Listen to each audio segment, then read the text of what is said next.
The Adventures in Dundras. Last we left our intrepid band of heroes, Talos, the dragonborn paladin, Dain, the dwarven paladin, Milo, the bardic halfling rogue, and Dallen, the sorceress dragonborn fighter. Our heroes were face to face with an ancient enemy, having been in pursuit of the heart of fire elemental to power defensive mechanism back at Starfall citadel to help break a siege that has befallen upon their home. Our party found themselves in an bones-woven heap of ruin. There, when they thought that their goal was finally within reach, they realized that they were beaten to their quarry by Lord Thanatos, the tyrannical.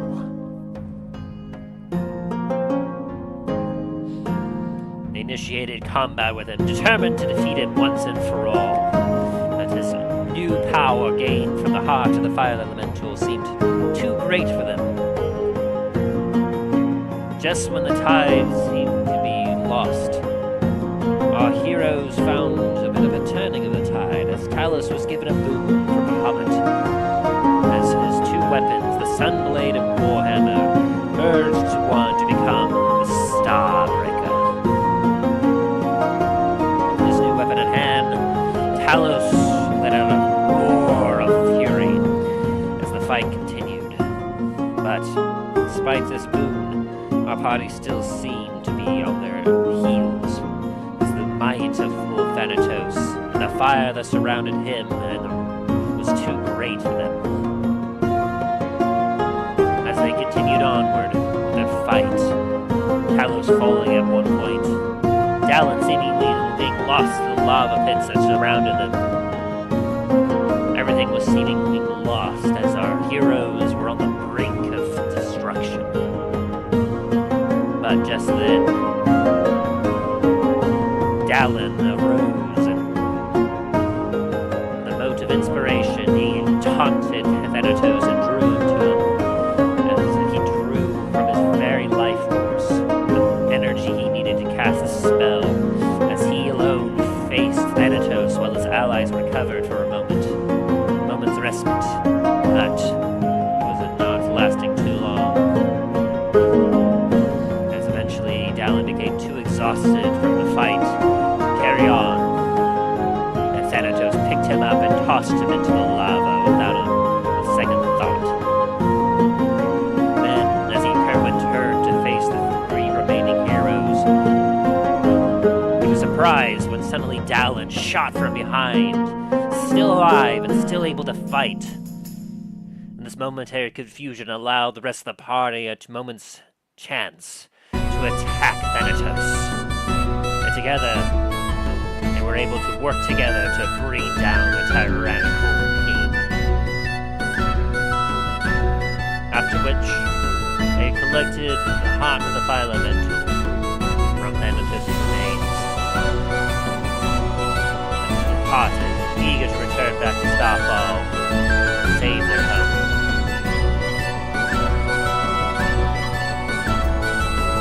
They traveled quickly across the ocean upon the Kraken's skull, eventually making their way through the strait back towards the Port La Montagne. Along the journey, they practiced a few techniques and trained themselves up a little bit, knowing that they needed to be in peak top shape to handle what was coming. Finally, thanks to some free thought from charismatic rogue, the party was able to enter the quarantine city instead of having to be forced to wait out in the port for a few days. And as the sun began to set and our heroes set foot on the port, they knew they had quite a journey still before they reached Starfall, before they could start defending their home and take it over. An evil dragon spirit from Dallen's past, Kraken. Will the heroes be successful? What will happen in their home? find out on this exciting episode of The Adventures in Dundras.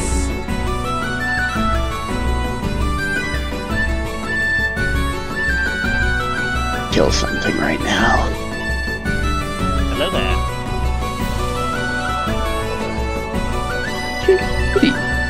How are we doing this week? Rage.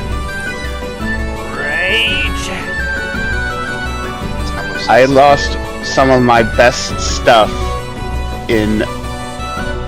by the stupidest means while playing Minecraft last night.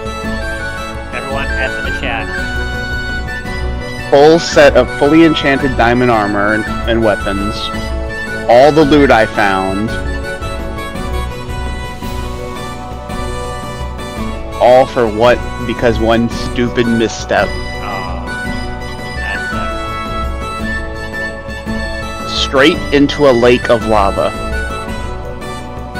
And it's of course on the server I have that I have no cheats, no creative mode. I'm trying to do a full straight playthrough with it. The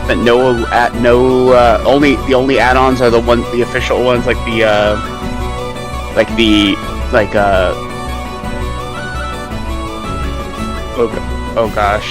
mostly the cosmetic ones that are basically don't affect gameplay, don't affect trophies. They just make the game look nice and pretty.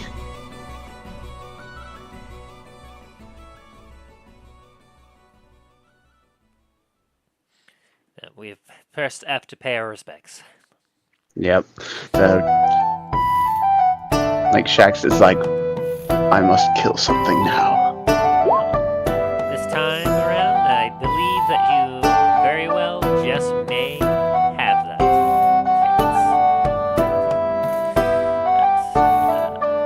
In any case, so we have an angry Shax.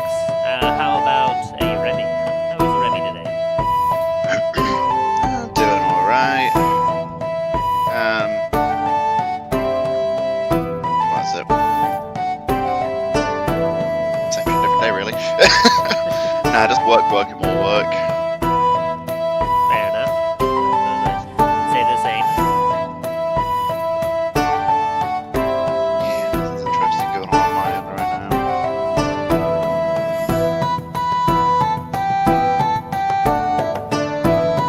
And then how about you, Ryan? How are you faring today? Yeah, I'm doing pretty good, other than dealing with an angry brother who's tired from working too much, but hey, it's understandable. Yeah, But hey, other than that, I'm happy. and then do we have Aaron here? Nope. Oh, that's a darn shame. Well, if Aaron was here, I wonder how he would be doing. Exhausted. Think he would be exhausted?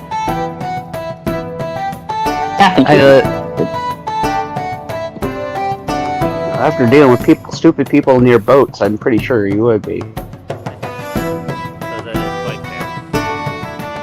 But, in any case, for all your long, hard weeks that you've had, all of how exhausted you might be, you've come together on this wonderful Sunday to pay tribute to a lifestyle that is deserving of the time and energy of Dungeons and Dragons.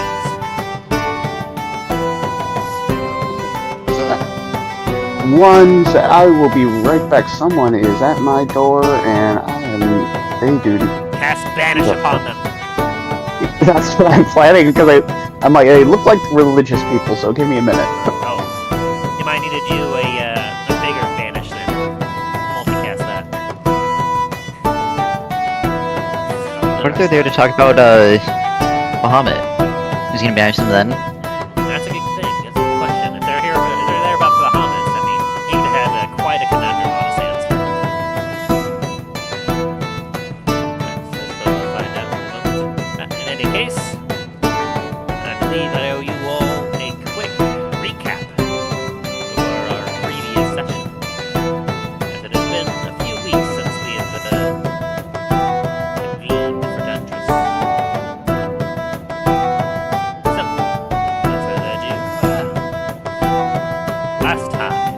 Adventures in Dundras. When we left, we were with our intrepid band of heroes. Talos, the dragonborn paladin. Dain, the dwarven paladin. Milo, the bardic halfling rogue. And Dallen, the sorceress dragonborn fighter. Our heroes were on a quest to save their home, Starfall citadel, that had fallen under siege from the diabolical dragon, the spirit of an ancient black dragon that had inhabited the body of Dallen's brother Fradnir. Now commanding an army of the undead, he was seeking the control of Starfall citadel, and who knows what else. With an idea that they could call for reinforcements, a call was sent out for the ash marshals to arrive at the citadel. They would arrive within a week or two. They would be able to help fight from one direction, while the party would be able to go from the other, pincering the enemy and driving them out from the citadel's lands. But knowing that perhaps their measly forces of under 500 men within the citadel would not be enough to handle what they could easily tell had to be at least 5,000 outside. The party knew that they needed an extra edge in the fight to come in order to defend their home properly. It was then that their eclectic inventor, Manthul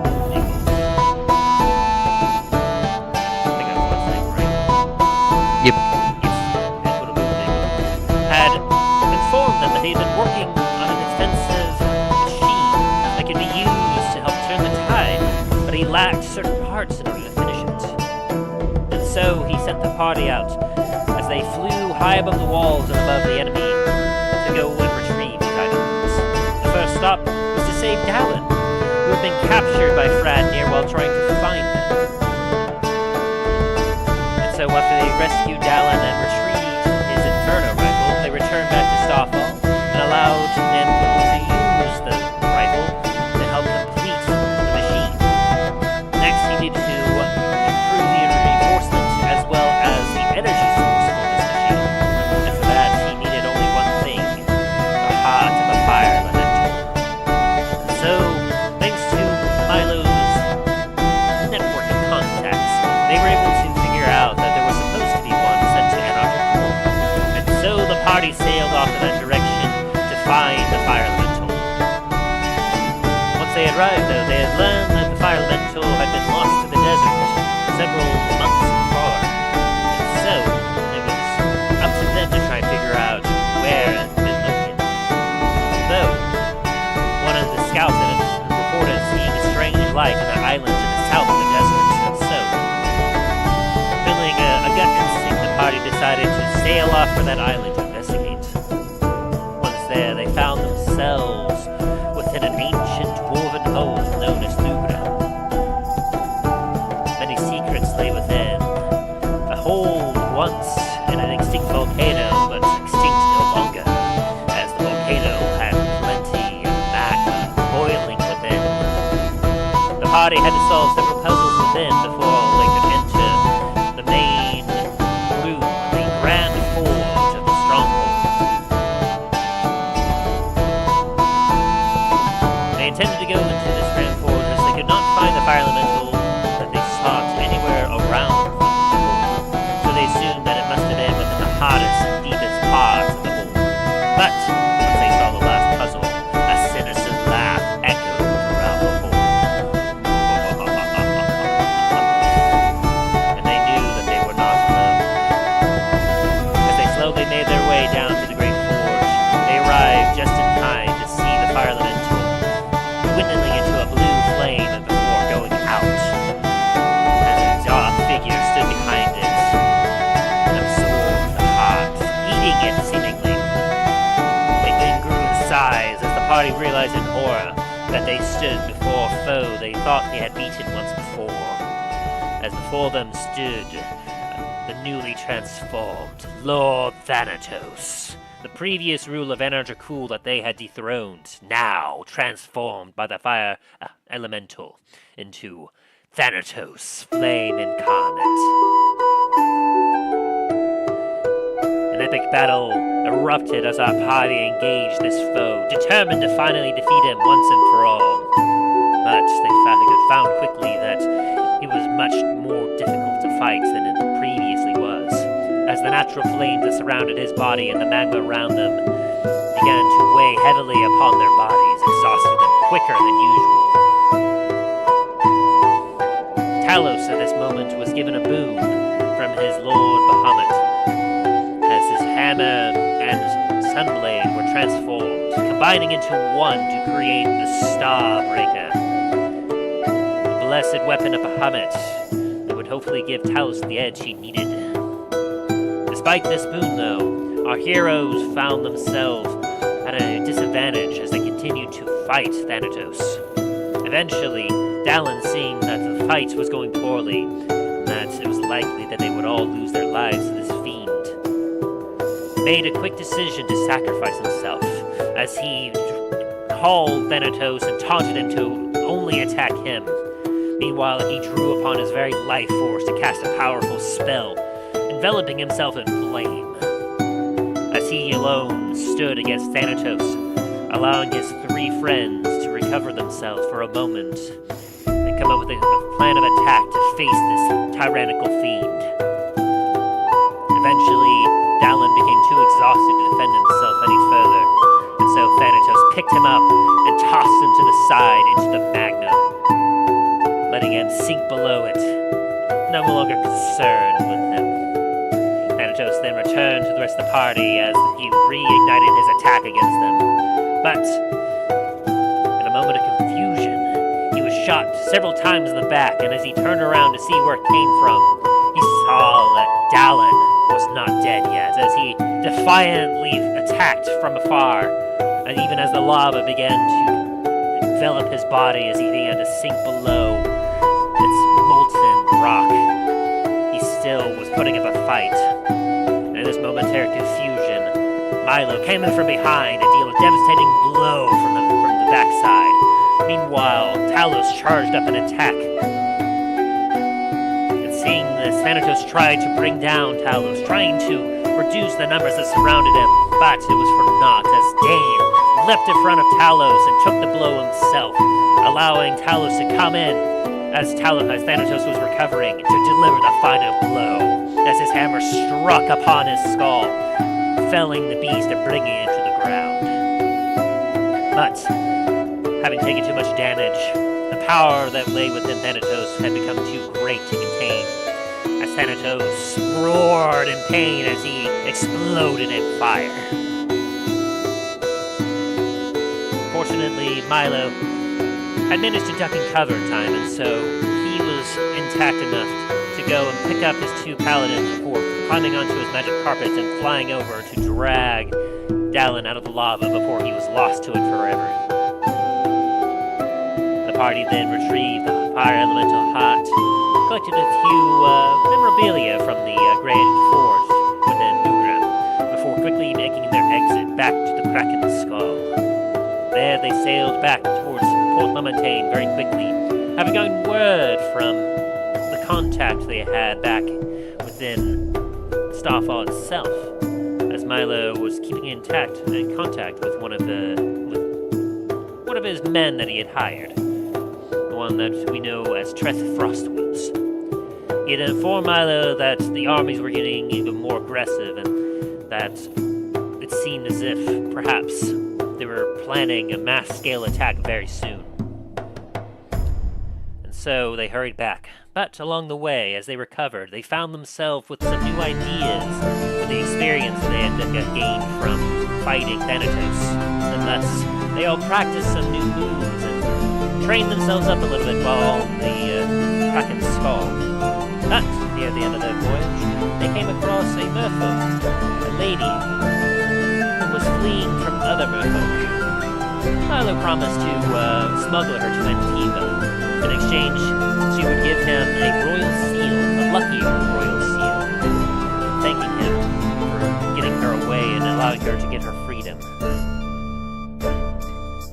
Finally, at long last, the party had made it to Port La Montagne. Normally there was a quarantine that would force them to remain outside of the city, waiting a few days before they would be allowed in. But, due to some clever thinking from our charismatic rogue, the party was allowed to enter the port due to a previous deal he had made. And so, as our party stepped off onto the docks of Port La Montagne as the sun was beginning to set, this is where we return to our heroes, as we return to the adventures in Dundras.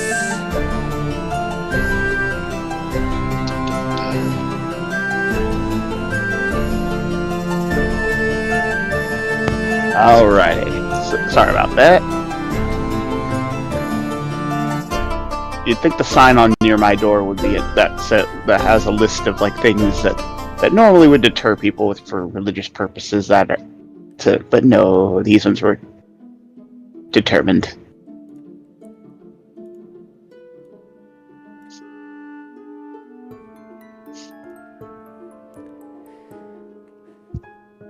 Alrighty. So, you all find yourself on the ports of Port La Montagne. A very familiar sight. A place that you have spent many a day in, exploring, helping out its citizens. But you know that today of all days, you can feel the electricity in the air and the anticipation as you hear the folks around you, the ones that have been cooped up in the city for the last couple weeks, are murmuring and talking about the siege to the northwest. Milo, as you stand there at the port, looking out into the different varying ships, you can see a very familiar shipping vessel that you had appropriated during one of your previous voyages, currently within the quarantine zone outside the port. You recall, of course, having contacted with Lure, who said that he was expecting a ship that should have arrived at Port La Montagne by now, but he had not received any word from it yet, when you inquired previously through your sending stone. Correct.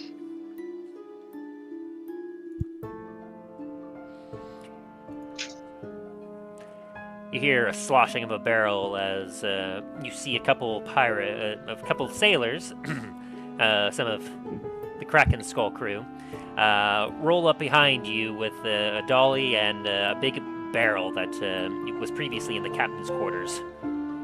The lid loosely being attached on, so you see some of the salt water leaking out of it. As one of them goes, so where would you like us to put your cargo? Can I just bring it over to my tavern for now? Most certainly. The Comet's Landing? Do I own another tavern in here by chance? They kind of look at each other and shrug. Yes, the Comet's Landing! Come on! Yeah, right away as they cart off the barrel over to the Comet's Landing. You know, Milo, knowing you, I wouldn't be surprised if you had all the other taverns at this point as well. And what's the point? There's no game to be had. A friendly competition between your own taverns.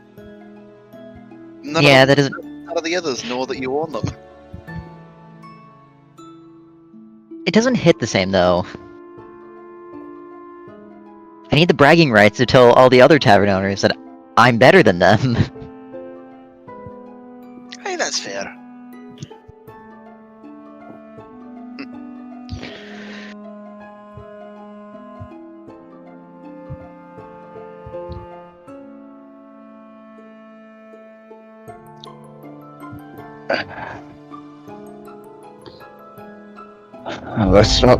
Let's get over there quickly.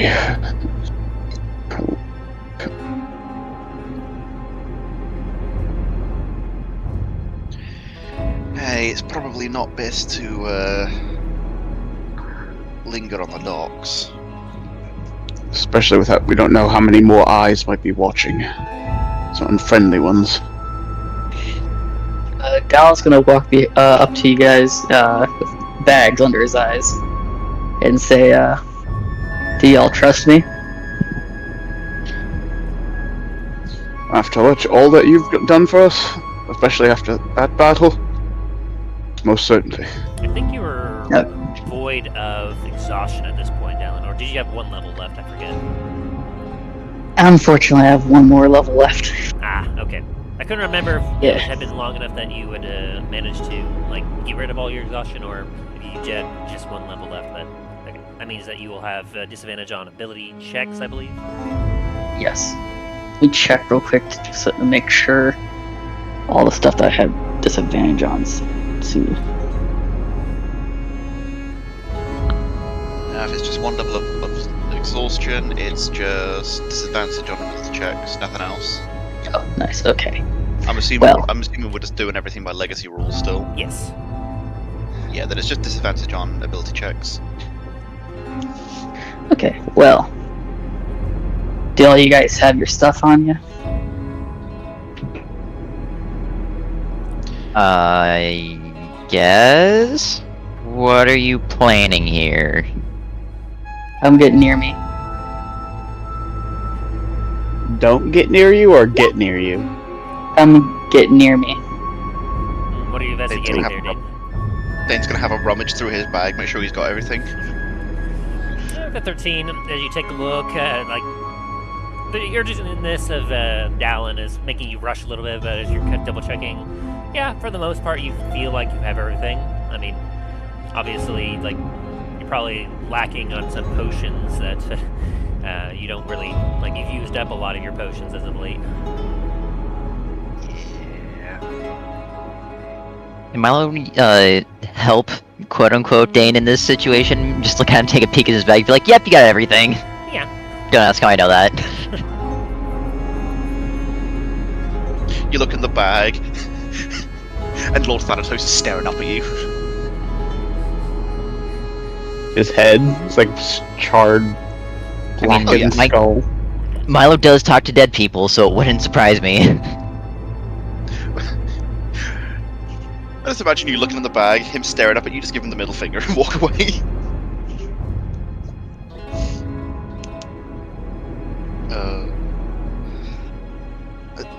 Dallen, what's your plan? You ever heard of a spell called teleport? Yes. I'm assuming that's the same thing that we taken over by Lancaster, but just on a stone instead, I think. Didn't we also use something similar to that to get out of a friendly undead fellow's lair? Yes. Well, Dallen's gonna cast teleport. Oh, no.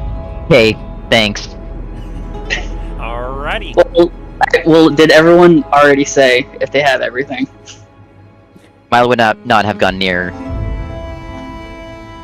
until you actually told him what the fuck you were doing. Oh, well, then never mind. If not everyone's close enough yet, then he wouldn't have cast it yet. I'm going to teleport us over to our citadel. You can do that? Yeah, Dallen's just gonna do a little magic hands as a little pixie dust starts coming from his hands. Well, that makes things easier. Yeah, Dallen, you recall back while you were kind of resting, and you were in a bit of a lucid state with how exhausted you were, but you, in that lucid state, you had perhaps a fever dream idea that you could do what that one circle did, and you could probably try to teleport yourself around, and so you attempted to do that a few times, and a few of the sailors had to quickly, like when they heard a splash, they had to grab you and pull you back up. But eventually you feel like you got the hang of it. It took me a while to figure it out. Let's just keep it at that.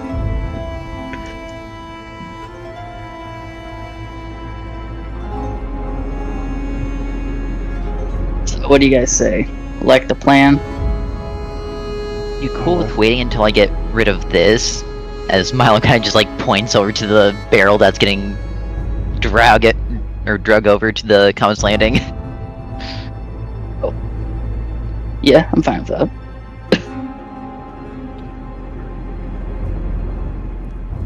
I'm pretty sure that'd be a little bit of an awkward conversation otherwise.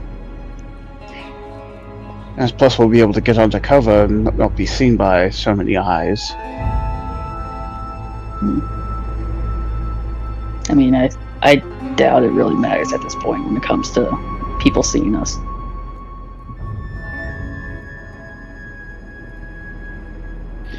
Hey, it's more the others that might see us. And if we have sending stones, I'm pretty sure some of the others here do as well.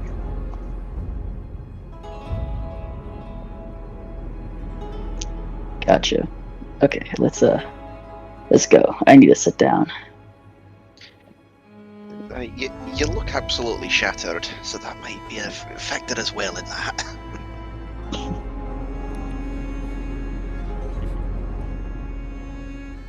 Okay, so y'all head over to the Comet's Landing.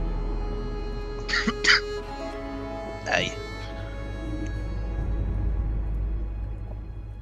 Mm-hmm. As you're heading over, if any of you want to roll a perception check as you're making your way over to the Comet's Landing. Sure. Nope. Milo sees all. Good lord. That Dain sees nothing.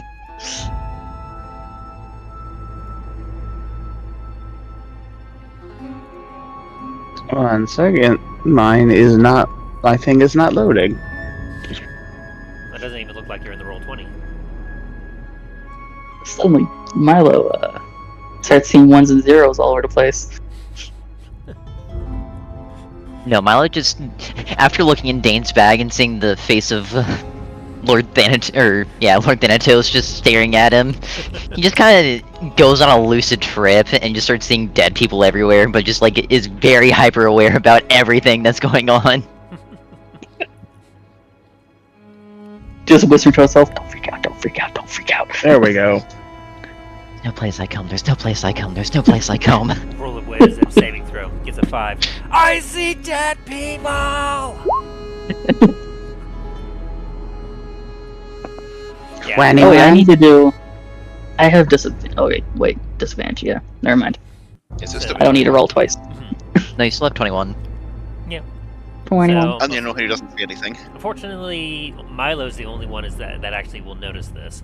As you're all making your way, like, Dallen and Talos, you see, like, several, like, there's, of course, groups of people here and there. Like, you can see the antsiness of people as many are kind of getting tired of being stuck within the port city, unable to really leave or really do much of anything. Things are getting a little stagnant as there's so much fear going around that they could be next, and they need to be ready to potentially abandon Port La Montagne at a moment's notice. But Milo, you happen to notice as you're walking, like several groups of individuals, like usually some like solo individuals that after seeing your group go by, they tend to kind of back themselves into a shadowy alley to disappear.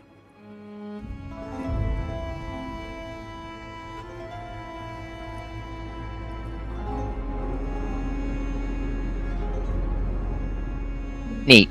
With that Anywho. 20, I'll say that you would count probably at least 4 or 5 of these individuals that you spot over the course of your trip between the port and your... at least 3 of them were near the Comet's Landing.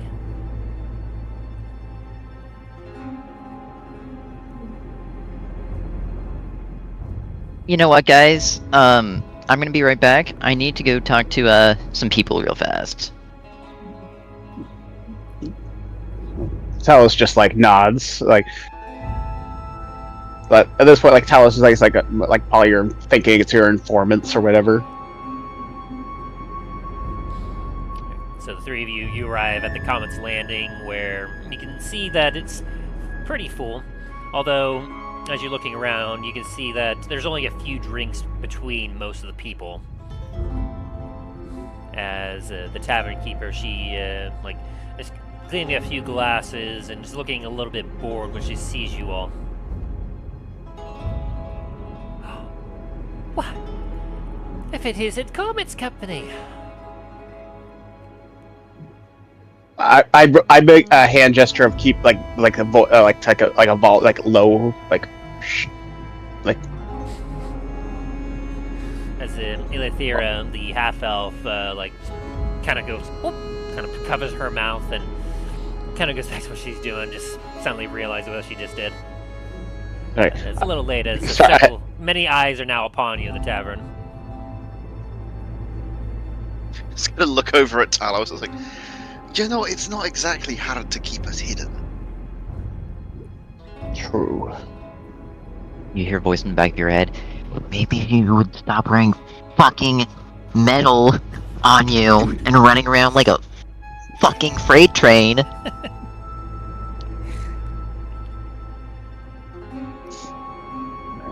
Talos gonna make his way up to the bar. Dallen's already sitting on the bar, almost How's things asleep. been? It's good to see you all. Milo's not with you? He'll be along shortly. I believe he had to speak with an informant. Oh, I see. Well, once he gets back, I was able to finally get his, I'll let him know once he arrives. In any case, it's very, very good to see you. Things have not been great. In fact, some of our supplies have been starting to dry up in a few ways, and I've been having to start to charge a little extra for drinks and food. And Fortunately, that also means that even for you, I won't be able to have you have drinks on Milo's tab.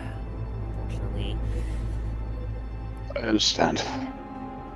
Hopefully, we'll be able to deal with this problem soon.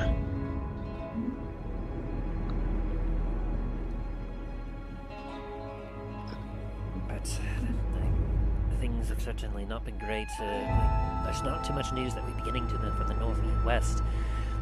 As far as we know, Starfall still stands. We've heard some of the guards have taken a look, and they say that they still see lights up in the citadel. That at this point we're not sure, of course, that that's the undead, or if that's our allies and friends and family that are over there. We'll be heading there ourselves soon. Hopefully, we'll be able to break the siege. I'm not quite sure how you'll be able to get out. I mean, they're not allowing anyone in or out of the city, just in case, of course, there's spies or thieves, assassins, and she kind of goes, whispers down a little bit. Down below, we haven't been able to.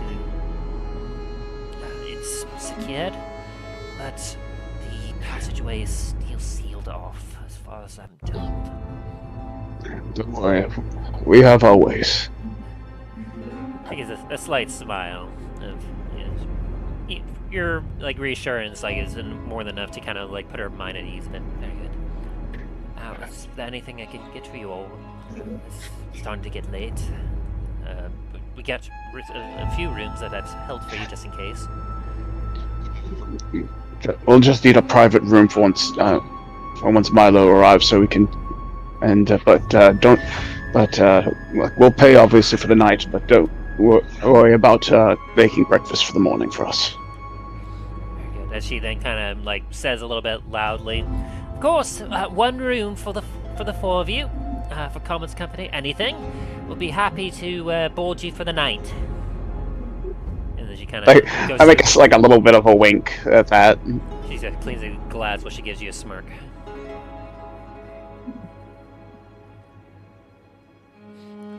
Alright, so while the three of you are there, Milo, what are you up to? Milo's gonna head over to, Fuck, who's he going ahead of her to? The harbor master. All right. As you make your way up, you can see, like, it's very similar to before. There's a couple lines here and there in some of the buildings. There's not as many people as it's starting to get late. There's not too many crowds, so you find yourself having an easier time to just kind of slink and slip around shadows of building, keeping yourself concealed until eventually, like, you make it to the harbor master's office. Are you going through the front door, or are you gonna go in another way? No, I'm just going through the front door. Okay.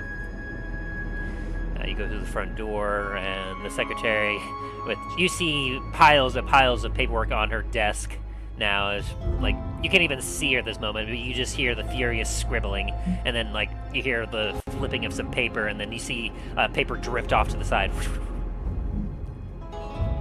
Upon kind of hearing some footsteps, so she'll be like, "I'll be with you in a moment." Yeah, no need. As Milo just walks right into the harbor master's office. And then, as you do, like, you kind of see an individual, like, at the desk with a glass handy and more paperwork than you saw before, as he's just like, hands to his temple, and he hears the door open. You hear him go, "I thought I told you, Sheila, that I'm not taking it." And then he kind of looks and sees you. "Sheila, this one's all right. Back to your work." As he kind of nods at you. "Back so soon, Master Highhill?" Unfortunately, yes. Welcome back. I assume that you didn't receive any troubles upon your way back into port, as he gives you a wink. I did not, thankfully. That pre-check at the other port really paid off. Listen, though, I heard that the vessel out there, as Milo points to his own vessel, they also did another pre-check, back where they last came from. He takes out kind of like a spyglass and goes out. That one on there with some of them orcs and half-orcs? Well, a very deep sigh. Yep, that's the one. Let me see here, as he kind of goes through, like, the large pile, pulls out a dossier. Yes, this one, yeah. It seems that they had some supplies for a comet's landing, and they were about 2 days away from being cleared for entry.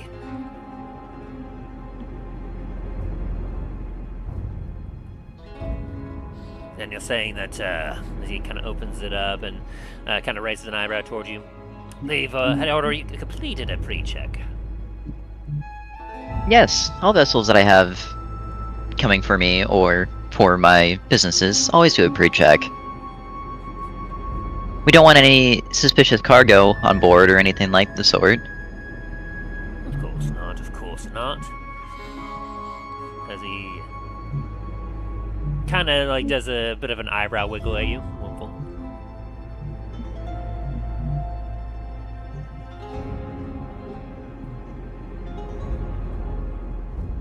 Mel's kind of put his hands on the table and accidentally drop a couple of papers, pick them up, and place them back on the table.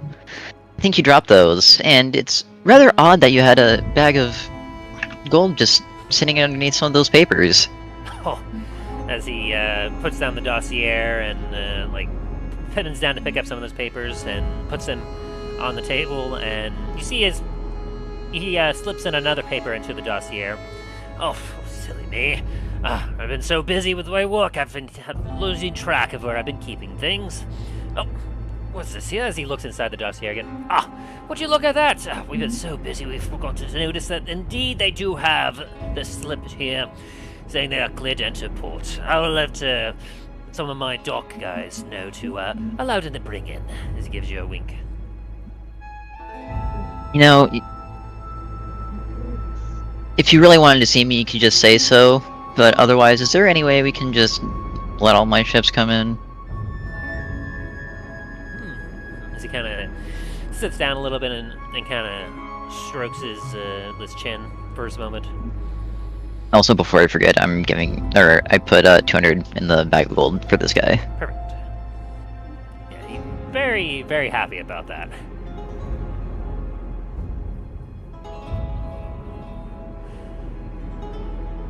Well, I suppose we could certainly work in some sort of tax, I presume. Would probably be enough. One who's willing to pay the tax would be always allowed to have their ships pre-cleared for entry. Nothing major, just perhaps like a 2% of profits, give or take.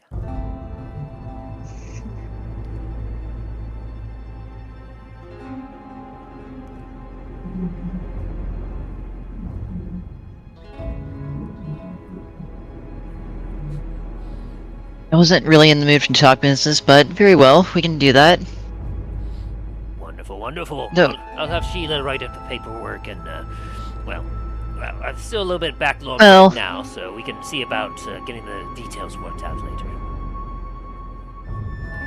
You know what, actually I think I have about 5 minutes. You wanna have a drink as we do this?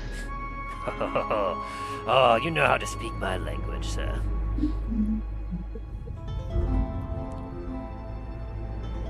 As he'll go and get out a bottle that you can see is about 3/4 empty. He goes, will be a lot of drinking, but still, as he fills up another glass and tops up his own. Cheers to good port business and to good friends. Aye, of course. As Milo raises his glass. And as me and the Harbor Master here are having a conversation, Milo's gonna be casting Words of Terror on this guy. Words of terror? Yep. Oh boy. Wisdom saving throw. And the DC? 19. Oh boy.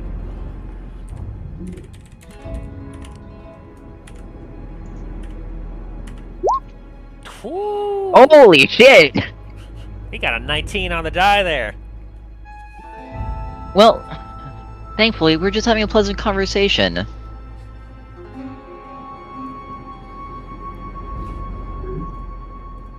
Indeed, indeed.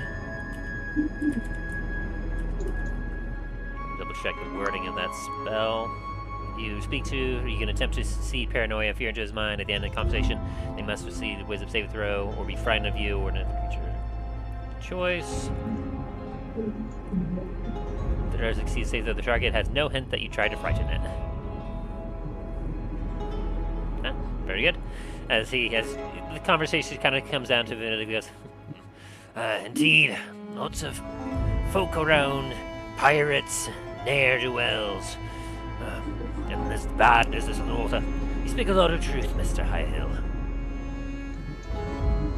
Fortunately, one such as myself has been well attuned to dealing with all these sort of brigands. It takes more than their rowdy rabble to frighten me. As you both kind of have a chuckle with each other. Aye, that is true. That is true. Well, I guess the strength has worn me a little bit more than I thought. Have your secretary send the business agreement over to Lure in Antiva, and I'll have him kind of read over it, and then when he okays it, he'll give me a rundown, and then I'll sign it. Sounds good, sounds good. We'll send it off right away. Until then, of course, the Kraken Skull and your other ship here are cleared for entry and departure, so if need be, they can leave at their leisure. Aye. It is a pleasure as usual. Of course, my friend. A fair night to you. And to you as well. Be sure to get some sleep. I'll try my best.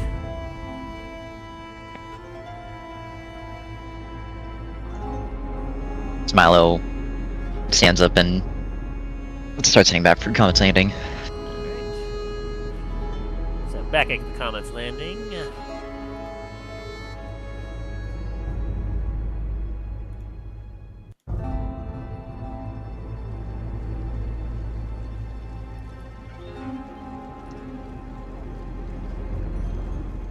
Talos, Dain, and Dallen, what have you been up to? You wait for Milo to return.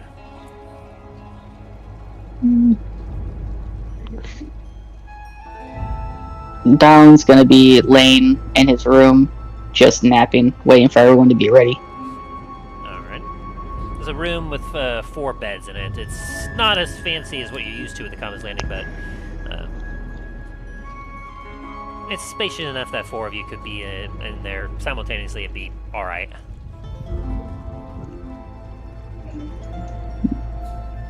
Okay.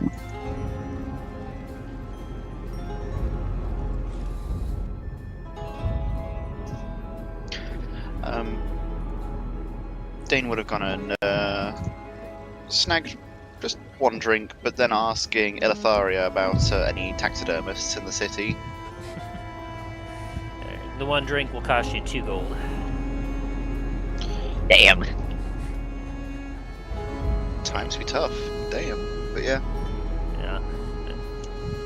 Perhaps in now that a ship has been cleared, some of the supplies might be restocked and the prices could go down again, but unfortunately that's just happening as you're getting your drink, so.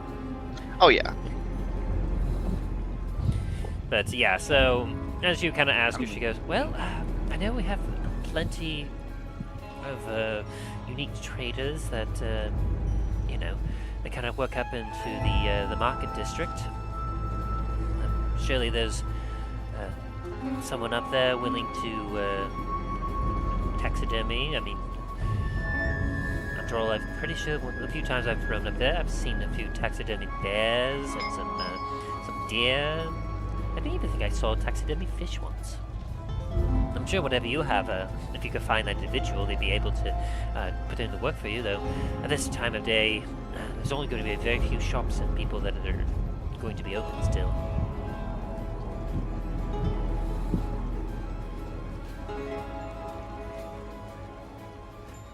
Hey. Something to keep in mind for next time, hopefully.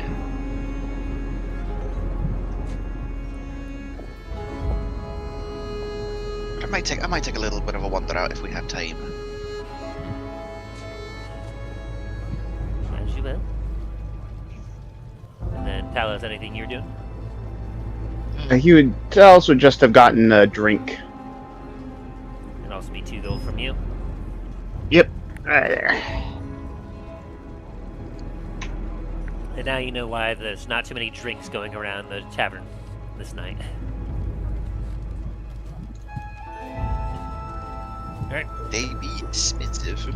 Eventually, Then again, after all the free drinks that we've gotten. eventually, Milo, you enter the tavern where you see Dallen is absent, but you see Talos and Dain at the bar.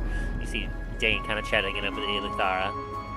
And only a few people, it seems to be a slow night in the tavern.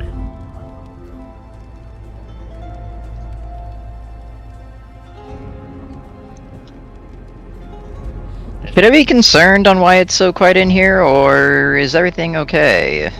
Oh, Milo, yes. Welcome back. Unfortunately, well, the rooms are all full. There's nothing wrong with that. There's always plenty of room. But unfortunately, supplies have started to become light in regards to the quarantine, and we haven't received some of our usual supplies, and so we've had to supplement with a few bargains from around the city, and, well, unfortunately prices have gone up slightly at our location here for the time being until we're restocked. Oh, well. You have anyone still on, or do I need to go hire some hands then? Oh, well, we're doing fine in that regard still. It's just we're awaiting a ship to arrive with our usual supplies that... You mean the ship that's heading into the dock right now? Oh, is it finally cleared? I didn't think it was going to be cleared for another few days. They did a pre-check at their last port, thankfully. So they're clear to come in now. Just got lost in the paperwork. You know how the Harbor Master's been recently. She blinks a couple times. It's just like, oh, I see. Good lord. Kind of out of game real quick. I don't know if you all can hear that, but like, I just heard a bunch of calling. I was like, was that my audio? And then I like took off an ear thing and I looked out and I'm like, good lord, it sounds like there's a murder of crows out there right now. All screaming, murder! Hear anything? Murder! Death! Murder! Yeah, it sounds like there's at least like 20 of them out there right now. They're super loud. I can hear some of it. I could like it's very faint on my end, but I can hear it. Nah, Right now, it's not for me. yeah, my end. If I didn't have my settings set up, you guys are probably hearing the majestic call of the sandhill cranes outside my house right now that are decided now is a great time to. Fantastic. Man, that was just a little jarring though, because I was like, I don't remember there being crows in this soundtrack. Anyway, back to it. There she goes. Well, we'll be looking forward to the supplies very soon then. But we did get, well, I have a barrel that was brought in not too long ago for you, Milo. Yeah, it's going on the ship also. Very good. I'll have it labeled and ready to depart in the morning. Thank you very much. Should I be concerned about the? She kind Nope. of blinks for a second. Nope. Nope, don't be concerned, everything's fine. Very good. And she kind of like waves a finger to have you come a little closer. Milo will reluctantly follow. Never good when your tavern keeper is doing this. Our mutual friend had taken a few of his men with them, and they've secured your station. Excellent. Glad to hear that. Though the passageway is still blocked, so it need clearing before it can be used again. Duly noted, thank you. Anything else? Nope, that should be it for right now. Oh, we've noticed, well, before, like, obviously because of the quarantine, it's been a little bit more awkward, but we have seen an influx of business back towards our end and less towards the celestial delights across the street. And a few of them have been coming over here to get familiarized with the location. I presume that you're familiar, hopefully? Milo kind of just like looks around, make sure that we're alone. I mean, there's quite a few people, and she's whispering this over at the bar. You know, the only people nearby would be Talos and Dain. And she's like, I believe one of them, the one that seemed to be in charge of Pesquera, mentioned that you had called for her?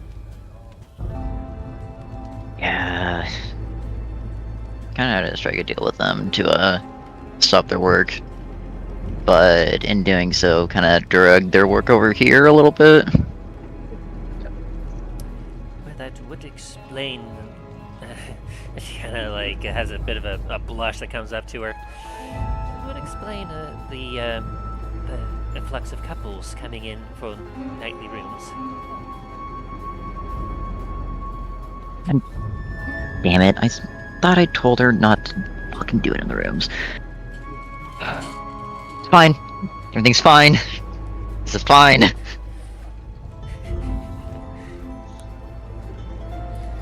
Are we at least making money? Oh, of course. I mean, when it comes to the rooms, there's so many people that were like, they don't have a place to stay within the city while it's on quarantine. So we're getting hand over fist when it comes to making money in the rooms, and then, well, obviously it's balanced out a bit with the extra charge we've had to do for the drinks and food, but it's making it about the usual. Okay. Though I'm not quite Is sure it how much possible? longer we'll be able to hold out on this. the quarantine lasts too much longer, we're gonna have to people start running out of gold, and well, then we're gonna start to lose business significantly. Well, hopefully it'll be over soon.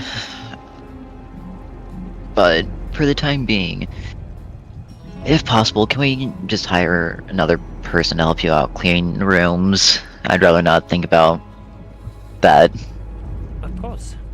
I'll be sure to start to put up a flyer, and well, I'm sure that with how people are in the city right now, I'm sure that we'll be able to get someone relatively quickly. Thank you.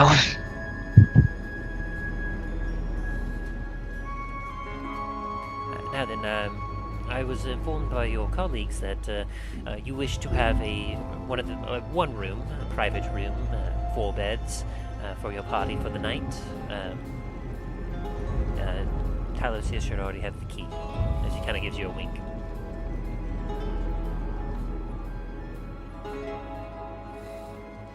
Okay then.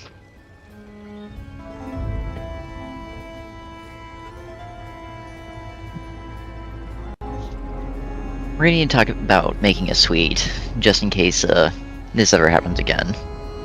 Absolutely. It might cost a little bit, but I'm sure that we can work it into the budget. I'm just gonna drop a bag of 1,000 platinum on the table. Just get it done, please. Her jaw just kind of drops as she just kind of sits there stunned for a second, and she's like, and blinks. She like grabs it and tries to heave it up. She drags it off the counter. You know what? Here, let me help you with that. Where would you like this? I suppose we could just put it back in the office. Yep, we can do that. Milo kind of just puts it back in Merv's, and then takes it into the office. She kind of mumbles to herself. Adventurers. Hey, watch your tone.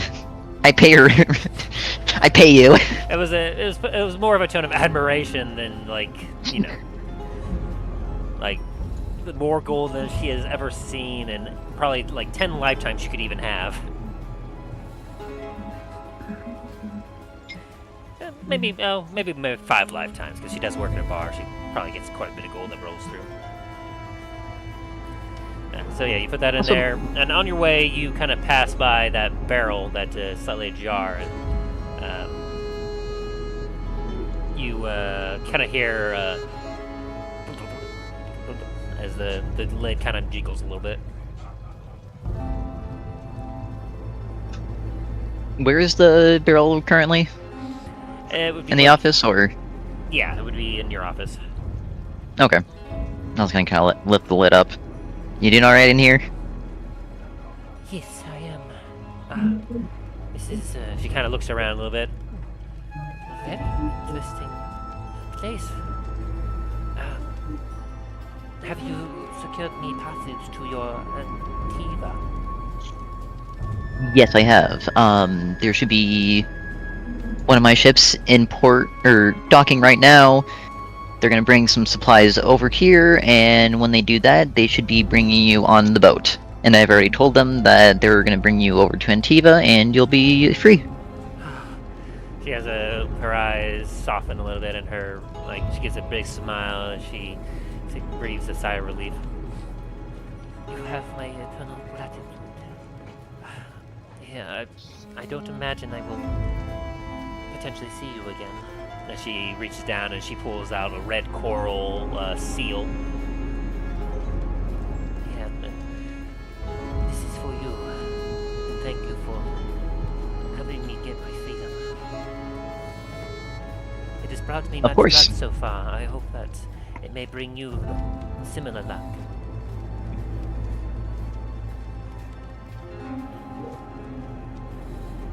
You know what? I got a minute. Let me take a look at this, as Milo's gonna cast Identify on this.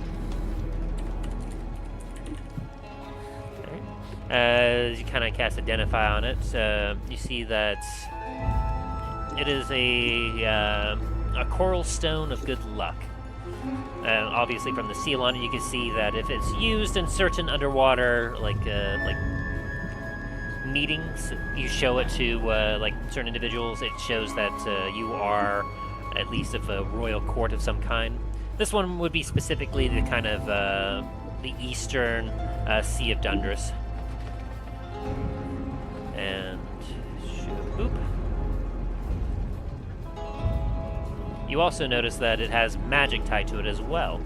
When she said it was kind of a lucky stone, she really did mean it. So if you took the time to, you do notice that obviously it has to be attuned to. But once you do attune to it, you realize that this particular lucky magic on it will make your checks have a bit of a bonus, and if you are in a tight spot, you might find yourself getting a little bit more of an edge when it comes to saving your butt. Out of game, you get a +1 to saving throws and ability checks if you are attuned to this.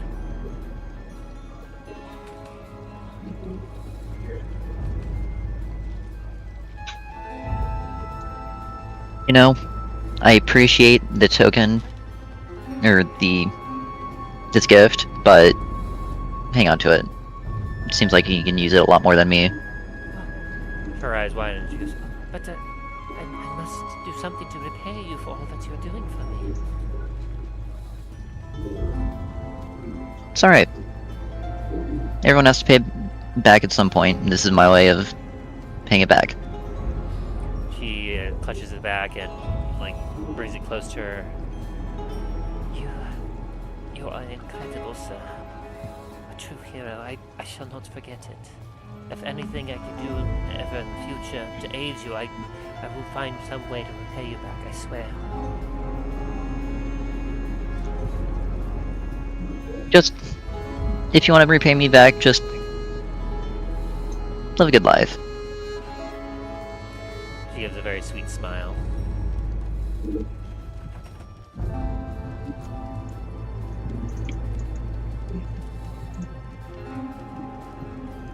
Thank you. Well, I best be off. Of course. As you leave that room, you feel yourself kind of warm inside for the good deed you've done, and it is quite inspiring to you. As you get a point of inspiration. Ugh, what is this? Never done a good deed before in my life. What the fuck am I feeling? It's like, how do I make it stop? I feel all tingly inside.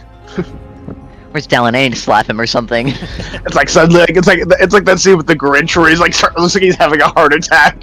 So it's like, I'm feeling. Alrighty. And so, as you all kind of make your way into the one room, you find Dallen kind of taking a nap on the bed. Taking advantage of a short rest if need be. Already.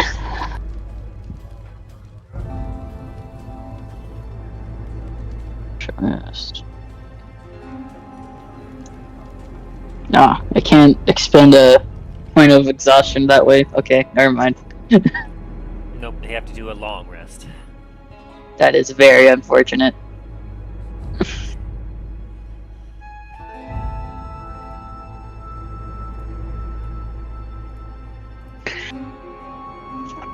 Well, is everyone in the room?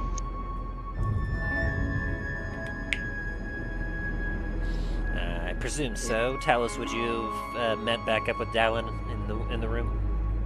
Oh yeah. And Dain? Yeah, they would have showed up. Alright, and then Milo, after he was done in his office, would have made it as well. Yes, Milo would have went up to the room where Dallen was sleeping, slapped Dallen to wake him up, to get this weird feeling out of him. What? Rise and shine! No, it was 5 more minutes. No! Oh, fine. Oh, okay. Everyone ready?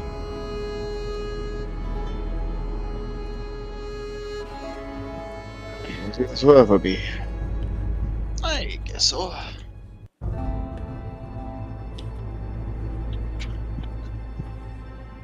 Dallen's gonna slowly look at Milo with his snout like an inch away from his nose. Can I fucking help you, sir? Like, are you ready, Mr. Krabs? Do you consent? Oh god, the vision I'm getting of this is just like this lizard, like, face, like, pressed up against it. Dallen, I really wish you didn't word it like that, considering everything else that's going on in my tavern right now. Makes me feel very uncomfortable. Do you two want us to leave Makes the me room? uncomfortable. No, I paid for the 3 of us, so you two have to sit here and watch. Talos is just sitting there trying to keep a straight face while watching this.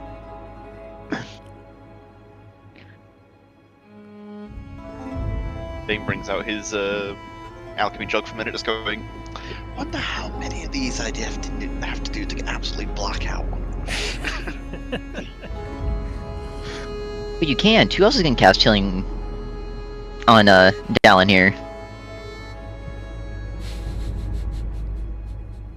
Well, Aaron, Milo, are you ready? Yeah, I'm ready.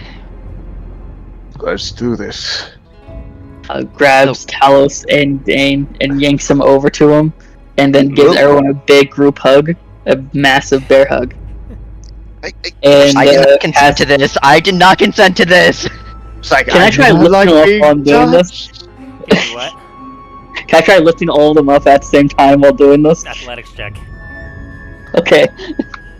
You have disadvantage, so because you know. Yes. Be warned. Oh, Six. that would have been epic if it Six? wasn't for your No. exhaustion. Damn it. Dallen's gonna try to pick him up and like, nope, not enough yet, not enough yet. And yeah, you definitely get out of it. But I assume he's still close enough for me for when I cast For teleport, Cast teleport. it instantly teleports you and up to 8 willing creatures of your choice that you see within range, which the range is 10 feet. Yes, Milo would still be nearby you, but not in this hug that you speak of. But he did consent before to teleportation, so all of the creatures in the room are willing. It's like, what is this hug you speak of? Alright. As everyone blinks, and when they open their eyes, we're over in, actually, You have to cast do teleport. I need to... Yes, I cast teleport, Roll me a D100. and D100. Or well, let's see. So, okay, so it says here the DM rolled it, so... Do you want me to roll it, or do you want to roll it? I'll allow one I or the am other. a dungeon master. But You're not the dungeon master.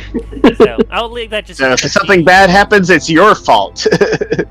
So if something bad happens, it's your fault. So, what destination are you choosing?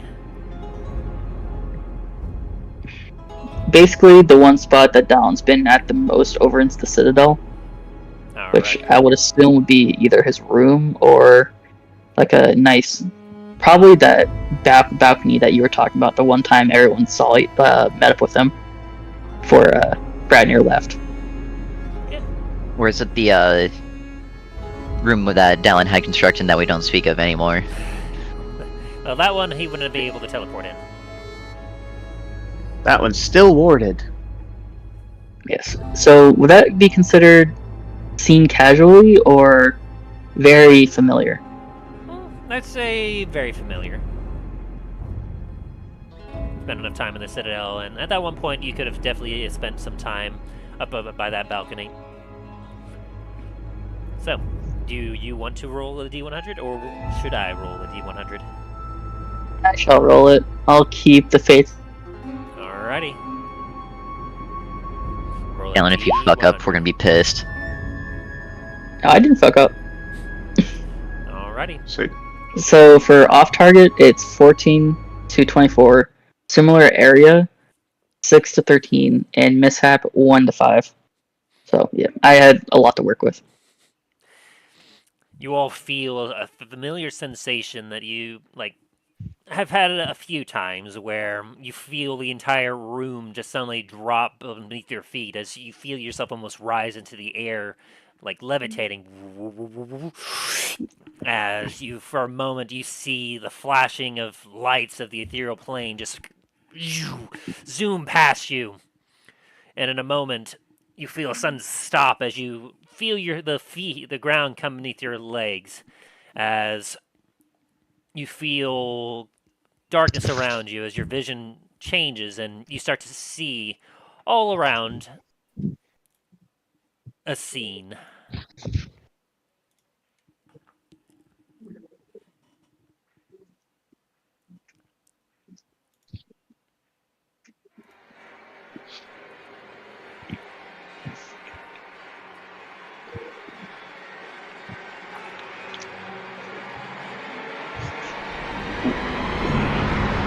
All around you, you see armies of the undead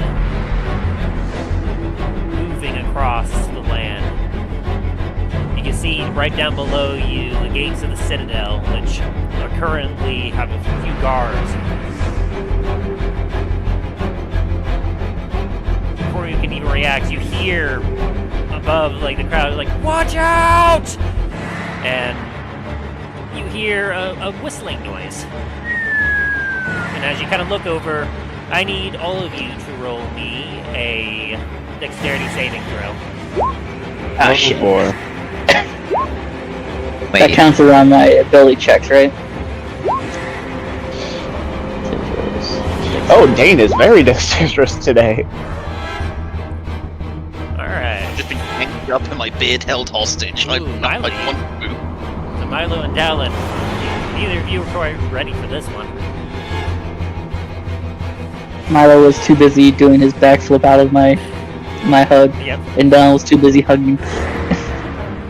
So, out of nowhere, a rock lands right in the wall next to the balcony, and rock shatters everywhere. Just as those of you that fail will be taking 19 points of bludgeoning damage. Best I could do is 9. Yeah, for you, of course, because of your evasion. So 19. Oh, that's essentially just this. And as you kind of look to see the direction that came from, you can see off in the distance what almost looks to be a trebuchet way off over by some of the buildings.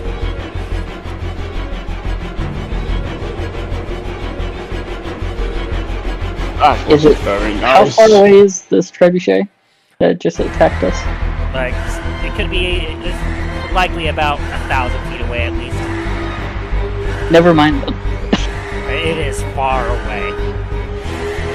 And you can see that already it is starting to get ready to make another shot. Alright, who has the fucking heart? Dain? Yeah, I've got it. Dane, give it here so I can just get it to Nampoodle so we can fucking fight our way through this. Here. Let's move. Grab it from the bag of holding and sort of toss it over. As Milo is going to activate his boot to speed and start dashing.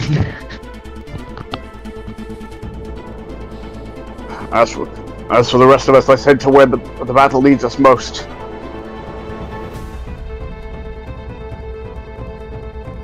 Behind you We just guys. scatter to different directions. As Dallen gets up with his hand on his back. I'm gonna, from the vantage point, I'm gonna look around, try to see if I can look at from the vantage point that we're at, to see where area looks like that needs the most help. Perception check. And that'll be with advantage due to your higher elevation. 18. An 18. As you're taking a look around, you can see that from your vantage point, all across there are groups of undead gathered all across around the citadel. You can see from the inner walls of the citadel itself, there are allied forces moving towards the gate, the main gate in the front, where you notice in particular, Talos, the gatehouse is no longer lit up by sunlight like it used to be. Shit. We must have found a way to dispel the magic there that was protecting it. Further past the gate to the west, you can see the forward, kind of a forward staging camp where the trebuchet lies.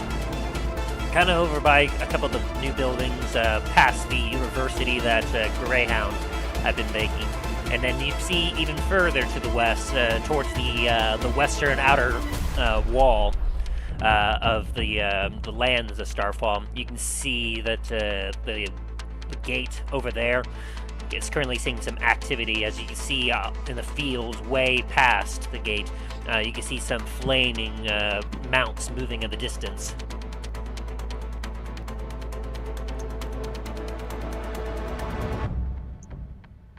But as of right now, the highest priority you can see as you look down towards the main gate into Starfall Citadel, you can see a large flock of enemy forces and a battering ram.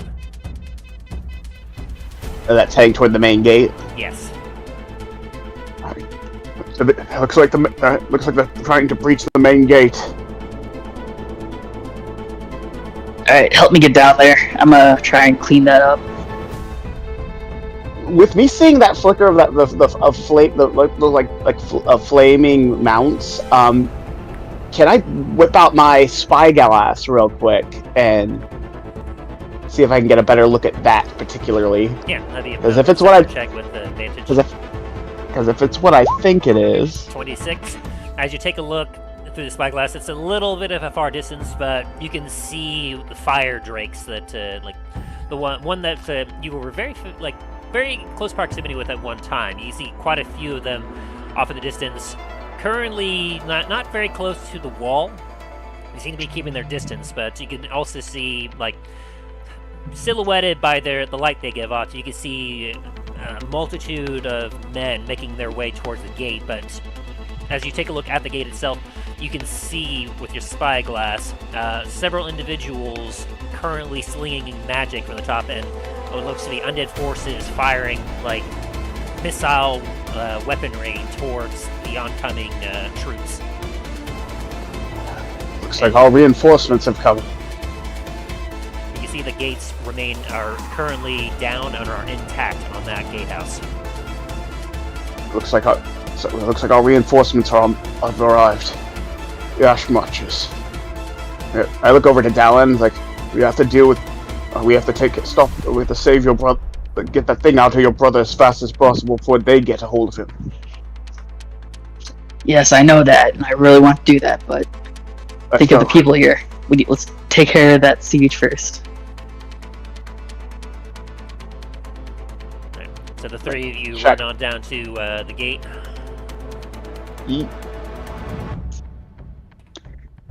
Yeah, Dallen's heading straight for the gate. Alright. As you three head down, Milo, you using your speed, making your way up.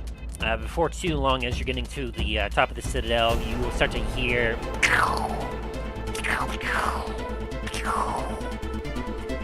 it's a muffled "Get up!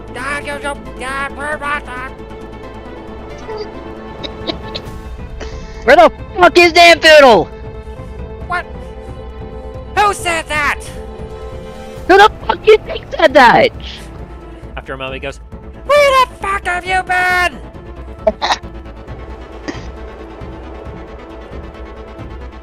Get your ass up here! I need you! I'm fucking trying! Dodging all rubble, debris. Yeah, it's you see there's a couple holes in the walls of the citadel from some of the trebuchet rounds, but for the most part, the structural integrity of the citadel seems to be holding out still. You kind of run up and you see, with a rifle in his hands, Namfoodle currently taking shots down towards the gatehouse.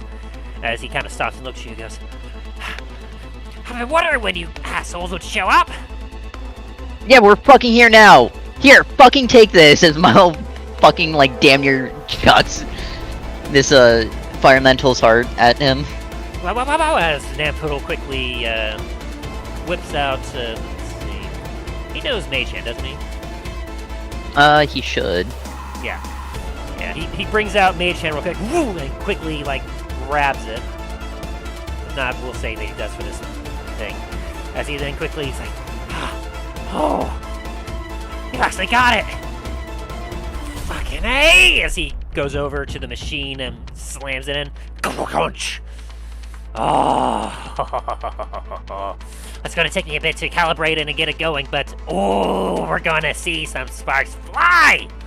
As he, like, kind of shows up to the front of it, he's like, I present to you the obelisk of elemental ruin. Let's see, can I show? Show to players.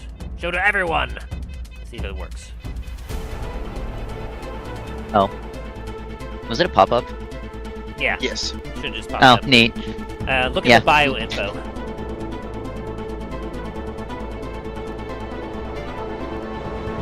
So, as he puts this in, you watch as you hear clinking of machinery, steam. As you watch from the window, the flames start to...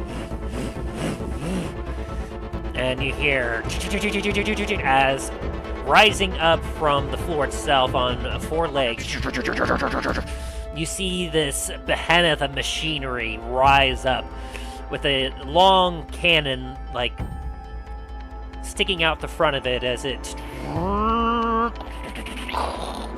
Namfoodle kind of scrambles to the back side of it and kind of opens up a hatch and hops in. Whoop! And closes it behind him. As this thing just... It looks like an absolute behemoth. As you watch as Namfoodle begins to start to rotate it. And you watch as it kind of goes at 360. And you hear muffled from the side. It's gonna take a second for me to calibrate this thing. It's never been on before! Fucking do it, Namfoodle! Give me a few seconds! And meanwhile, from up in your position, Milo, you can see down below the gatehouse where you see 3, one figure in particular exuding light, leaving the citadel proper and heading towards the gatehouse. It's not hard for you to recognize Talos.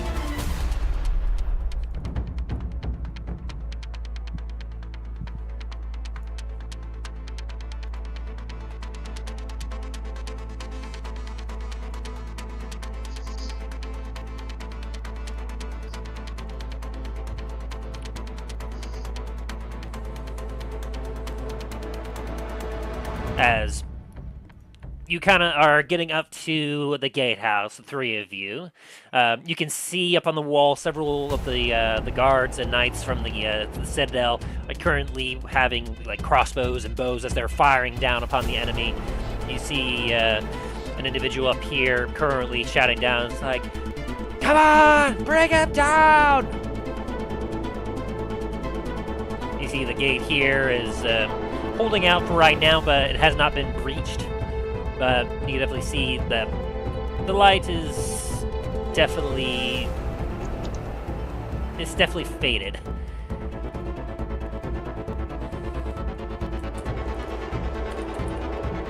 There's no sunlight to be had in this area as there used to be. Let me double check here. Hang on, I think I have his token. I forgot to put him on this map here. Where are you?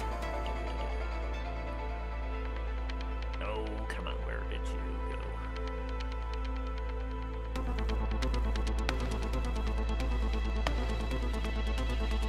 Well, I thought I had him available. Come on. Okay, I can fix that in just a second. So, you see Kathos currently at the gatehouse. His back is currently on the gate itself as he seems to be, like, doing his best to kind of hold it, and you watch as he kind of shudders forward every once in a while. Boom! Boom!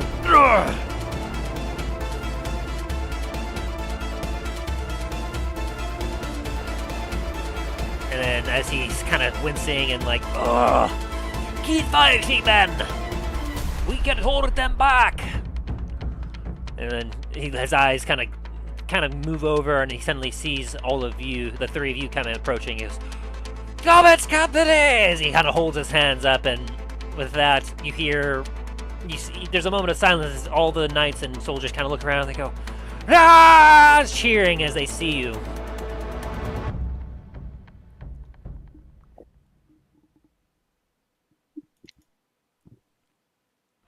And so your appearance has definitely been noted, as everyone is very, very happy to see you.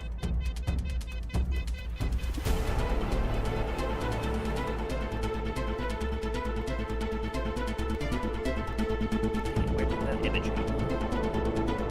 So I'm still trying to find... I had his thing, but for now I'm not able to find his picture, which I knew I had.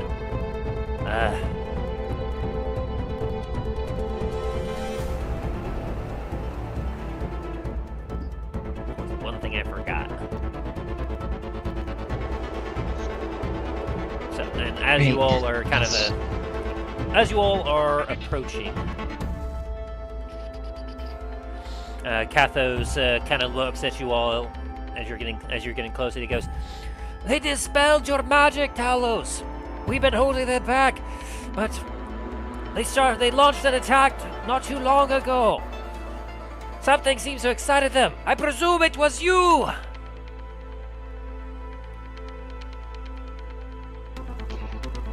Most likely!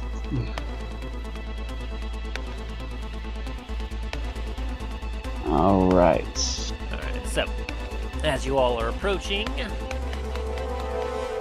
is time that we roll initiative. Now, would Milo be able to roll initiative as well, or no?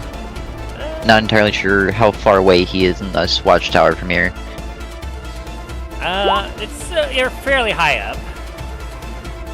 I'll be kind of like over here in the top corner for right now. So yeah, go ahead. Alrighty. Ow! Why did it do that? So that's not right. That's not right. That's not right. Oh, yeah, you're definitely not right. Okay, this should be more accurate. 8, 10, 13, 19. Perfect. And this individual will have roll.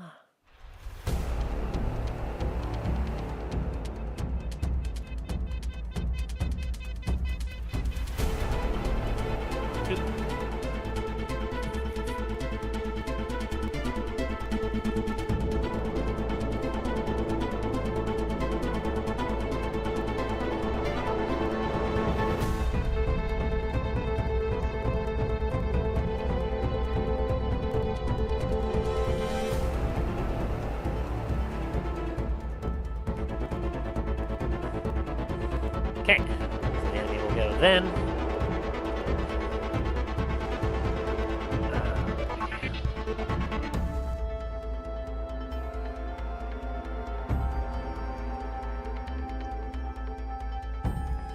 I'll just have to do a placeholder for him for right now. There's no need to halt the action.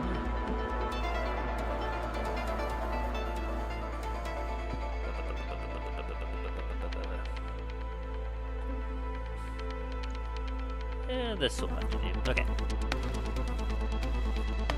So, they will have all of the allies also roll for initiative. I'll have this guy do it. Why not? They're tired and had a lot of action so far. Oop. Yeah, that tracks.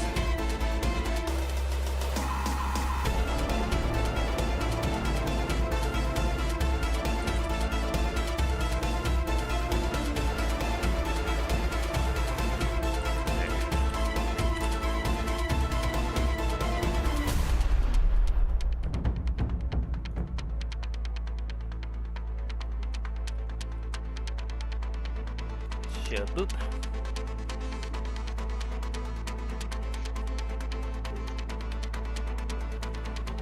Oop, not that Oh big. damn!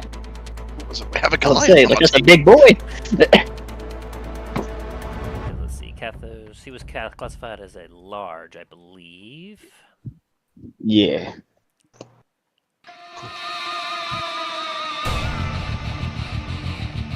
He's a half giant. Dang, I'm dead last. As he's currently standing there, kind of holding his ground as he's absolutely just trying his best to like keep the gate from being bust down.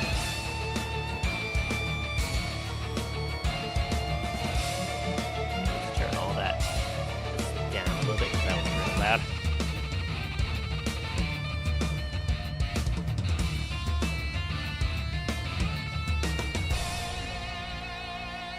Alright.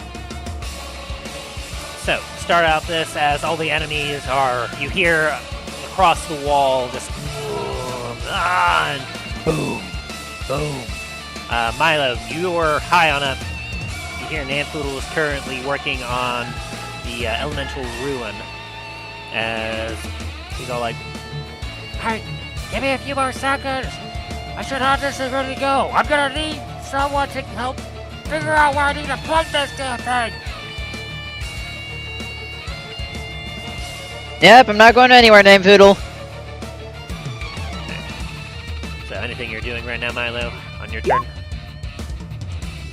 Does a 22 hit this guy? Which one? Guy in red robes. I will say that for how high up you are, we're going to be close to the like 300 feet range, so it'll be with disadvantage on ranged attacks from this distance. So 16? 16 will hit still. Nice. He's just kind of standing there with a few, like you can see that he's got himself some robes on. He looks like a very familiar cultist.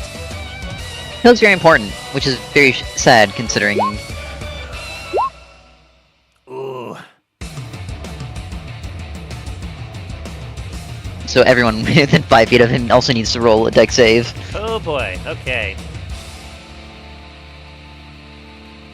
So, let me see here.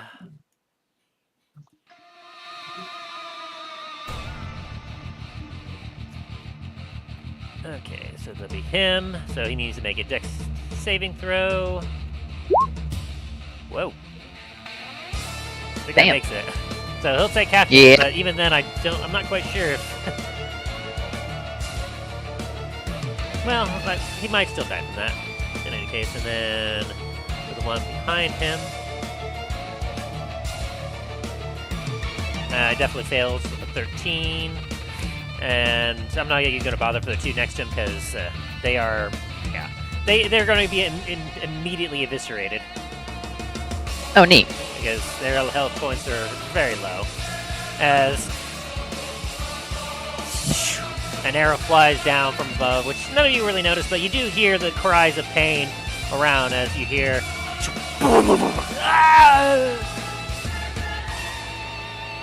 Okay, so that's going to be 18 plus 4 plus 6, 8 plus after that. Yeah, he's dead too. Dead.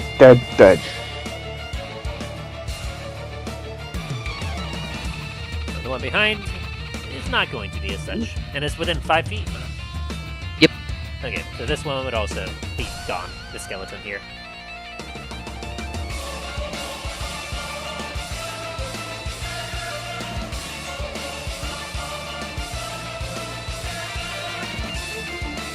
Okay.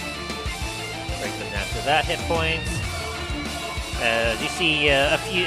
Your arrow comes down and explodes. You see several bodies just drop afterwards. You feel pretty good about that, Milo? Hell yeah. All right, Dain. Hey, you're up. Nampoodle. Oh, Sorry, yeah. no, you're good. Alrighty. Let's see, 5, 6.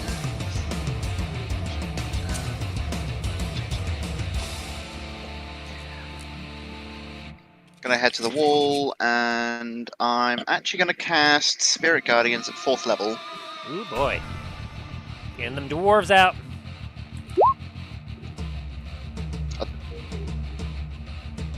You don't have to roll damage just yet. There's no enemy. Yeah. I was gonna say ignore that. It was force of habit. You see this guard up here trying to defend the citadel. You're like, that's an enemy. Kill him! And the dwarves just curb stomp him. No, wait! No, wait. Alright. Is that There's your a big turn, rat Dane? that goes across the wall. Yeah, that's my turn for now. Alrighty, it is now the enemy's turn. As you hear the from the other side, a battering ram wind itself back and then swing forward. As it's going to do a d20 plus 8 to hit.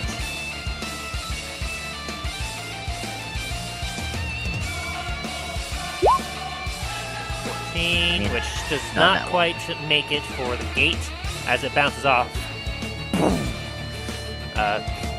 Kathos fortunately had held back, encouraged by the sight of all of you here, so he manages to prevent the gate from taking damage. Meanwhile, looks like some of the skeletons are going to be doing their thing.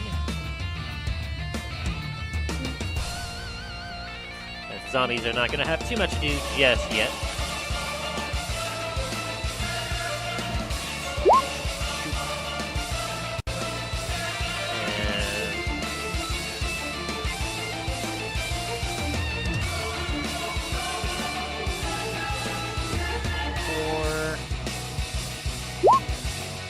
Four. Alright. So it looks like anything below a 16 is definitely going to miss. The 21 will hit. The 19 will hit. The 23 will hit. As arrows fly on up, and a few of the guards will be taking some damage. Down to that. You will be down. Ooh. Yeah, Dain, you watch as like this guy, he kind of falls like backwards on his knee as you watch as he just took an arrow to the neck as he's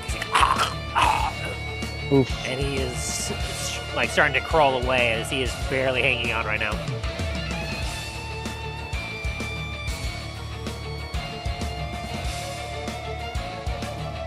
Down to that, and he will be taking that. 4 damage. Oop. Alright. As he's going to take that, and then a lot of those other big hitters are gone, so this one is going to have to do something instead.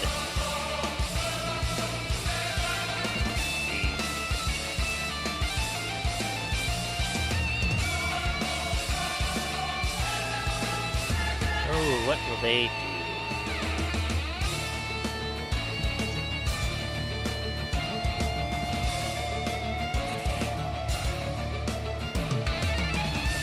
Feet. Okay, so yeah. And okay, and won't.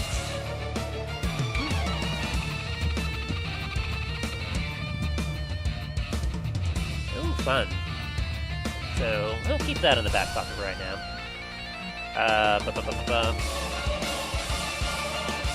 It's going to move on up. 20, get a little bit closer. And it's going to use a bonus action as a spear starts to swirl around its body. And it will... Yeah. It's going to see this guy up here, and it's going to fire a bolt of necrotic energy out. And... 22 will definitely hit, as this guy up here is going to be hit, and his body will start to wither a bit. As he takes a very lethal amount of damage. He goes down immediately to a knee, but gets back up and gets a bow ready. I didn't hear no bell.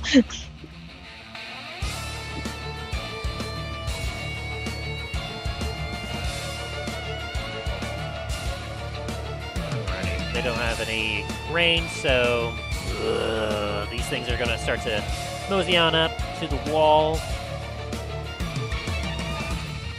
and try to see if there's any weaknesses or holes.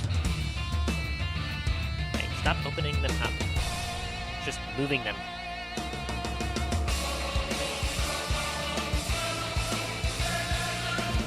There we go. You hear bones rattling in the distance.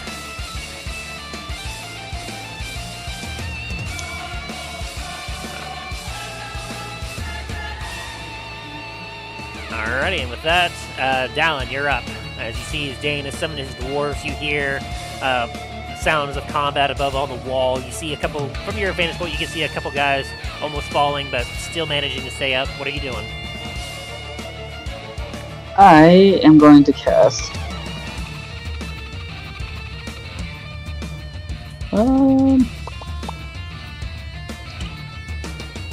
So, what's the point of upcasting this?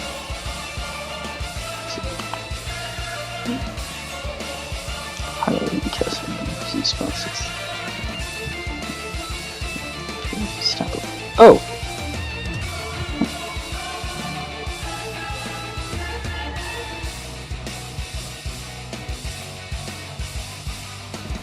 Okay.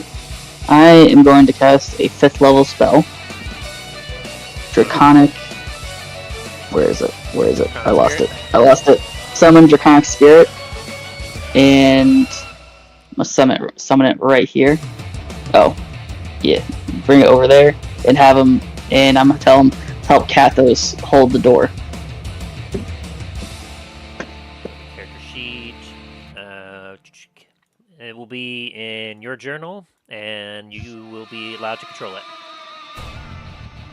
Oh, did you make a whole entire thing for the Draconic Spirit? You should be able to move it now. Oh, let me see. Yes, I can. There you go. All right. Oh, so go ahead and drop him off where why you is there 2 of them? cast him. It can only be one. Yeah, I only see one. Yeah, I have 2 of them. Let me see. Let's see if I can delete this one. Oh, there we go. We only have one more. One now. Can bring it over here, and it's gonna. Only you can see apparently. Yeah, I think. Yeah, I deleted the one that only I can see. Yeah, I think the one that you deleted is the one that all of us were able to see, and the one you currently have is one that none of us can see. Oh, what? So delete that one, and then go ahead and pull out the Draconic Spirit from your thing again. Oh, I can't delete this one. Oh. Well, here, let me pull this one out then, and then why don't you hit a refresh real quick? That should get rid of it. Something funny going on around here. It's the first time I've had problems with Roll20. Strange. There we go. Yeah, it's all fixed now. Alright, yeah, it's got stashy. It's got 30? Yes, it's got 30 movement speed. But you also, when you summon them, you can drop them off within a certain amount of feet, right?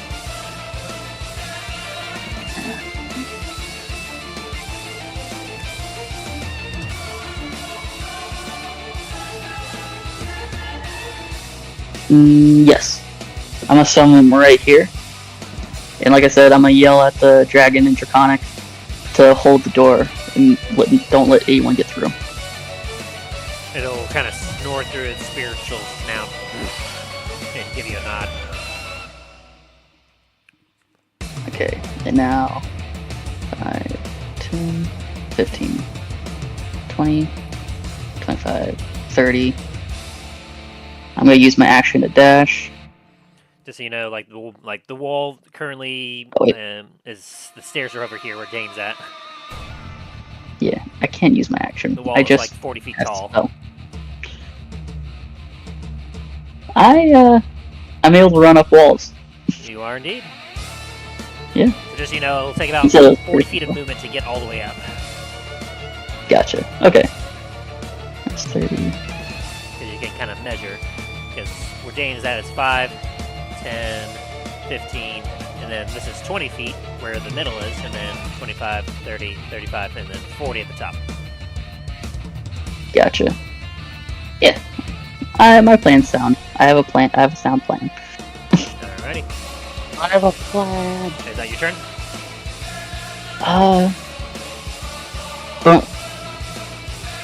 I don't know. I'm in concentration. Never mind. Actually, can I say I cast the Draconic Spirit after I cast another spell that I can do as a bonus action? Sure. Once I get over here,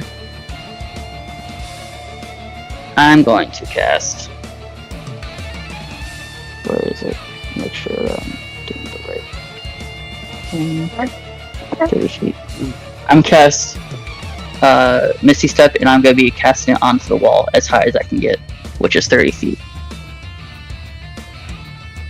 So. Yeah, you'd be able to get to like one of the first layers of the wall, or like above Talos, like above where the gate's at. Okay. Yeah. And then I cast Draconic Spirit and have it hold the gate. And that'll be my turn. Alright.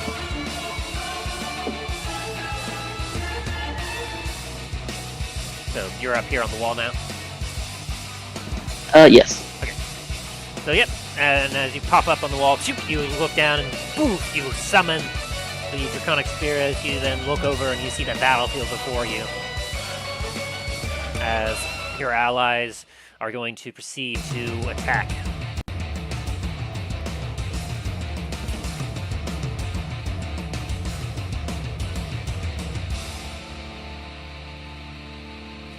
Upon seeing you, our captain, or one of our captains here, he's gonna see you. He goes, Dallen!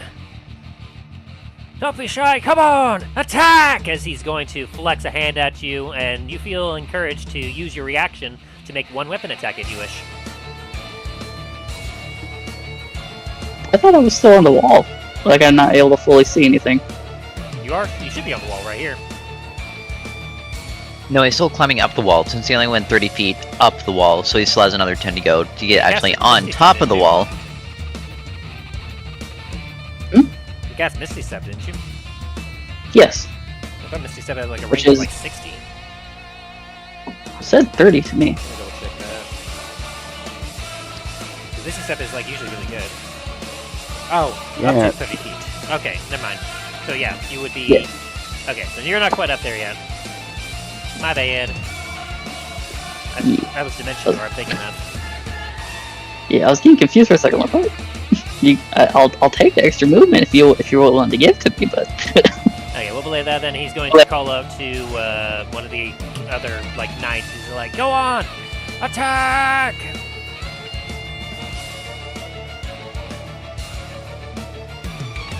So we're gonna have our guards and our knights shooting their heavy crossbows. So he's gonna be able to attack. Oh, he's gonna be able to attack 3 times thanks to that. Shoot, shoot, shoot. Oh, jeez, dude. Yeah. He's doing his best, but he's not doing great there. But the one attack, so he struggles to move stuff over here as he's shooting down upon the battering ram, and only one of his attacks will actually hit, dealing 3 damage. The others just kind of glance off or miss.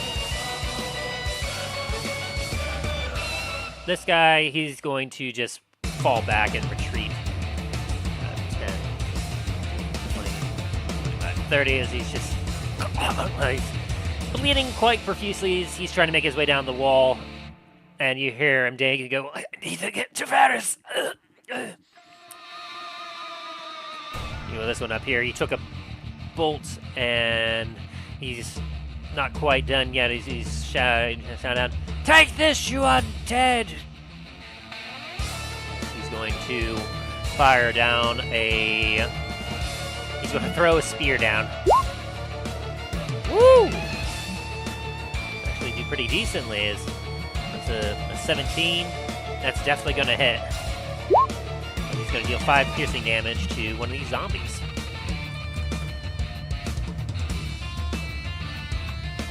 And this other knight, he's going to be taking his heavy crossbow.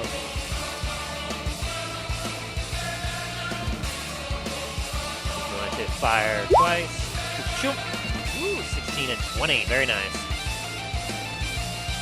Let's see. Yeah, he's going to be aiming at this thing right here because it doesn't look very friendly. Ooh, nice! So he deals 17 points of damage to that one.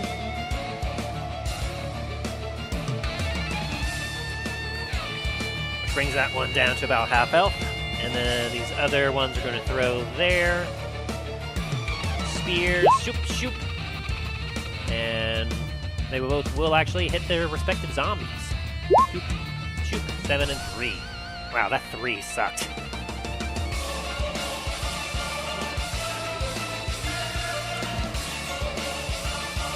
As you said, they're trying their best. They are. They're trying. And Kathos They're tired. Kathos will use his turn to like hold on to the gates and keep it from being busted open, which will increase its AC by an additional 2. Alrighty. Talos, you're up. Alrighty. Let's see. Real quick, I'm just reading over something that I can do on something real quick. See if I have to have visual line of sight to do anything. Do this.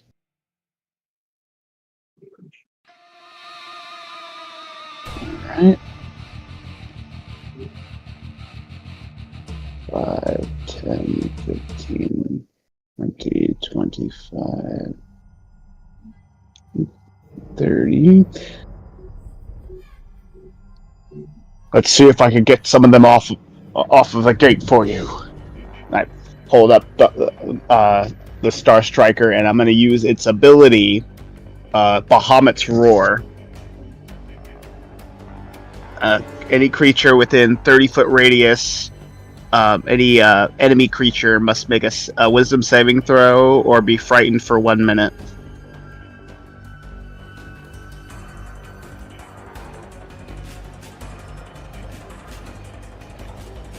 You said any creature? Any enemy creature. With a 30-foot radius. So I need to make a bubble so I can see the radius. Tools. Yeah, we'll grab all the enemies within the battering ram. Alright. They have to make a Wisdom saving throw. Oh, no, I did not mean to push that button.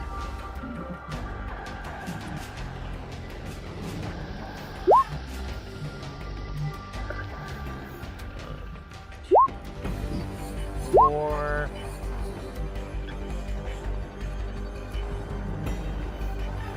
And then...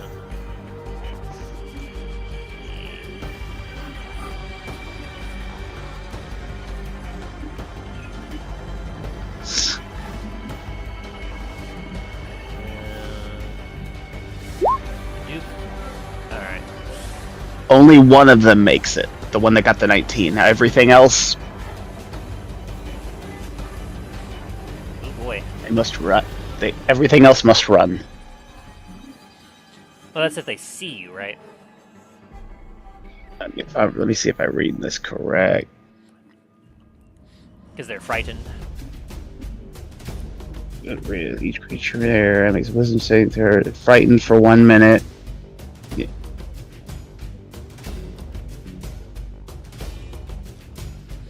So, creatures anyone that is under the effect of frightened. So yes, they will be frightened. Frightened, they have disadvantage on ability checks and attack rolls while the source of its fear is within line of sight. The creature can't willingly move closer to the source of its fear.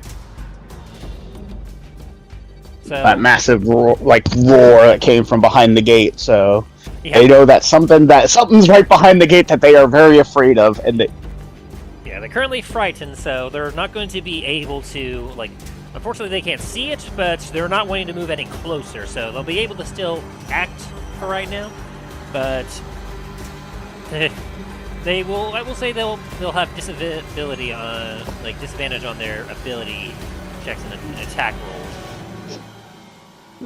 So yeah, all right. All except for one. Good play. Good play. Is like you will, unfortunately, on this side of the gate, you won't know exactly what had transpired. Like you obviously and then like you just hope that it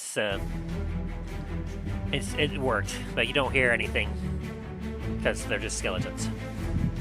Yeah. Hopefully that did something.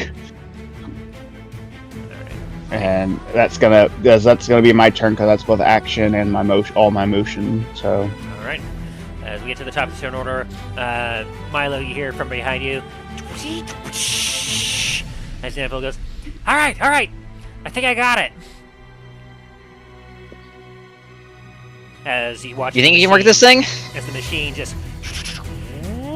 rises up, and you watch as the barrel of this cannon just starts to move a little bit. All right, Milo, where am I this thing? In by the fucking front gate. Copy that! As you hear, like, as it starts to move. So, this round, he will be spending aiming, and then he'll be able to fire next round. Okay. Why am I just envisioning that big German cannon, the one that needed trains to move it? Oh, the railway gun? The bomba something. It was like they invented thermite to get rid of this thing. Milo, what are you doing now? I was gonna say, does the 13 hit this guy over here? It will not, unfortunately. Didn't think so. In that case, Milo's gonna take his bonus action to hide. Alrighty. Dain, you're up. Alrighty. 5, 10, 15, 20. You'll be allowed to pass through him because he's an ally. Yeah.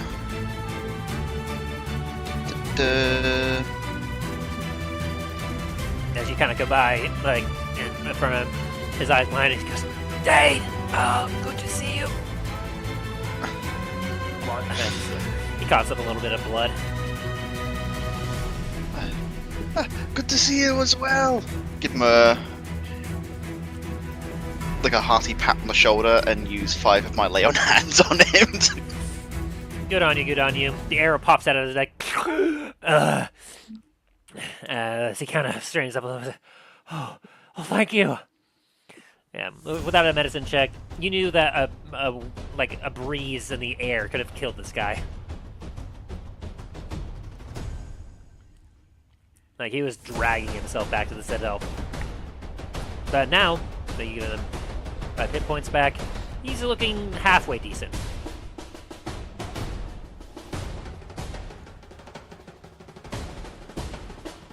Alright. If you think you can still fight the fights, otherwise get back to Venice.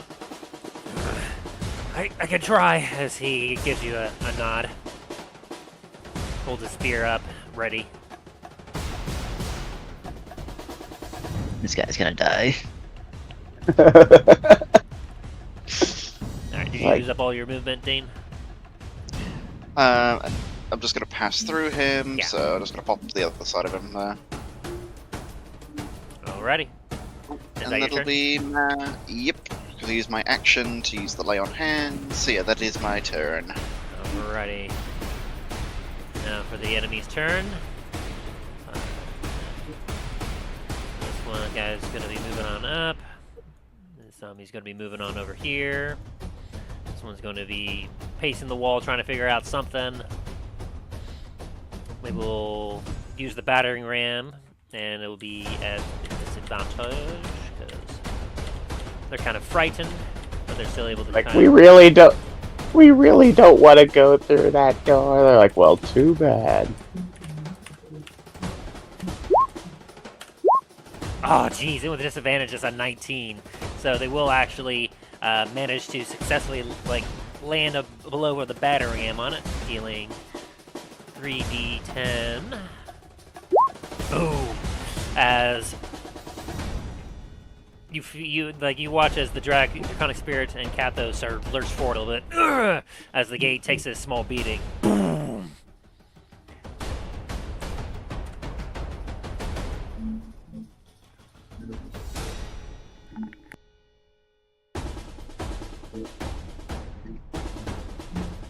Alrighty, this guy's gonna be standing here, still at the ready in case something happens to the battering ram. And we have all of our skelly dudes here. They're going to be launching their barrage of arrows. 1, 2, 3, 4. Wow, those are terrible shots. And 1, 2. Ooh, those are a little bit better shots. Alrighty, so everything that's that. So only one of them is going to actually make a shot. Fantastic. And maybe roll a 1d2 real quick to see which one of those he's going to be aiming for. Top one. All right. Ooh, bad luck for him. This guy up here, he's going to take another arrow to the chest and fall. As he dies. Boy. Was that the one that Dain just healed? No. No, go further up on the wall. Yeah. Oh god. And then our caster here.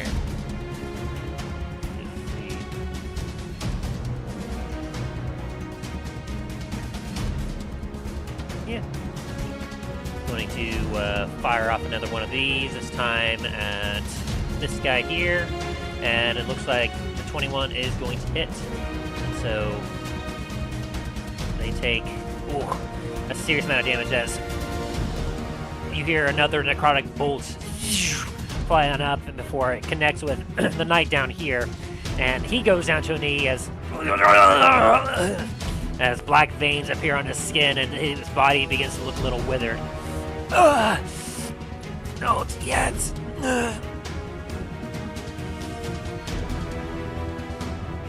Alrighty, Dallen, you're up. Currently 30 feet up on the wall.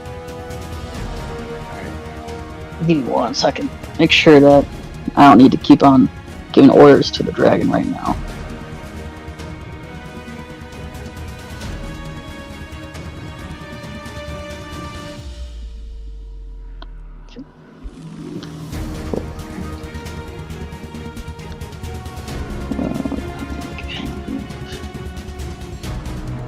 Okay. Now I just need to move up. That's not moving. Here we go. 5, 10, 15, 20, 25, 30. Yeah, that's correct. And the dragon is staying, trying to hold the gate with, why did I immediately forget his name? Kathos. Kathos, thank you. I haven't said it yet. I am very bad at names. You're fine. As you get to the top of the wall, you can see, like, just the severity of the situation before you. As you can see, like, all the undead scrambling towards the gate, getting ready to try and invade into the citadel. Hmm. Oh, I also forgot. I need to roll a percentile die. Okay, it didn't happen this time. I swear to God, if this thing fucking blows up right next to my face, I'm gonna be upset.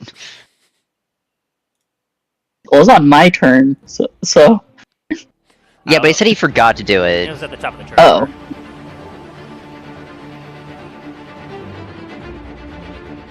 I'm not a fan of this. You're making me worried.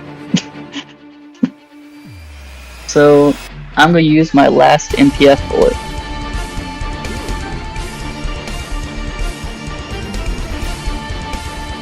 Want to explain for the kiddos at home what that does? Have I not used it ever since? It's been a long I time. haven't used it in a while. Yeah, like I'm like, a what bullet? So, it basically is a bullet that turns into a fireball.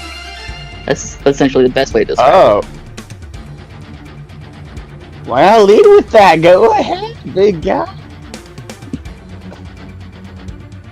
You had what, like 12 of those originally? I had 6 of those, So and I have 1 left from the start of this campaign. yeah. Perfect time to use it. Those. Not yet, anyway. Emperor knows how to. Yeah, Namful has. I just haven't had the time to go over and ask him to make Okay. more. I can have 20 at a time. I don't think I should need to say that, but yeah. I was saying it to myself. I meant to say that quietly, Okay, actually. so you're shooting where? So it's gonna be on the guy. Ooh, let me see. Big Minotaur. This guy? Yes. And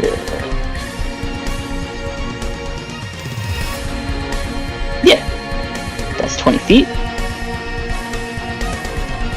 And see, I believe it's a 16. They have a dexterity saving throw. I think I might have accidentally drawn something. My actual spell. I doubt that.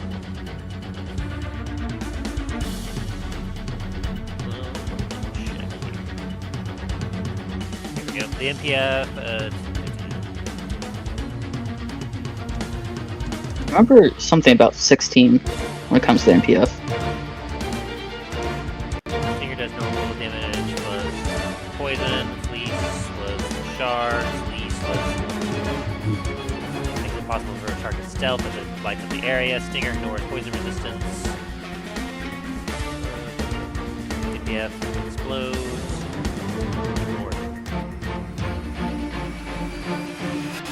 MPF is like the strongest bullet out of all of them. Imagine if it's scaled with your level. That'd be a bit too broken. That'd Because I be would like, have a shit ton of fireballs at once. it's like, It's also one of Justin's creations. It's already broken in general. Damage of a fireball. So, yeah, basically it's like a portable fireball, looks like. Yeah. So you Um, basically just that's- cast I think it looks, it seems to be just like a base level fireball is what it looks like. but since it's a bullet, it can't be counterspell. Nah. Yeah, the thing I'm trying to figure out is the actual... I want to say it's a DC of 16 for a dexterity saving throw. Yeah, that's probably about right.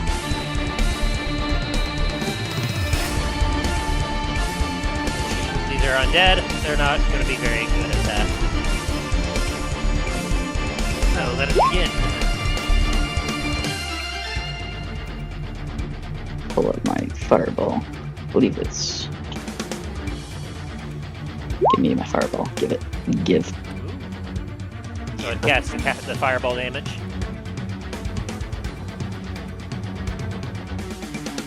That doesn't right. Oh, I guess it is. 86. Oh. Well, somebody made a dexterity. Now.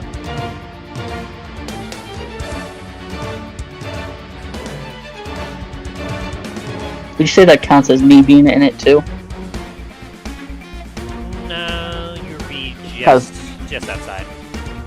Yeah, because you're like how many feet up? Because you're firing down at them, so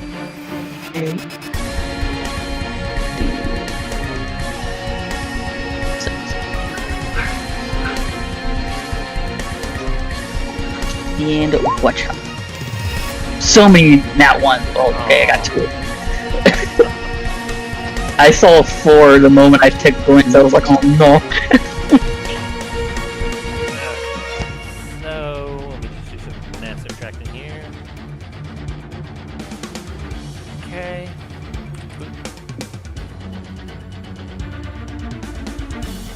Yeah, got some zombie. I got so many tabs open right now.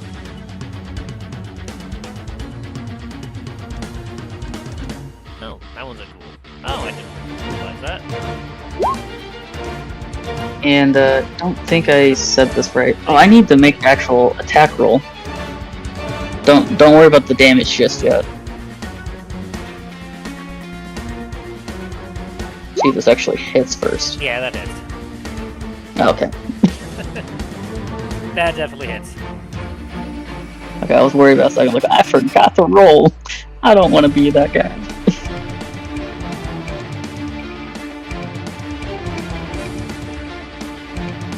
Half the damage would be about 12 damage that they take.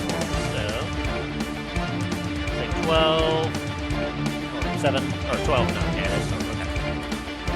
12 for you, and... That's for the Minotaur.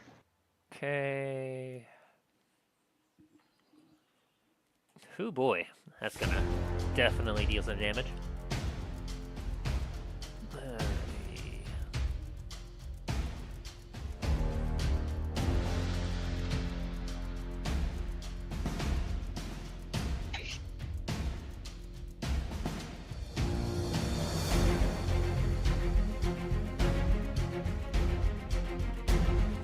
Okay, that one will take 12.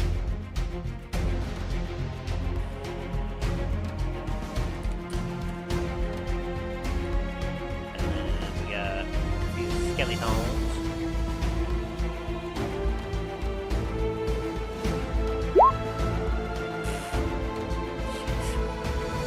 Okay, so that one's obliterated. And that one is obliterated.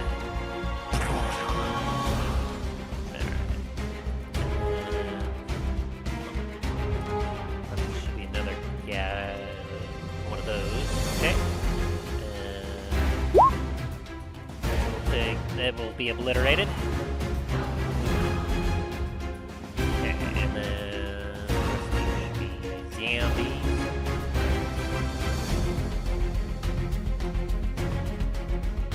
Okay, let me double check to see how many of these were in range. We had one. Just one for this one in particular. Alright. Ah, didn't quite make it. So we'll take that, and then in these two.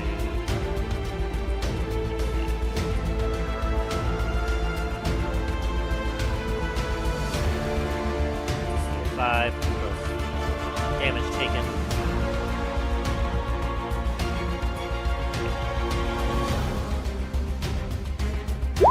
It makes it very easily, so it's still up. Okay. Rest of them do. Alright, cool. I guess I should check them. No. For some reason, they don't actually have that. Alright, cool. So you take your shot down.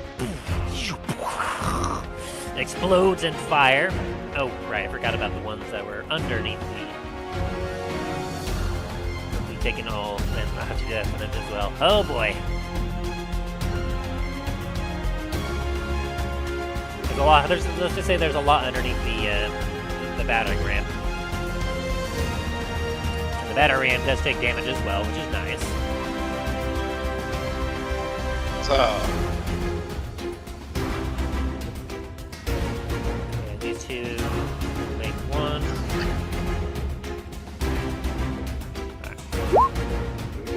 Okay, they both fail, so they'll be taking some damage. yep, edge. Okay.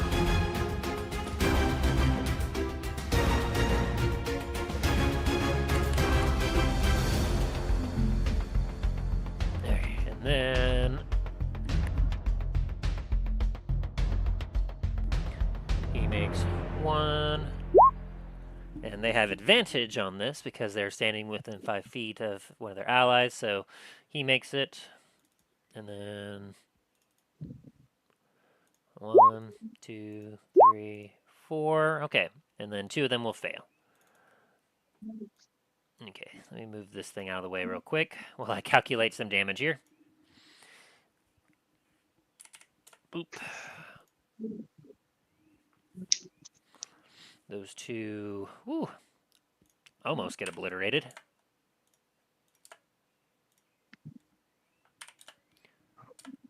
Okay. Did the music stop? Nope, it's still going.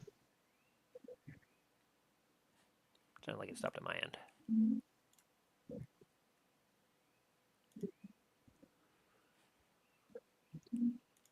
Yeah, probably because just the thing. I'm probably just trying to do too much. Okay. And so let's see, that one will go down to that. And that. Alright, and then you also dealt an additional bit of damage to the Minotaur of 18 and 11 for a total of 29. Ouch. If they knew how to experience pain, it would be saying ouch. Me no likey.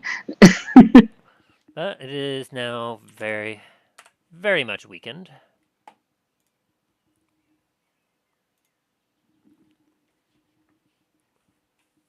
Okay, let me refresh my page real quick.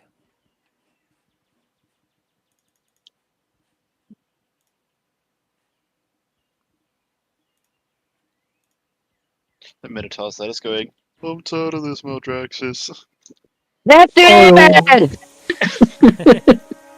It's too damn bad. Keep fighting. Alrighty. Looks like we're all set there now. Is that your turn, Dallen?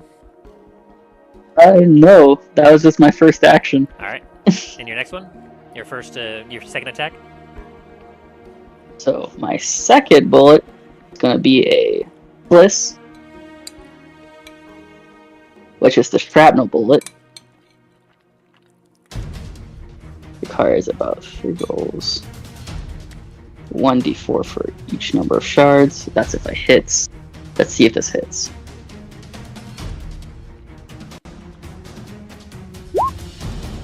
And who are you aiming at? And this boy. Okay. And then let's see. Okay. There's no one else behind him, so the bliss will work on only him, it looks like. Well, the bliss is in there anyways, so I guess I have to use it. Yeah. Because the way the bliss works is it breaks into shards, which deals additional damage, but depending on how much it penetrates, it can determine how many more enemies behind the target it will penetrate through and hit. Gotcha. Okay, so I misunderstood, but it is what it Yeah, is. it's not one of those it's not like a grenade shot. It's basically like it hits something and then breaks apart like a hollow point, and then if it still has momentum going, it'll penetrate through and hit additional targets behind it. Okay. But it still takes the bliss damage, right? Oh yeah, From what I'm reading. absolutely. Yeah. Okay. So the starting damage, the actual bullet hits, is this. And then 3d4. Number of shards. When a shard per 1d8 per shard. Oh, per shard. Total number of shards. Oh, okay. You gotta figure out Roll. how many shards there are. Yes, so I need to make a 3d4 to see how many. No, 1d4. Yes, 3 rolls, 1d4. 2 shards. Kill. And the target is behind them. So it's not if the target hits, it's if the target dies from the hit is when it starts passing through. I got you. Which go ahead and roll the shrapnel damage. My apologies, guys. I'm not trying to take too long. No, you're fine. There you go. How dare you? Damn spell. Just trying to make sure the rules are correct. Spellcasting is awesome. How dare you? And 4 piercing damage. All right. The Minotaur shatters into bones and pieces as it crumbles down. Absolutely getting destroyed by your bullet. Okay. Do I want to do something else? Because I still have options. Let's see. You hear that? We have options.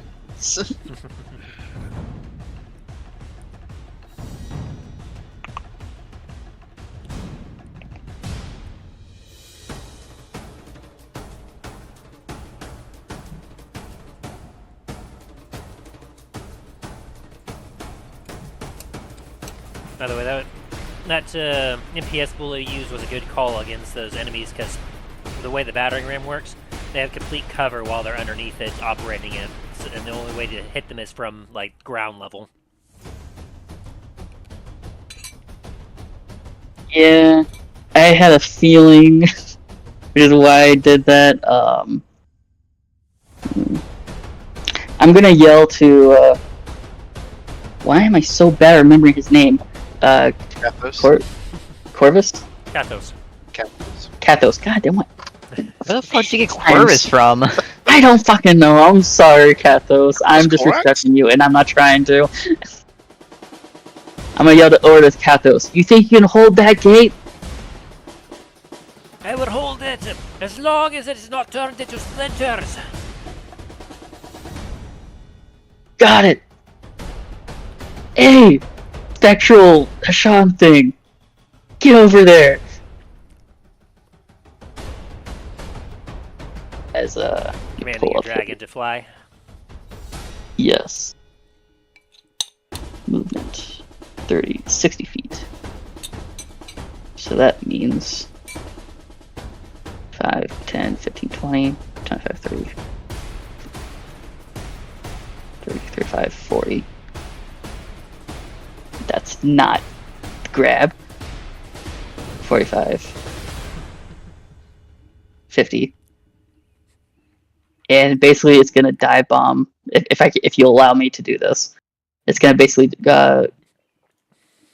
carpet bomb as far as it can go, while it's moving. Will you allow me to do that? Is that one of its attacks or abilities? I mean, it has Dragon's Breath. Breath weapon. I didn't think you would actually. Yeah, it has breath weapon. I don't assume you would let me do that, but I was just curious if you would. I mean, it's one of its attacks. It's one of its actions. So yeah. So, Oh, seriously? I mean, yeah, you'd have to have him basically stop at a point and then do his breath attack, and at that point, you can have him move further. But are you intending just to have him on the ground, or just breathing down upon the battering ram? Basically, as it's going in and coming down, it's gonna be breathing its breath down on this barricade, on this Battering ram. battering ram. Okay. Words elude me. The ram of the battering. All right, go ahead and roll your Well, damage for it then. I will allow that, but obviously, as you're saying that he's coming, swooping down first and firing from above, that means that the enemies below will have like their cover, but the Draconic Spirit will be damaging the battering ram directly, as it has no chance of making any sort of saving throw. I think this is the correct. Yeah, that's correct. Alright, so it's going to be landing on the battering ram as it's breathing fire on it. And let's make that check. Multi-attack. And what type of damage are you choosing for this? It's going to be... Will you allow me to have either acid or fire? Yes. Since it's... Okay. It's going to be fire this time. Let's see. Failure. Okay. Oh, so it doesn't actually do the roll for me. Okay. I think it did. Each creature in a 30 cone. If the creature fails, they take 2d6 damage of whatever type that you chose in that. So the battering ram will be taking 7 points of fire damage as it lands on it. Boom. Oh, it says on a failure. Success, half damage. Oh, you still need to make the roll. The battery ram can't no. make a roll. Oh. My bad. It is an object. It cannot make a saving throw. Yeah, It's a mimic! It immediately sprouts out of mouth and just dodges out of the way. Alright. Yeah, sorry, I'm trying to focus and trying to make sure I'm doing everything correctly. You're good. Alright, so it takes 7 points of fire damage as your Draconic Spirit lands on top of the batter ram and breathes down, damaging it even more.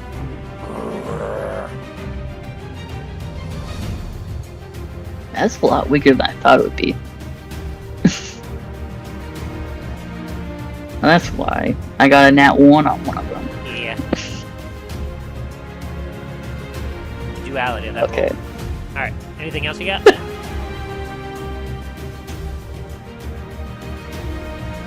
I'm gonna use an action surge. Does it go on your turn, or like, is it controlled directly by you, or does it need to work its own initiative? I forget. I believe I read that it's on my turn. If I didn't, I am deeply sorry. Let me see. One I action, am- concentration, so long as you fall forth. When you cast a spell, choose an ally to your. Your initiative counts. It takes its turn Yeah. immediately after yours. Okay, yeah, we're good. For Okay. purple commands, no action required by you. If you don't use any, it takes the dodge action and uses its move to avoid danger. Good to know? Alright, Okay, so carry on. yes, that means it goes right after me. Then that's the end of my turn done. Alrighty. Because that the only way it could have moved if I ended my turn. Alright, allies' turn. 5, 10, 15, 20. But this guy's gonna run up here, and he's gonna proceed to throw down a spear upon that zombie.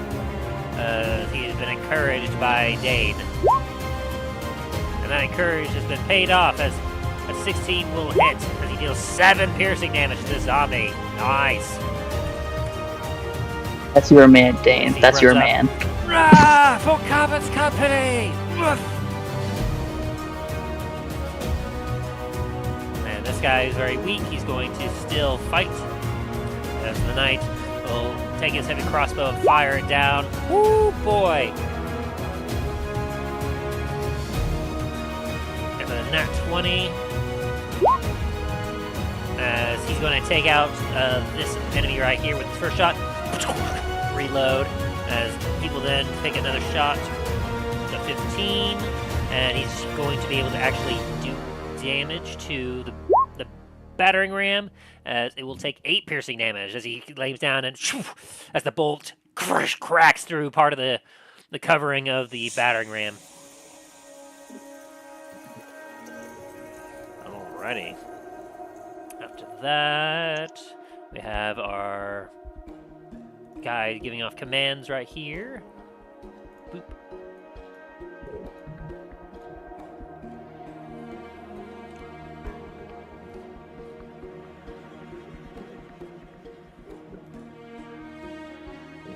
He's going to shoot a longbow down. Oh boy! Oh, you kidding me?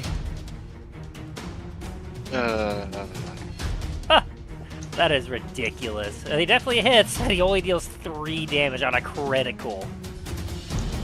Oh, that is sad. Yep. Sounds about right for the guards.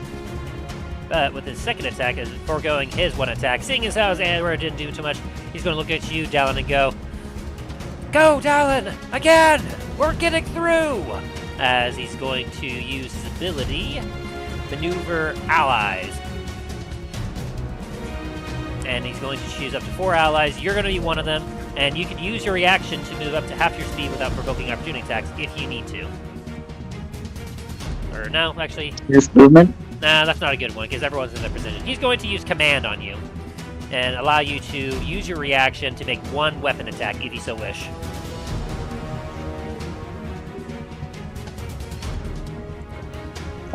That person looks pretty important right there. And it's just a basic attack, nothing like fancy. Gotcha. So I can't use the fliss bullet. Do you have it reloaded after your last attack? The Inferno Rifle has 4 bullets in it, and I've used 2 so far. And what was loaded in it? I had an MPF bullet in it, and 2 fliss bullets in it. And I had 1. Was it Liss? It's the one that makes people bright up. Let me see what it's called. Do you remember what order you loaded it in?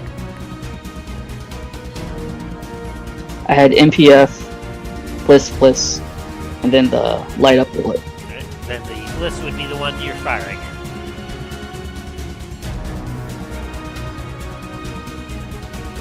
Okay.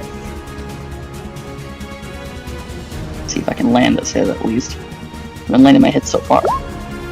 Hopefully I didn't just jinx myself.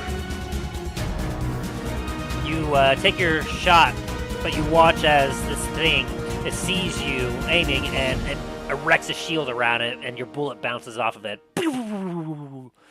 I did just jinx myself. As it casts shield. Oh, one of my nice bullets is gone.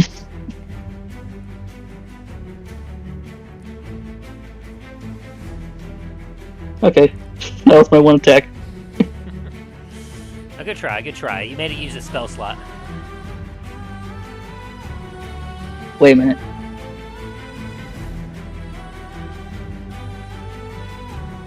Oh no, I can't do that. Never mind, I already used my reaction.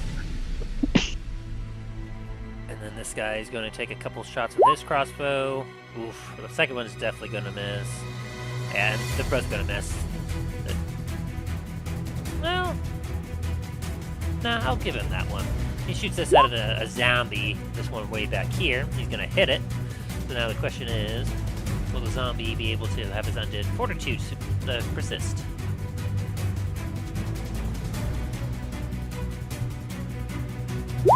Oh, jeez, yeah. So that guy was useless.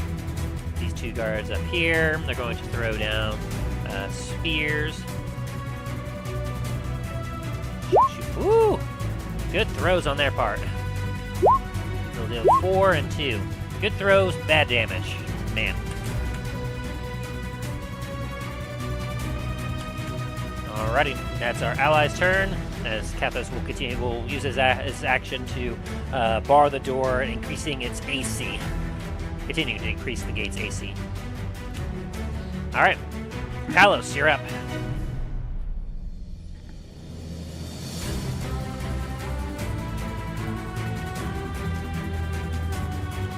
Talos, you there?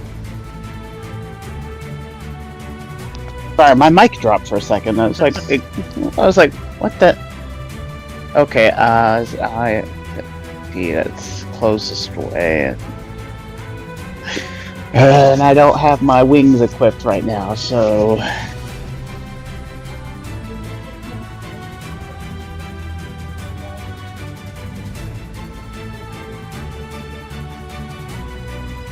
I could use my grappling hook, but it must be easier just to use my dash action to run.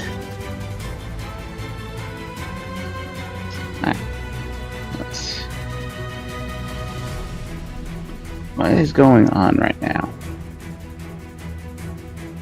Give me just a second.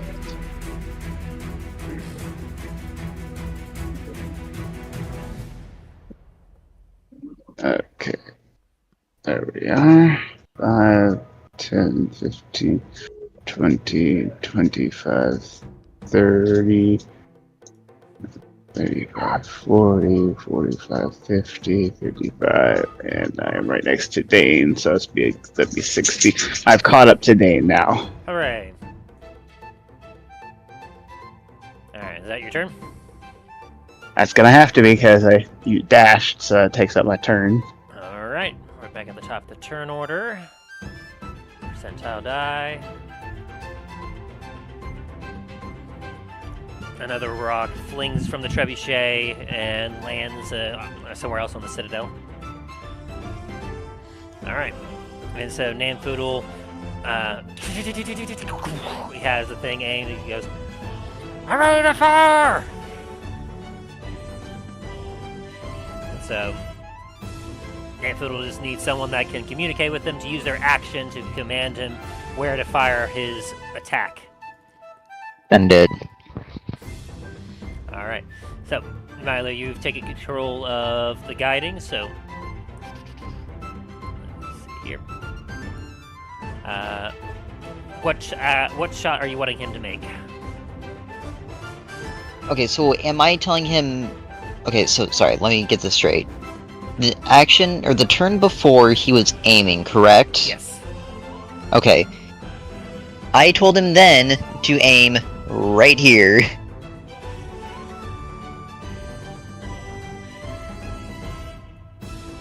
And were you wanting him to use just a normal force shot, or were you wanting him to use a flame shot, or a jet shot? Wait, what? You know what? Jet shot. I don't know what it's gonna do, but fuck it. There's a lot of words, Magic Man. The Obelisk of Elemental Runes should be in all your journals, and you should be able to also use it if you so wish. Reading it right now. Oh, look at that. Let us not use that flame jet. I was gonna say, that's gonna push everyone there. Yeah, after reading this, My the way time has I'm ruling come. That jet is basically, like, it works kind of like Flame Wall, I believe, is the way I was having it rule, where you choose a spot and it kind of goes off from there. Let me double check that. Like, what was it, Wall of Flame? I mean, that sounds... Yeah, Wall of Flame. That sounds about right. Yeah, Wall of Fire, where you create a wall of fire on a solid surface within range. You can make up the wall up to, whatever's there, but basically when the wall appears, each creature within its area must make a dexterity saving throw. So basically, each select a point, and then from there, the fire starts and it kind of like goes off into a distance. But it's only like 5 feet wide. Right. It can be up to like 1,000 feet long if need be. So like its range is like 1,000. Okay, so for this flame shot, am I allowed to say where the cone goes, or how does that work? Okay. So for the flame shot, it works. It's basically the Big Daddy version of the Inferno rifle. But can I just, like, choose where the cone is pointing or no? The cone is going to be pointed in whatever direction the shot is coming from. So, based off the direction that the gate's facing, So it'd be coming... Oh. Yeah, wherever it hits, it would have a cone going westward.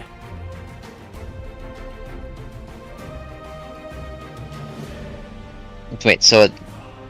Alright, so if I shoot it right here, the cone would be going this way, correct? Yes. Okay. I wasn't sure if it was going to be going this way or this way, because I'm up in that corner, so just wanted to make sure.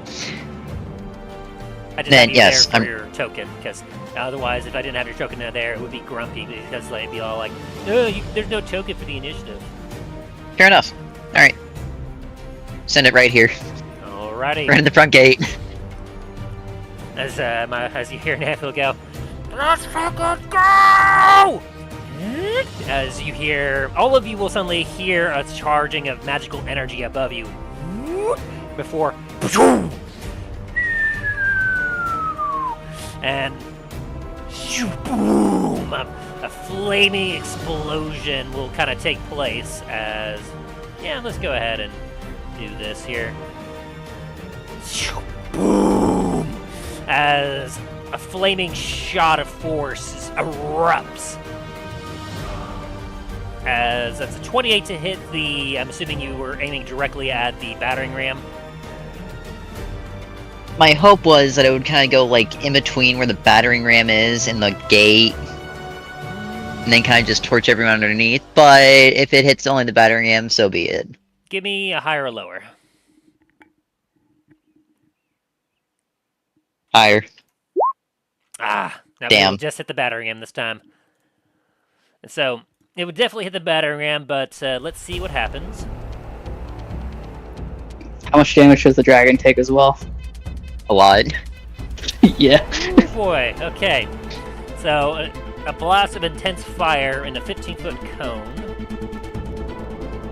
So, cone. So... Yeah, fortunately the dragon will just kind of be caught by a bit of it. But the battery ram will be taking 31 points of force damage and 26 fire damage. As this cone just... As it just absolutely just launches from the heavens above and just... You feel the heat off of this, Dallen, and you immediately recognize, like, the familiar sensation that this thing is giving off. You're like, what? A type of sensation. Like, the sound, the way that it impacted, you're like... You have to look at your Inferno rifle, because you're like, I didn't do that. But... Alright, how much damage you say it was doing? It did 31 force and 26 fire damage.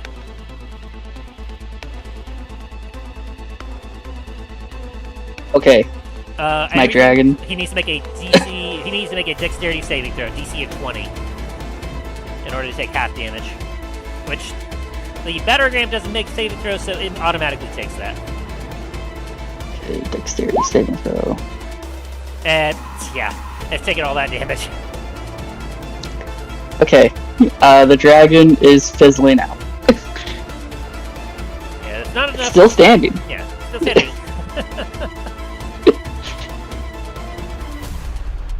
But as you take a look down at the battery ram, you can see that there's there's a large hole in the battery ram now, and the skeleton force underneath is like looking up, just like, what the? Like, the battery ram is still active, it's still there, but that shot almost destroyed it immediately. As Milo, you hear from behind, ha ha ha ha! It works! Sorry, what the fuck did he say? I didn't catch any of that. He laughed and said it works. There, probably better. Yes, Sam. It works! Fuck yeah! I know, fucking do it again! Copy that! As he will proceed to work the reloading. Alrighty. And is that your turn, Milo? I guess so. Alrighty. Dain, you're up. As you saw a bolt of fire just rain down from the heavens and just land by the gate.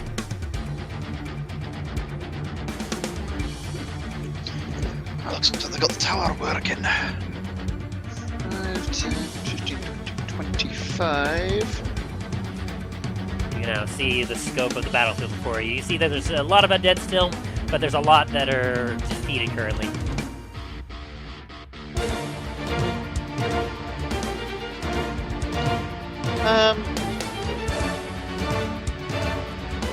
How high up is the wall?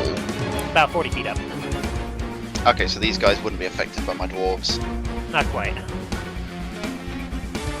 You just see like 30 dwarves just like leaning over the wall, pointing at the zombies. I'm gonna throw my shield at this one out here. Alrighty.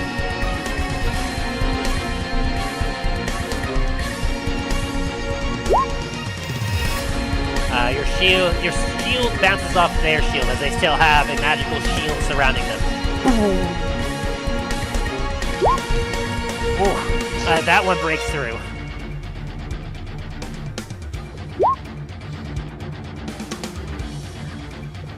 And I'm going to use a level 3, what was it? Smite is Divine only melee. Smite. Oh shit, I always forget, my apologies. You're good. I really wish I I did could it every allow time. it. Never mind then, I just hit. Only it was Pathfinder. As your shield gets through their shield and as they growl up at you. Good hit, good hit. Just gonna wave at them. Alright, is that your turn? Yeah. Alright, so the enemies turn up. Zombies aren't going to be doing much, they're just going to zombie.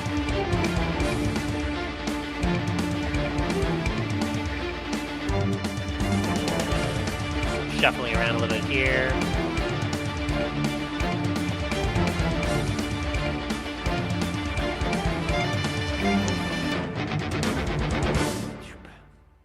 Yeah, this one's gonna raise its fist up at the dragon that's just sitting up there.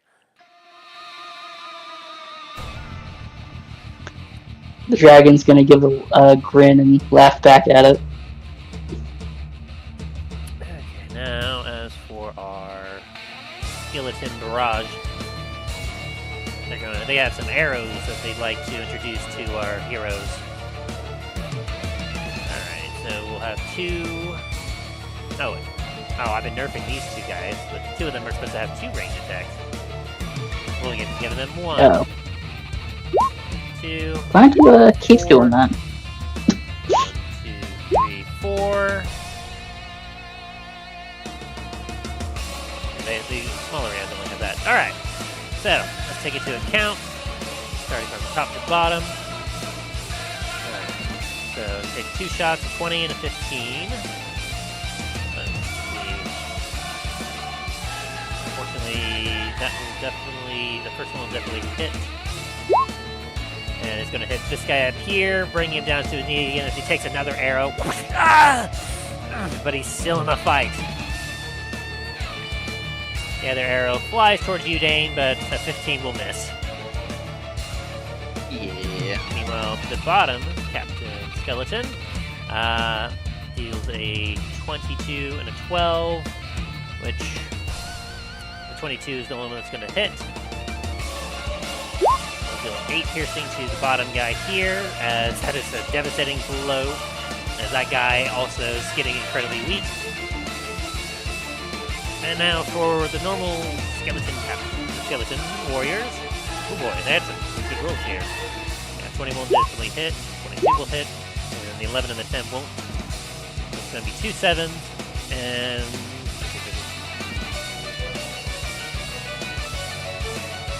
going to be dropped down to 3, and he's going to be dropped down to 2 dead. As this guy next to you takes an arrow to the side, Dallen, and he goes down. Ah! Oh, I already used my reaction, so I can't protect him, can I?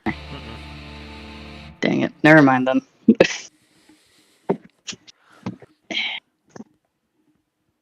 Alrighty, with that,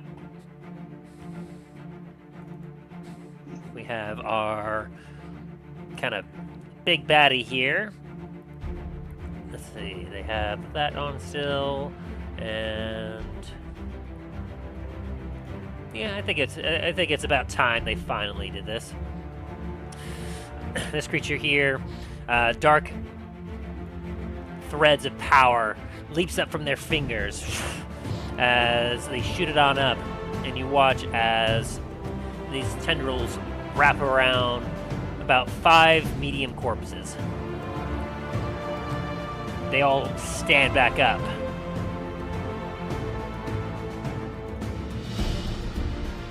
Okay, that one can still alive, but this one will stand back up. 1. This one will stand back up. 2. This one will stand back up. 3. Well, that's not fair at all. As it raises its hands up. And we'll do you as well. 4 and 5. As the knight that just went down next to you, Dallen, gets back up.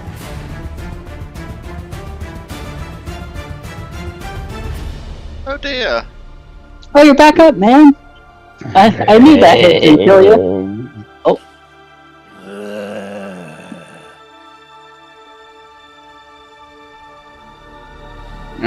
Crap baskets. Okay.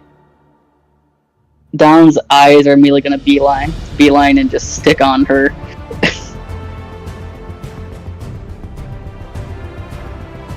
Oh, I was imagining Dallen sitting over here fucking reloading the Inferno Rifle, just feeling like shame. Shame. And using her bonus action, she's going to command all to attack. So these will move on up. And specifically, seeing the damage that you did, she's commanding them to attack you, Dallen, but unfortunately most of them aren't going to have much chance except for the one right next to you. This guy's a zombie now, so he's not going to be casting any magic. But the knight, on the other hand, he's got a weapon. As he swings it at you for an 8. Dallen's gonna use 16. his mask. 16? 16 does not hit either. He uses his mask. It like basically bounces off his mask when he looks over at him. Ching, ching. And it is your turn, Dallen. As he turns over to the captain who just died, and turns and gets blocks 2 hits accidentally, I guess. I almost forgot. His eyes. Has moved real quick too. Sorry. Because it's still up, so it's got to do an attack, which that will definitely hit. So the door will be taking an additional 3d10. Or 16 points. It's not too much, all things considered, but it's taking damage. As Captain feels the bounce, he goes, "Oh, I'm holding. This does not feel like it's too weak yet." All right, now it's your turn, Dallen. As I was saying, after the hits bounce off him, his head's immediately gonna beeline straight for her, and just point out you as let's see, he's doing an action surge as well. Oh boy.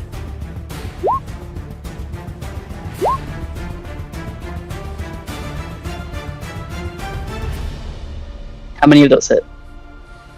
Good question, because as soon as it sees the your eyes, it's going to use another level 1 spell slot to cast Shield, which brings its AC up to that much. Also, going to do one thing. I forgot to say this. I'm also using my mask to make her magnetized. Ooh. I'm using one of my charges. And I'm going to have advantage. Man, when was the last time you used that? This is the first time I'm actually using that. Not to say. And I have to expend my bonus action to do that. 3. All 4 will hit. Okay. As she watches as So- you're glaring, there's a bit of a twing as your helmet just flashes and magnetizes her. She's all like, shield, shield, shield, shield, but then you just... I get bitch. Let's see, if I remember correctly, I thought there was like a gif about Gaston shooting off some bullets. Oh yes. So that's for the list bullet, which basically just makes her unable to stealth. It basically turns her into a glow stick. There So that, we go. these 3 are going to be normal bullets.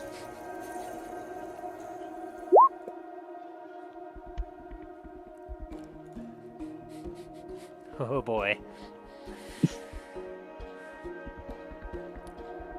Oh, okay, so let's calculate just how much damage this is. 9. And unfortunately, there's nothing directly behind her to take the fire damage cone, so... Well, I guess she has to roll some dexterity saving throws anyway, but I doubt that she's going to make that DC. Let's see. 1, 2, 3, 4. Yeah. Oh, she made 1! How about that? Oh, She'll take half damage on that last 13 fire damage. Nice. We'll Good for see- her. We'll see if that matters or not, though, as the first attack is that, plus that. that, plus that, plus that, plus 6. So do you want to know how much damage you just dealt? How much damage should I just do? 120. As you just boom, boom, boom, boom, boom, boom, boom, boom, unload, and like the first shot goes through the shield and hits her on the side, boom, taking out a chunk of her flesh. You see, she stutters to the side, boom, another shot takes out a shoulder, boom, another shot takes out a leg, and then finally as she's falling, you aim and a moment passes, and then boom, her head explodes as you deal a final headshot blow. As she goes down. Okay. And with that, down again. Down again. And down again. As all the ones that she was concentrating on to keep reanimated are now gone. Because she's not there any longer to focus the magic. Yeah. Throughout this whole campaign, I didn't realize I was using Accent Surge optimally.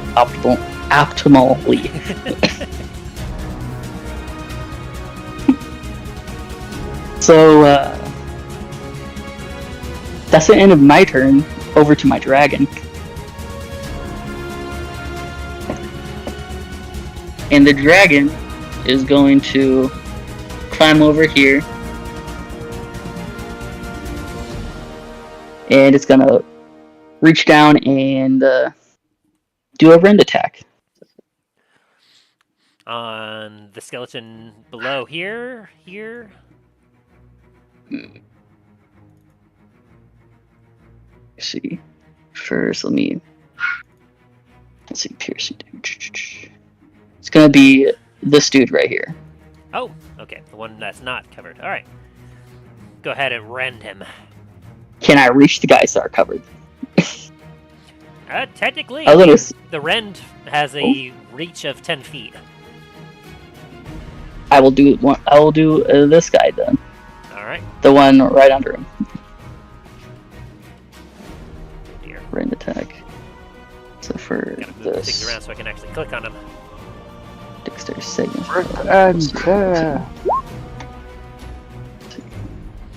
Okay, so he needs to make a dex saving throw. Yes, a dex saving throw equal to your saving throw. To your spell save. Oh. Why did I just read that? Okay, my spell save DC is pretty sure it's pretty high, so I doubt he's gonna actually make it. He got a 17, Yeah. so He does not make it. It is 18. he'll be taking 9 points of damage as you slash down. Oh wait, you just did a breath attack weapon. No, this is... That shouldn't... What? Hold on. Wait a I second. pressed rend. Jeez, okay, so that's Okay, different. that kind of works. So let's hide that, because that wasn't needed. My apologies. It's all good. I it's all thought I good. pressed rend. So you reach down with a 16. So it will deal damage plus the spell's level, which is 5? Was that a 5th level you said? Yes, it is a 5th level. That's base level. And a 16 will just hit his AC, so go ahead and roll damage.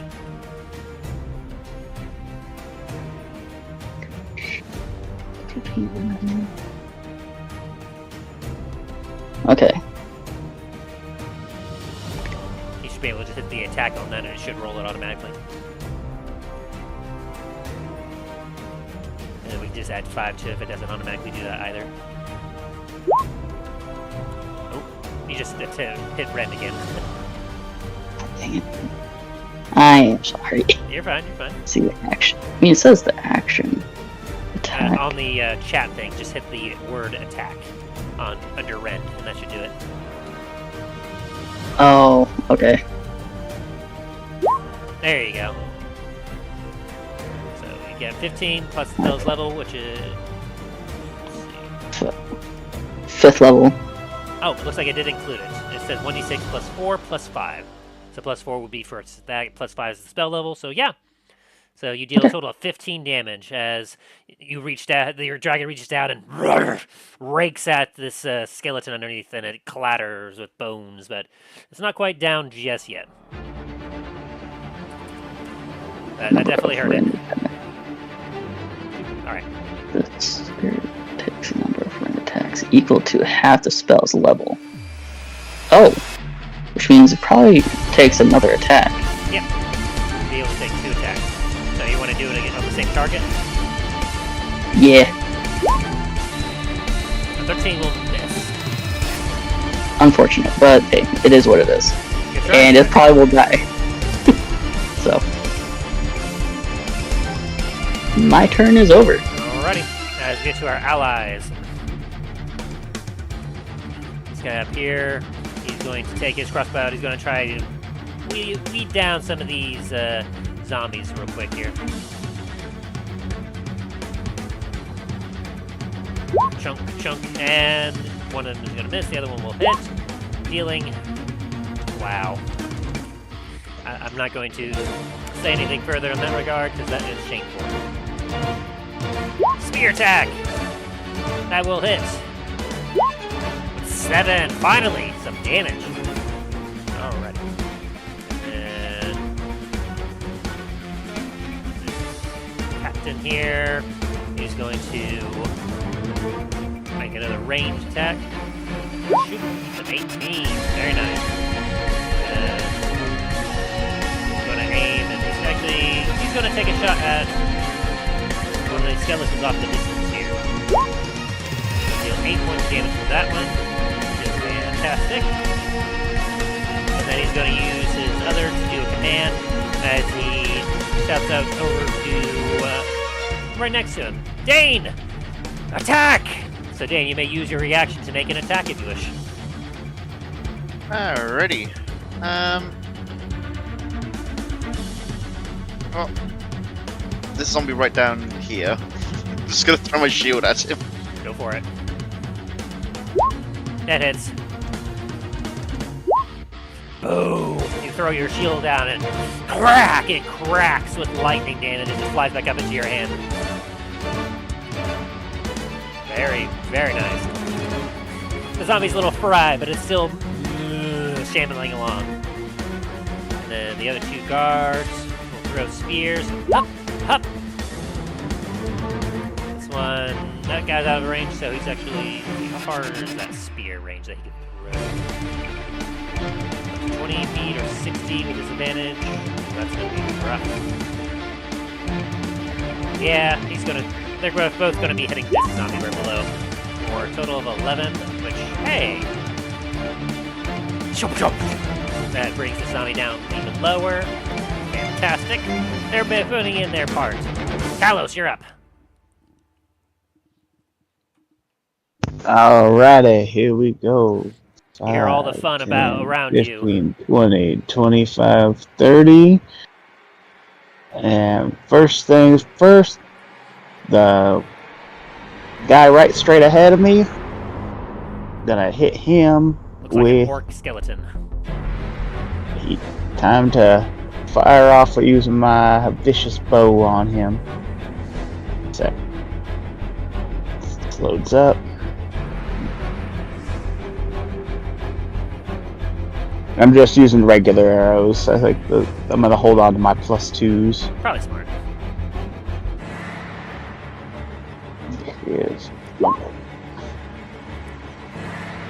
17. 17 does not hit him.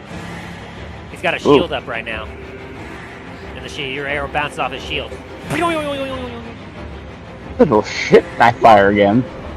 That will hit. Huh. And with that shot, you watch as you take a breath and you're like, aim, and you nail him right in the chest, and you watch as he scatters into bones immediately. Ah! Take that! That's gonna be my turn. Alright, top of the turn order. You do percentile roll. Okay, another rock from the trebuchet fires into another part of the citadel. This not land amongst your little fight here. Fortunately for you. Alrighty. As Dan Poodle... He's like... you hear from inside. Almost have this thing loaded! I can probably fire in the next 6 seconds!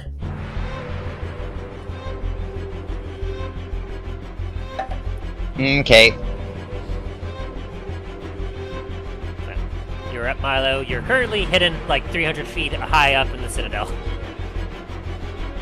Yes, but it does not give me disadvantage on my attack rolls, so fuck it.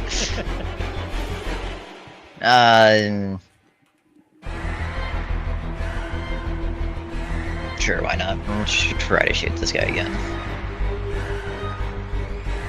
And since you're technically hidden, this will be just a straight roll. But with 20, that doesn't really matter. As you're hitting this guy here, it definitely hits. Alrighty, there's that, and... Oh wait, wrong one. Whoops. Hold please. There we go. Shoop. Shoop. Oh boy. And so the ones behind him will need to make, like, they will all need to make their 30 saving throws. Oh boy, okay.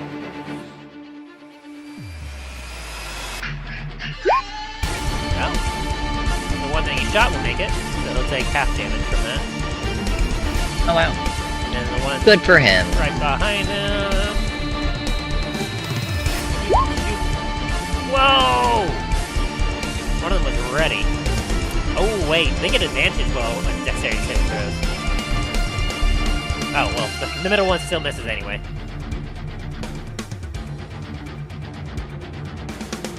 So, all right. Okay, now to calculate some damage here. Is you rain a splinter of damage down upon them. The first guy you hit, take 17 minus 5. Down to that health. And then that's additional 24 points of damage total.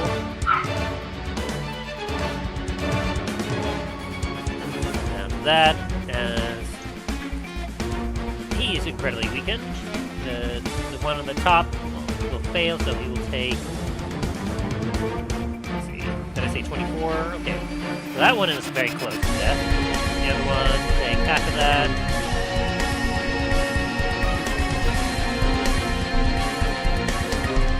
Boom, alright. And you land a shot down.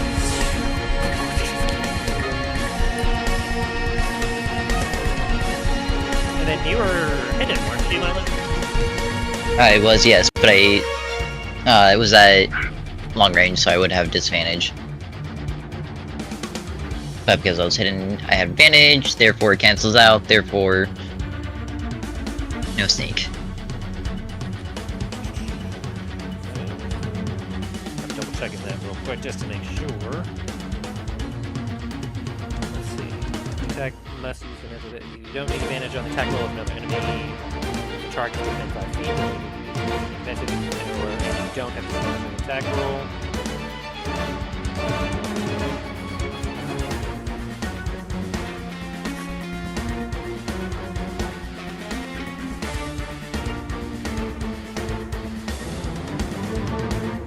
Oh yeah. Okay.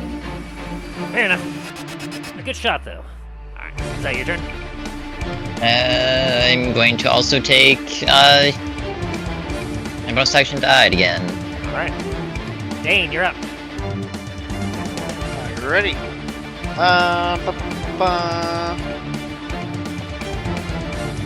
Yeah, I'm just gonna go back to hitting this zombie. Alright.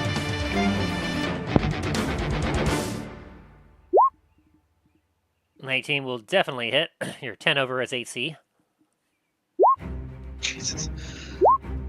Ooh! Oh my god! You absolutely tear the zombie in half with your shield, but then you watch as the other half, the top of the body, is still crawling, going, bleh. That hits. Oh, jeez. Same zombie? Yeah. What's left of him? What the? Okay, hang on. Did he make it again? The DC is 5 plus the damage taken. Unless the damage is radiant or from a critical hit, which that was a radiant or critical. Let's see. So 5 plus 20, so 25. Okay, he didn't make that one because the damage you dealt that time was a lot higher. So this next one, you managed to squash its skull in. Let's just sit down. Well played, well played. Alright, is that your move? Yeah, 'tis my turn. I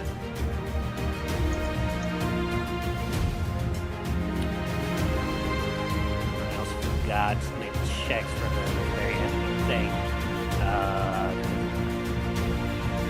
Then he make a wisdom against that frightened, I think. Was it Talos? Oh. Yes, as wisdom saving throw. Yeah, I forgot the last couple times, so I'll do a couple sweeping checks for them based off of the skeleton captain. So.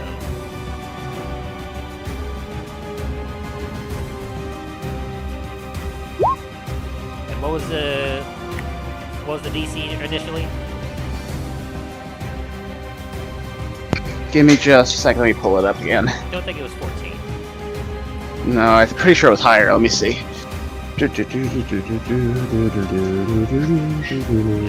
about 3 rounds that went by, so 2 and 3. 18. Yeah. DC of 18. Okay. So they would all still be like unable to move forward, but they still have the battering ram. So they will attempt to smash the door in. Oh my god! Shit.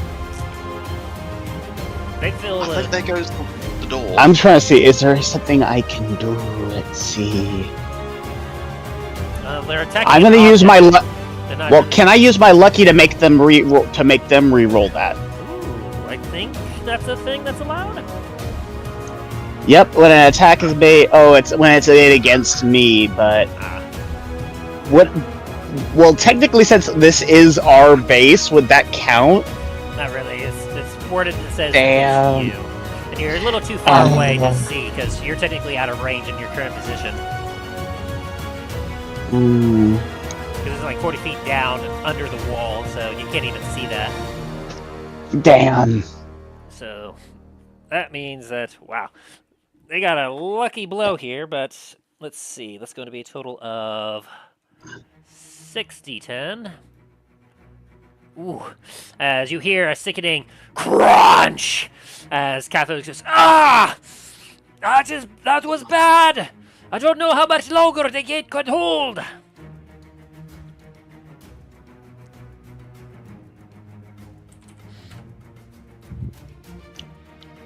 As the gate is now down to 13 hit points out of 100. It's down to 13 hit points? Yes. Oh, Jesus So Christ. one more blow from the battle ram would likely take it down. They use up all of their turns, but this guy doesn't have reach, so they're not going to be able to do anything. But we have our skeleton dudes, a barrage. So let's have them do some firing. Alright, so 1, 2, 2. Oof. Not great shots, but the first two, a 21 and a 20. Let's see. Do a d4 roll to see which one. Oh, looks like he would attack you, Talos. So does a 21 or 20 hit you, Talos? None of those hit. As 2 arrows from the one over here that you shot, or I think you shot at, they bounce off of you. And then the other guy down here, get an 8 and a 14. None of those will hit those guys. Shoot, shoot. And then the skeleton warriors behind him, they will all take a shot. 1, 2, 3, 4. Alrighty. So that one will hit. And that's going to take out this guard. And that guard. As a ball of arrows fly over and take out a couple more of your guards. this one up here. Ooh. This guy is spared because he got a 12 towards his attack. And then 23. Let me roll another d4 to see who gets attacked by that. Oh. It'll be this guy back here, and so he will take 10. As the guy in the back takes that. The arrow flies past you, Dain, and hits the guy behind you. Ah! Alrighty. And they can't reach there because the dragon is way too high up. So, passes their turn, as Dallen is now your turn. You can see down below, the batter ram has about made its way through the door. You can see, like, the beam of wood, like, giving in. As the skeletons underneath are getting ready to wound up another attack.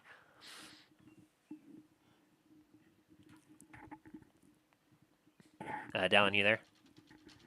Yeah, I'm trying to think what I can do to save this.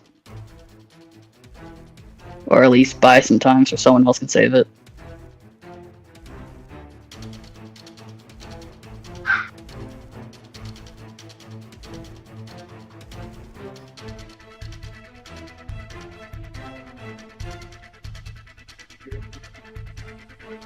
Okay, that's unfortunate.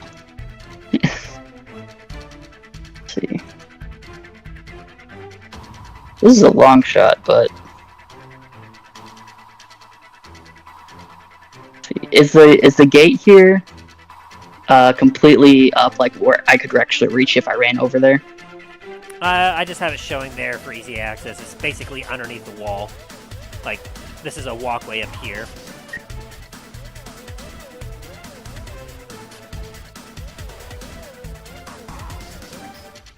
Did that answer your question? Yeah. I just have it kind of basically like Kathos and the gate are underneath this walkway here. I just have it showing here just so, like, for reference, like this is where it's located. Big as the walkway, like thick-wise. It's 10 feet wide. Feet wide. So, like, this is part of the walkway as well as this is part of the walkway. Oh no, I'm saying thick-wise, like how far it would take for me to walk down the wall and turn around and get over to the gate. From, like, maybe here.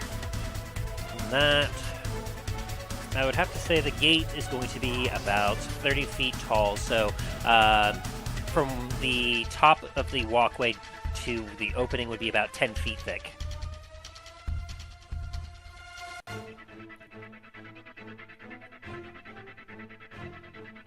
So if you use your spider walking to get over, you'd have to use 10 feet of movement to get down partially to the entrance opening.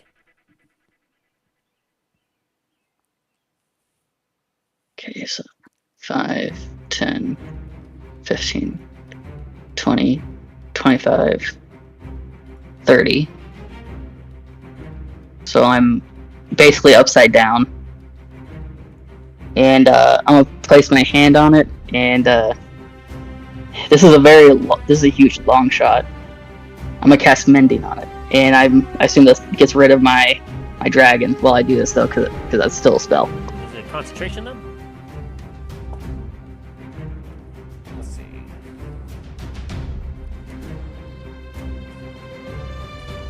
Mending is an instantaneous. So, but it's going to cast time for that is 1 minute, so this is going to take you 10 turns to do.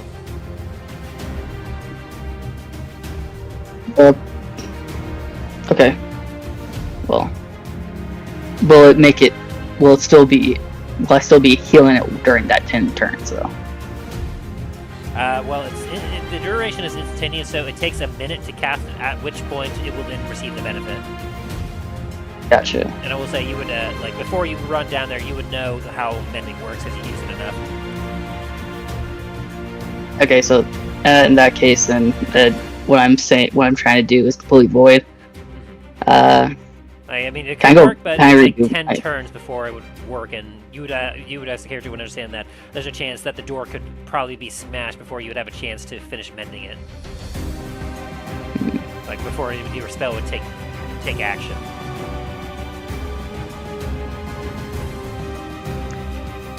Can I redo my turn then? Yeah. That's why I was all Okay. I told you that you would know before you ran over, so you would be able to, like... Yeah. Gotcha. Okay.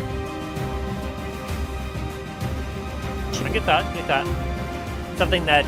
This is a spell that you generally will want to use after combat, because otherwise you would be incapacitated for an entire 10 rounds of combat. Okay.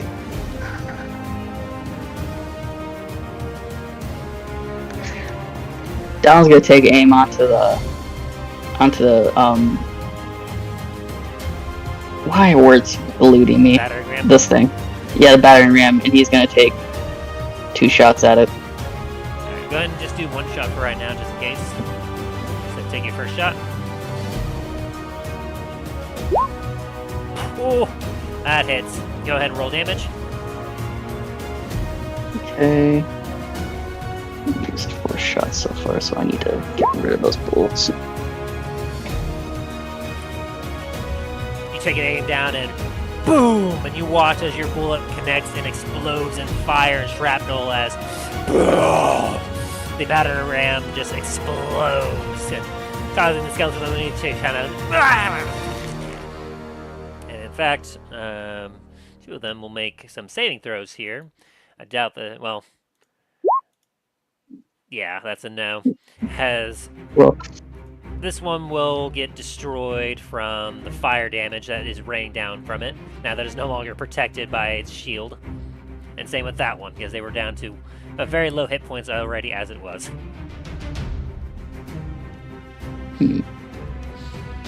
As they look at the shadow remains of their wood, the skeletons are just kind of like shrug as they get their weapons ready to swing at the door. well, these 4 right here got a dragon on top over them.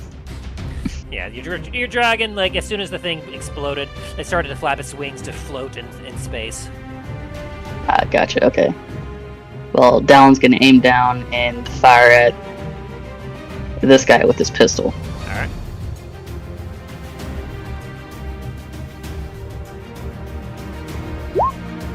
Oh, boy! Natural 20. That hits. Nice. Golden bones.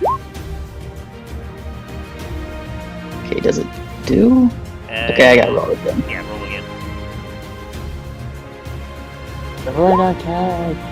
Ooh, good lordy. As you take your pistol out, you down upon him. You watch as he loses quite a few ribs, but is still standing. And this wall is 40 feet tall, right? Yes. Goodbye, dragon. I'm going to use 2 sorcery points to cast a fireball. So fireball is in concentration, so your dragon can still be there unless you're just saying you're signing it to its fate and having it be obliterated by the fireball. The dragon is a concentration spell. Yeah, but the fireball isn't. You're allowed Can I to cast spells while in concentration? Yeah, you just can't cast 2 concentration spells at the same time. Fuck? I didn't know about this. Yeah, like there's I mean, I could have cast spells the whole entire time. I played this while I'm in concentration. I thought you knew. No. Unless it says concentration, you can cast a Yeah, spell. basically. So if it's concentration, that means that like you have an amount of time that if you're concentrating on it, the spell will last. But then if you try to cast another concentration spell, the first concentration spell will end.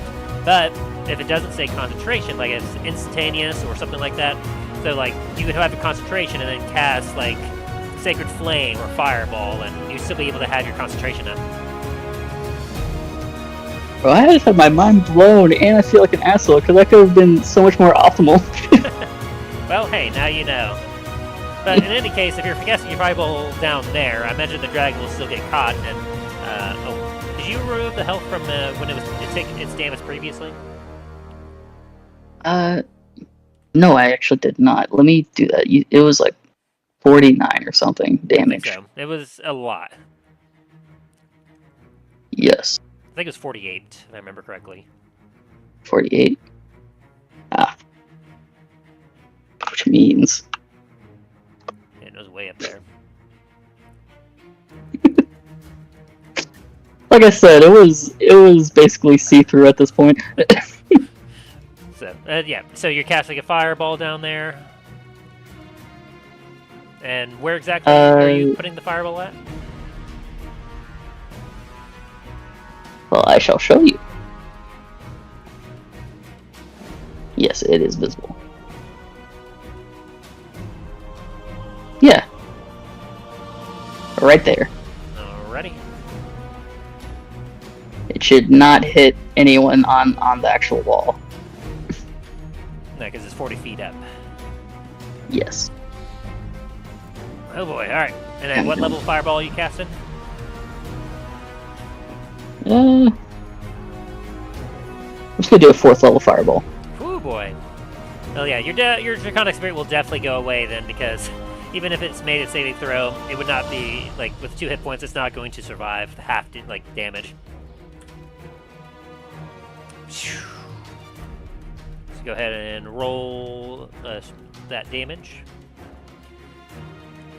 I do well, Papa. 96. You know, the most fucked up thing about that is that it's the image of his mentor, Hashan, a dragon. And he is like, you know what? I'm gonna blow this up. Boom. Oh boy. So, max damage is 31. Half damage would be 15. Yeah. So, that means that automatically this guy's gonna be gone, and this guy's gonna be gone, because even if they make the save, they don't have enough. That guy's gonna be gone, that guy's gonna be gone. So those 3 could survive. That one will need to make... Okay. And then a con. That's not gonna work, so that one's down too.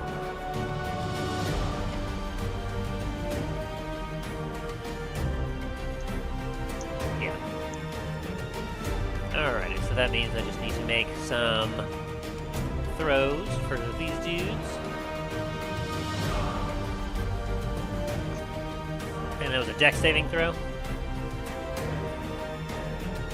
Yes, a dex saving throw of 18. Ooh, okay, so he takes half that damage.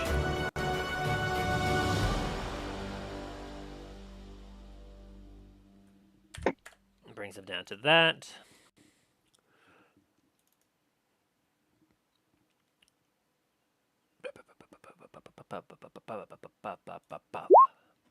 Oh, he doesn't make it. Oh, and he doesn't make it either. So he got rended, so he actually gets obliterated. But this one over here manages to survive. Barely. And then this zombie up here. Oh my gosh, he made it!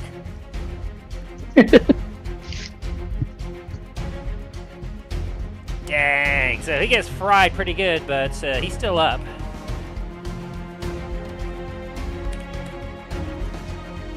Oh, man. That sucks.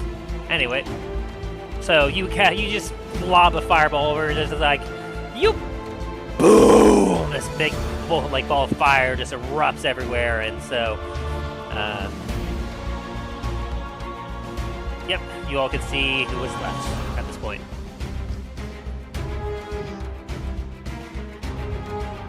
Hooray!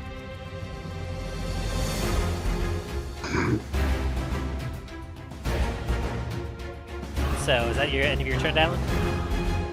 Yes, that's the end of my turn. Alright, so we get to our allies' turn then next. For the very few that are left. This guy up here, he's gonna take another spear that he has, and he's gonna lob it down at this zombie. Yeah! The 15 he's gonna hit and deal 6 damage. Which means the zombie needs to make on, and he makes it. So the zombie will stay up.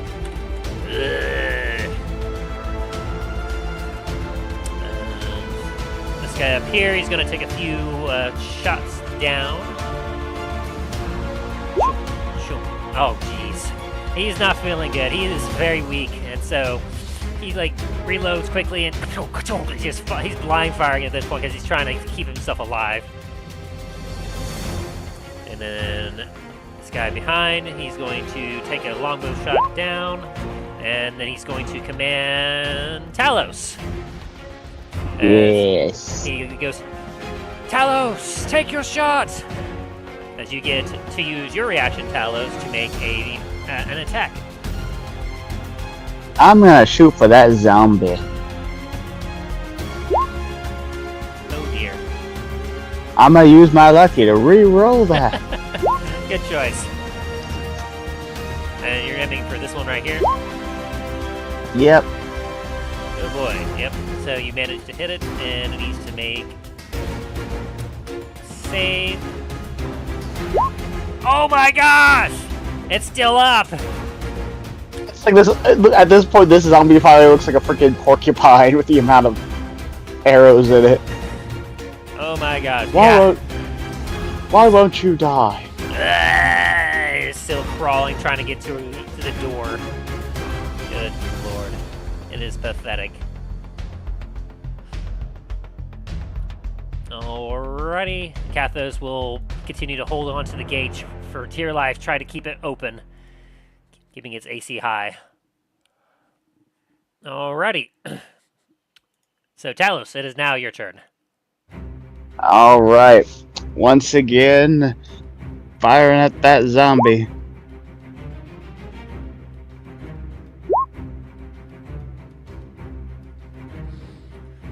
A 21 hits and a 13, which means the zombie needs to get a 18 on con. And a 16, it fails, and so it is down finally. And my second shot, I'm gonna aim for that last skeleton that's standing there. No, there's 2 of them. Oh no, yeah, you're right. Last one. 25 will definitely hit. And that takes it out too, as you shatter it into bones. As the bodies are just lighting up at the gate. And as a bonus action,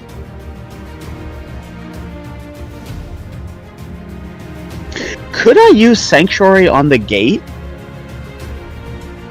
Sanctuary. Let me see wording on that. Until the spell. It says creature, but. Yeah, the gate's not typically a creature. A good thought. Let's see what else.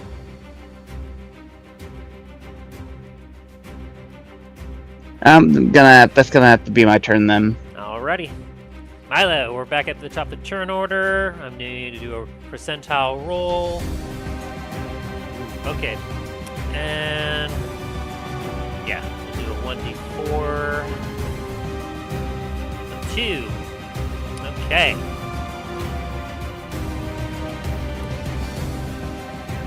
Dain.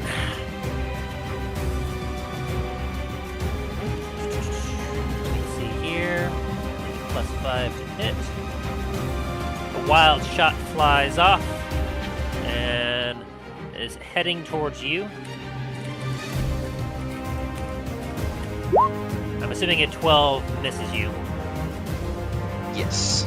A trebuchet rock flies and lands right behind you, putting a dent into the wall, and rolling off behind you.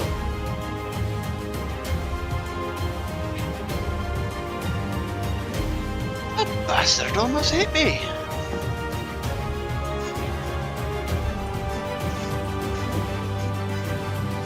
There we go.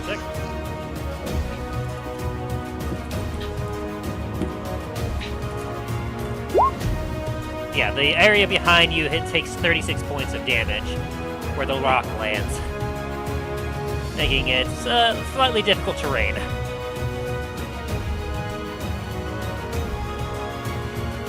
Alright, so Milo, you hear from inside the gun. Hi! Recharge! On the normal shot! And let's see. Oh! I got full functionality, Milo! Whose ass am I kicking today? I'm just gonna send a 4-shot over here. Wipe out these 3.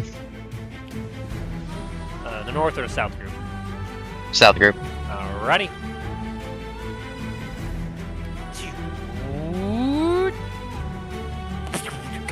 As this bolt comes down and in a 30-foot radius, damaging everything in the area. Oh boy, they need to make a dexterity saving throw. 1, 2, they do not make it, and 3. He does not make it either. Yeah. All of you watch as a ball of some kind of like ethereal-esque energy just comes into the area, and I probably have a special effects for this. Ah. Yeah, here we go. This and what's his breath?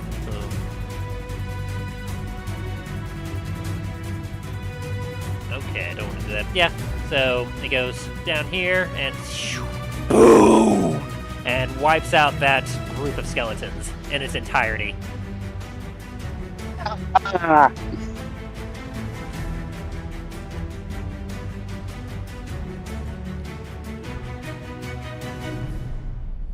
Alrighty, is that your turn, Milo? That's all I can do. Alrighty. You effectively wiped out 3 enemies that had been hardly touched in 1 round, so that is fantastic. Dain, you're up. Alrighty. There's 3 enemies up here still, 2 enemies over to the right, which would be just out of your range in your position, Dain, and then you would see a zombie down here.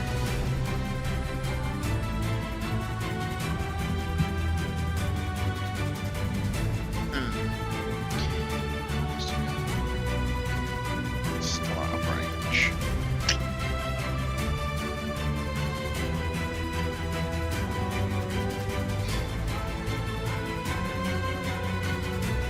Is this guy still alive? Yes, barely. He's the only one that... I'm gonna throw my shield at him.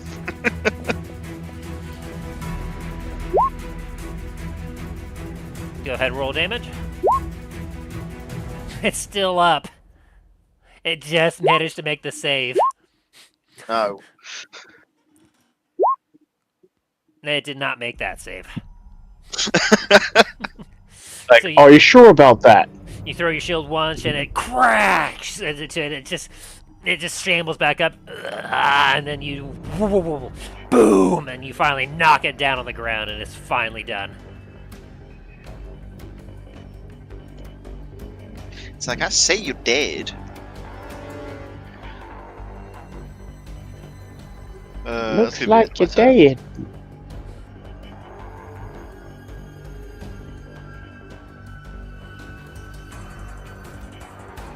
Is that your turn? Yeah. Tis my turn. Alrighty.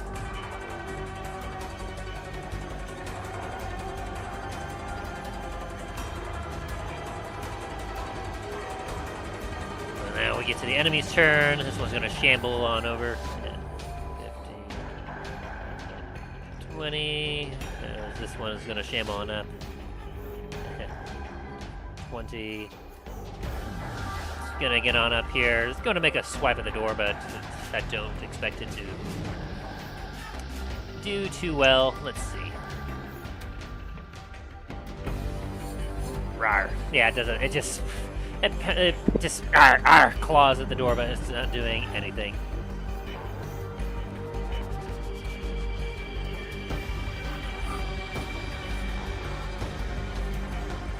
And then this one here is going to shamble on over. This one's going to shamble on over. They're not able to really do a whole lot, and these three are going to retreat. 15,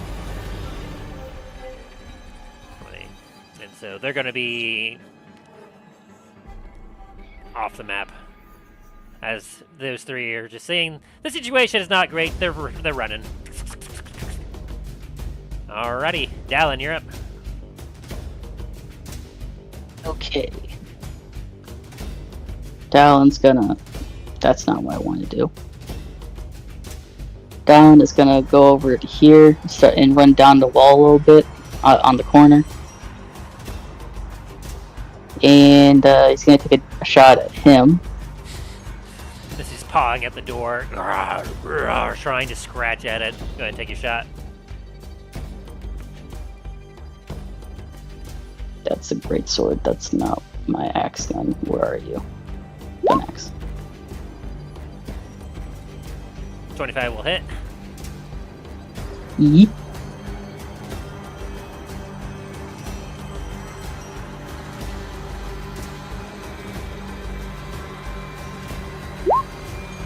Oh, that is the right one. And it's gone.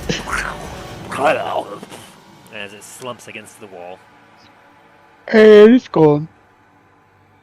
And taking a shot at this one right here. Oh, Jesus Christ. What? It is. Sorry, massive Oh. lightning strike just happened outside the house. It timed in just right for his nat 20. And which one are you aiming at? I was aiming at this one right here. Yeah, go ahead and roll damage.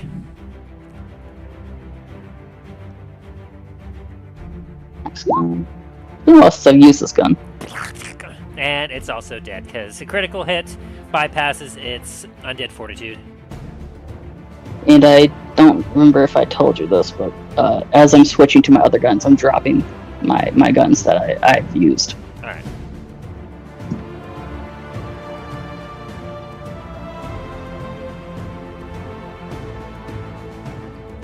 And is that your turn?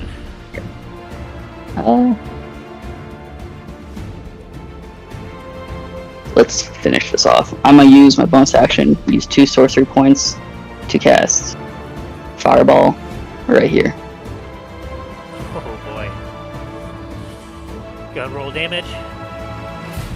Let's see, make sure. Yeah, no one's gonna get hit there. It's 40 feet. Alright.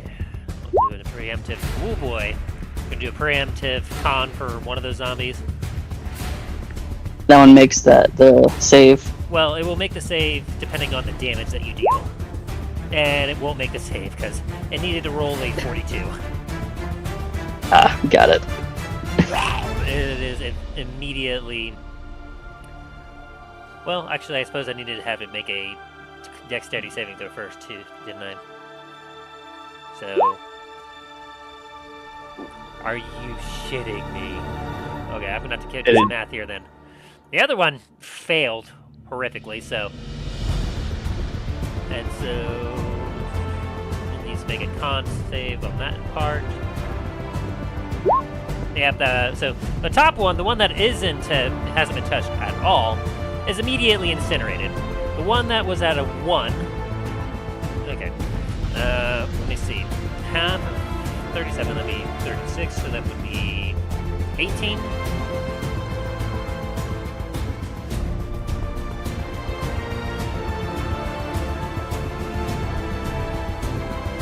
Okay, it still gets burned up, because despite that...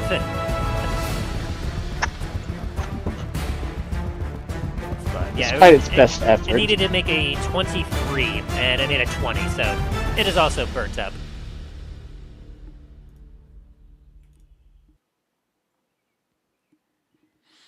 And so with that, the gates fight becomes quiet.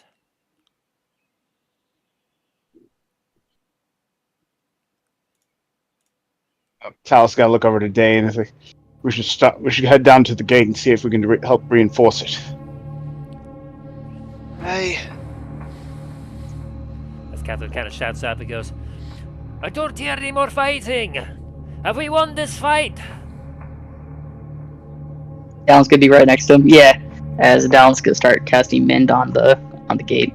Ah, good. The gate was not going to hold much longer. As you kind of look down, and you can see that there's now like a small hole between in the gate where the battering ram was smashing that you can see through, where you see all the bodies below. Okay. Hey Milo, get down here! Milo, you can't hear that. Well, Hear shit. what? You just hear a. As right next to you, like after like a couple seconds, you hear, "All right, I'm ready to fire again. Where am I aiming?" Right up your ass. What? As the hatch opens up. The fuck you just say to me? You fucking earned me. He kind of goes over to where you are, looking over. He goes, "Oh, looks like the gate's secured." Fucking barely. Looks like the damn thing was about to break. Well, we've been holding out for the last hour or so. But now they'll think twice before trying to assault our citadel. Now that we have the obelisk of elemental ruin, as he pats it very proudly. Nifidal, you've got to have a shorter name for that or something, please. I can't remember that obelisk of fucking something or other. OBR orb. Would it help if I just said the Tor? Tooer? Or would you prefer if I called it by the project name? Project name? Well, yeah, I didn't want every, like, motherfucker around and, like, Citadel to know what I was working on. And so, of course, naturally, I called this, like, I had this referringly loving to, referred to as a different sort of thing. During this construction and building, I named this thing, of course,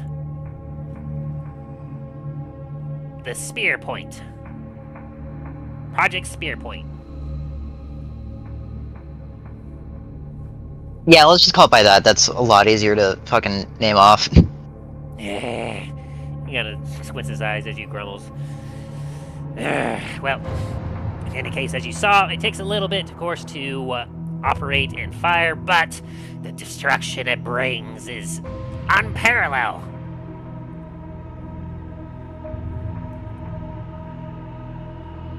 Now, as of right now, with what you've given me, this thing will be able to use, of course, a normal force shot. As you saw, it can just do like what essentially would be considered kind of like a fireball blast without the fire. Does pure force damage, just blowing away anything where that beam hits. Then, of course, you saw my first shot was the flame shot. No need to explain there. Now, if I wanted to, I could, of course, shoot a jet of fire. Like, I'll aim at a spot and I'll kind of raise it up a little bit, and that'll cause it to, like, have a quick wall of fire that'll basically incinerate anything that's in the path. Unfortunately, that's all the time I've had to be able to do for this. But, if we can get a few people, either if I take some more time to do some research. Obviously, I won't be able to now because of these assholes all around the Citadel, but I call this the Elemental Ruin because I know that, given enough time, I can have this thing shoot more than just fire and force. I think I could have it do all sorts of things, like ice and electricity and maybe even acid. The possibilities are limitless!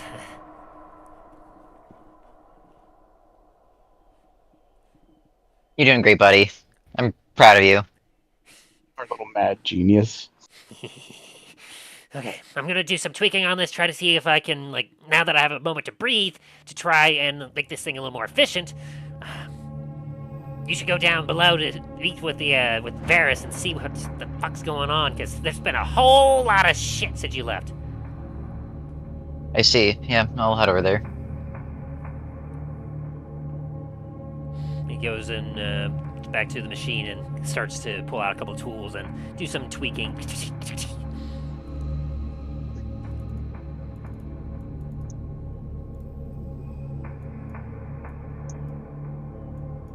My headcanon for that guard that stayed alive is that's the guard that we saved in that basement for the tunnel.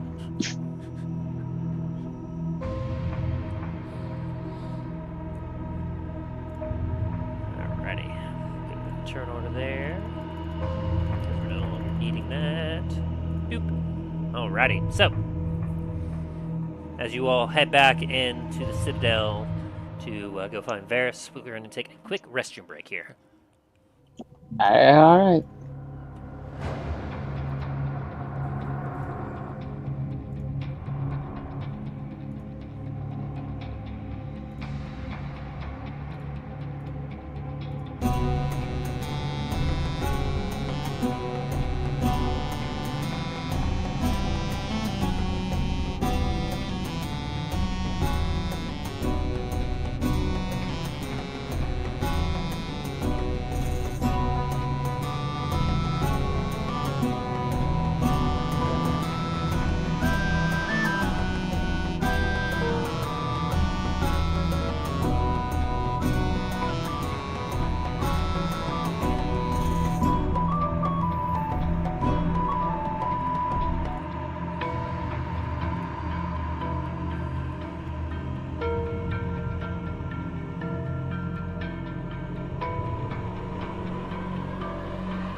Alright, we all back.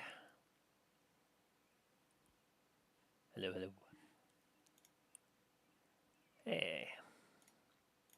Sorry, as part of the break, I've been dealing with some issues on my end.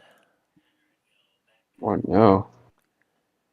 For whatever reason, I have like everything credited towards the music that I'm using. But it's trying to flag it. It keeps flagging it, and I've turned off the music a few times and allowed it, but trying to see what's going on. It's the same thing. But I took the extra time to find stuff that shouldn't flag, and I credited it accordingly. So I don't know why it's being this way. It's being problematic.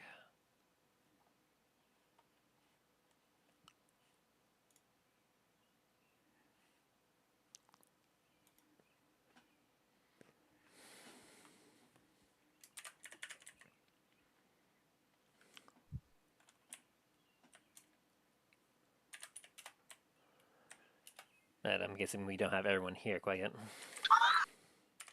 Right. A friend of mine he's one of my friends. He lives in the UK, and he just sent me a meme. It's like it's like easiest way to convince an American to do anything. And it's the clip from oh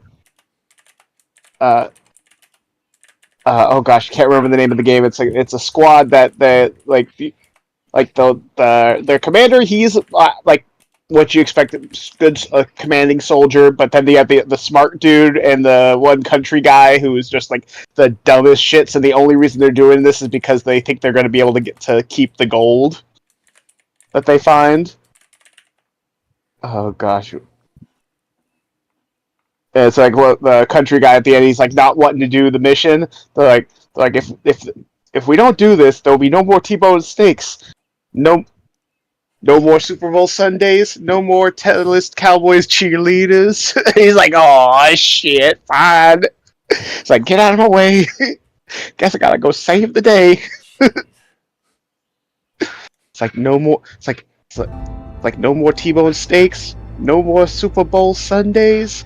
No more Dallas Cowboy cheerleaders. Ah, shit, out of my way. Gotta go save the cheerleaders. It's like, how do I convince an American to do something?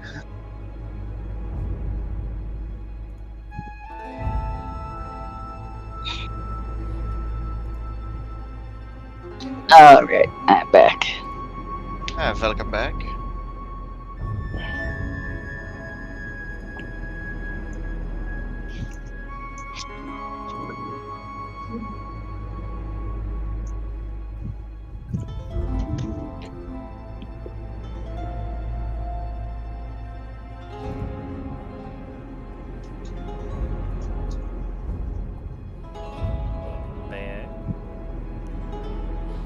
Do we have Aaron back as well? I've been here the entire time. Oh, welcome back. Then get back to it then.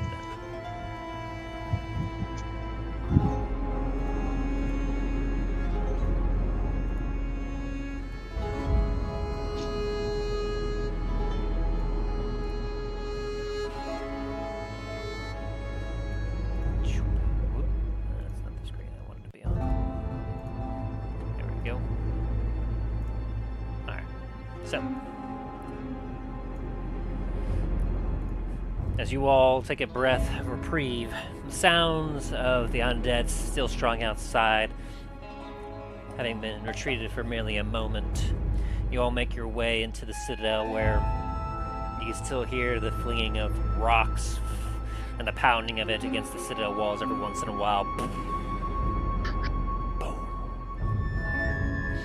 As you make your way and you see several people scrambling about, you hear crying off in the distance as the citizens of the area are absolutely terrified. I assume you make your way kind of into the makeshift hospital area where you presume Varys to be. Yeah. you make your way into the used-to-be library, you see, like, Varys in there with even more bodies just laying all about as he's looking absolutely exhausted, trying to heal everyone as he goes over to someone and rewraps some bandages and goes, just take it easy. It'll all be over soon, don't you worry. And he goes over to another person and he goes, yes, just try to keep pressure here. And then eventually he kind of stops and notices you goes, oh, my friends, you're back. You're alive. The weapon is operational. Is that the noise I was hearing earlier? I thought that the enemy had employed something else against us. Well, we'll need to work to reinforce the gates. They did quite a number on it, but at least we have that weapon now. Yes, that should help at least to keep the gateway clear while they do their work. Excellent. Also, like, I step closer just so he can hear and make sure, like, reinforcements look like they've started to arrive. The Ash Marchers. Yes, I've had a few of the scouts come over from the walls, and they've reported some disturbing things to me. As he kind of waves over to a couple of the assistants, he heads over to a table. Here. We've constructed here a map as well as some intel that I can relay to you all. It seems that Thragon indeed is intending to end everything tonight. About an hour ago or so, we received, our scouts informed us that they were starting a very strong assault, stronger than they've done previously. And clearly by the fact they almost got through the gates before you arrived, it seems clear that we are definitely in danger of everything coming to an end tonight.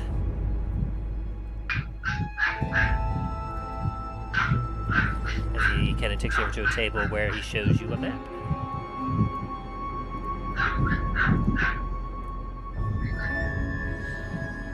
This here is a map of Starfall Citadel. It's we're kind of using as a basis to help try to like track our construction, our area of influence, that sort of thing. But now we've kind of turned it into a war map.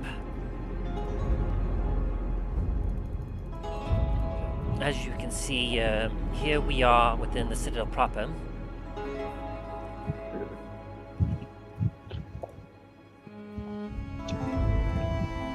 We have a few roads to go about here and there, but despite that, we have, of course, our scouts have indicated that there are several key areas that we'd be keeping an eye on.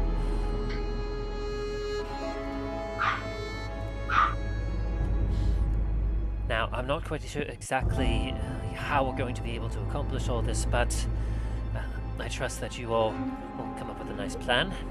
You see, we're not quite sure where Thragon is at this time. He's been somewhat lost within the horde of the undead out there, and we've been unable to locate him.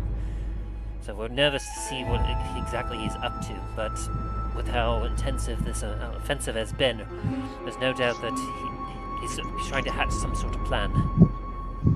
So our scouts will be keeping an eye on to the surrounding areas to try and see if we can locate him. But for right now, we have several major concerns. Obviously, one of the biggest ones is the trebuchet just located to the west of here at the forward staging camp of the enemy. They've been using it to bombard our citadel and the walls, trying to weaken it. Obviously, the citadel and its walls are strong enough to withstand all these blows. If it's left unattended for too long, that trebuchet could do some serious damage. Over to the west of the gate, the western gate, we do know that from the top of the citadel we've been able to spy the flaming beasts of the Ash Marchers, and we know that they are outside the gate, but we've not noticed that they've been able to pass through. And so we presume that the enemy has taken control of the gate and has likely reinforced it, preventing anything from the outside from entering in that direction. And so it's likely the Ash Marchers are held there, unable to make their way towards the Citadel to help eliminate the undead threat from there.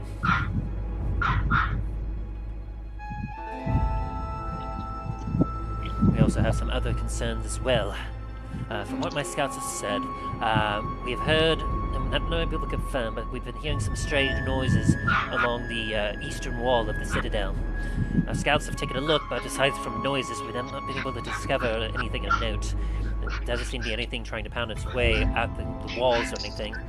There's of course undead over there by the train station, but for whatever reason we're not able to locate whatever is making the noise over at the eastern walls of the citadel. It could be that they're using some type of magic to cloak themselves. It's possible. A few of them tried to take a few shots, but obviously were unsuccessful in hitting anything. We need someone to go investigate further to see what exactly is going on. I fear that there might be sappers trying to find a way into the wall.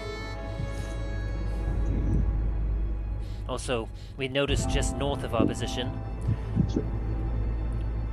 not too far past the road, we had been keeping an eye on them. They've been constructing what looked to be a siege tower. We assume that they're intending on pushing that siege tower to the wall and using it to essentially try to climb over the wall, since especially if they weren't able to get through the gate. That siege tower will allow them to bypass all our walls and swarm inside. Another issue that we've identified is just northwest of here, kind of close by some of the trees in that area. Some of our scouts have reported seeing something strange. There seems to be some sort of... the scouts say they saw wagons filled with some kind of organic matter and bones that were being carted to that area. Carrying Kraken troops or monstrosities, so... Yes, that is my fear as well. Whether it is a new set of reinforcements or perhaps something far worse. We'll definitely need someone to go over there to investigate, to see if they can either prevent whatever is happening or stop it in its tracks. Because whatever they could be concocting over there is definitely no good for us. Two other areas of interest that we have identified are to the south. We have noticed that there's been some individuals in robes carrying some carts full of sacks of some kind heading down to one of our main farms south of the citadel. Now, there's been enough time that clearly whatever at that farm that they might have already hit and claimed whatever resources were necessary for them at the time, but for them to start to return to go back there, I fear that perhaps they might be intending to do something more terrible. For example, if those sacks contain salt or anything, they may be trying to damage the land itself and preventing us, if we were to recover, from ever being able to use that land again. Talos is he's trying to keep a calm composure, but there's it's more of his anger is starting to boil. Is he's part of his grip on the side of the table is starting to get a bit more than what the table normally would be able to. On a more positive to hit. Located at the newly constructed barracks to the south of the gate, we've noticed some smoke signals coming from the building. Small, subtle, but still smoke signals nonetheless. From what we understand, we had a detachment of guards that were employed over there, but we assumed that they had been lost in the initial invasion of the undead armies. My hope is that perhaps the contingent of soldiers that we had sent there to train and see the preparations of the final constructions of that barracks may have survived. We would need someone to head over there with some supplies to either heal or feed, get them back on their feet, and perhaps escort them back to the citadel in order to help with the initial siege of this main citadel. Reinforcements like that for our end could be most useful. Definitely. Any amount of help we definitely need it. From what I can see here, we definitely that concern you have about the noises coming from there is definitely something we need to check out. The trebuchets are a constant threat.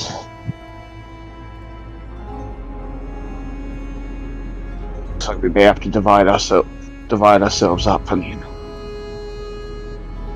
I'm sorry, you want to fucking divide ourselves up as there's a fucking siege happening? As we're surrounded on all fucking fronts? in teams, each of us can each focus on a different one at a time. Or if you'd like, we can go one as a group to each one, but that would take up a lot of time. I believe you might have the right idea here, Talos. With how many different areas of the siege, we are going to need to be able to do as much as we can on all fronts in order to reduce the threat. And time is of the essence. After all, once sunlight arrives, they will be significantly weakened, and so with the ferocity of this attack, I fear that, especially now that they know that we have our main defensive weapon online, I fear that it is likely they are going to intend to go for our throat. We may not have the time to try to do this one by one. Speaking of defenses, how in the hell did they get rid of the Hallowed? Our forces have been doing a good job of keeping them at bay, but during one of the initial assaults this night, there was some magic user that approached, and they were able to cast some sort of dispel magic on the area, get rid of your Hallow. I don't have another scroll of that. A shame, but it Have served they us well.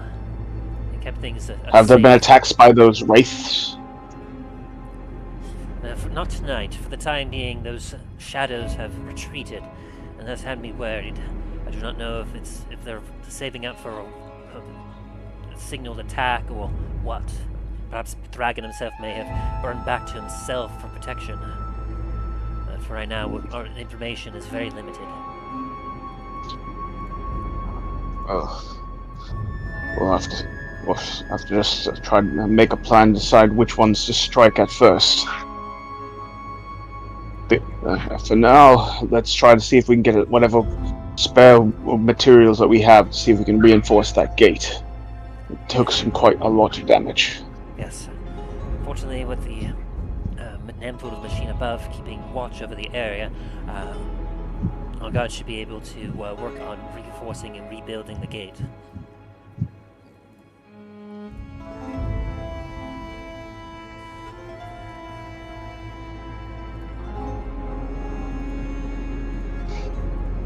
Yeah, Talos is just kind of looking over the map and just kind of gauging everything right now.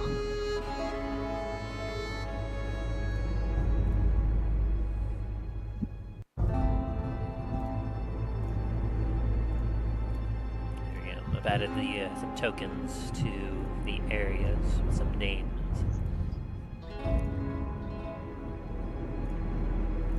You should be able to see all those. Yeah.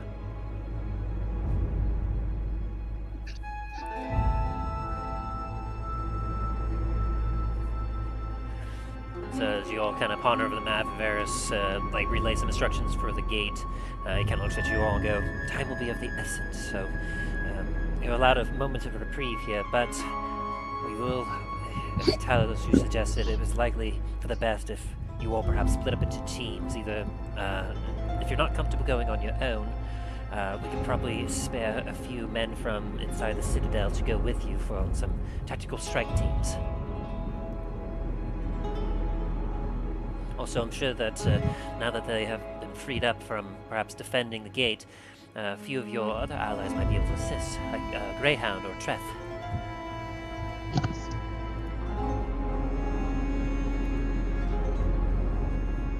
I'm sure Namford will probably be busy with his machine up there, but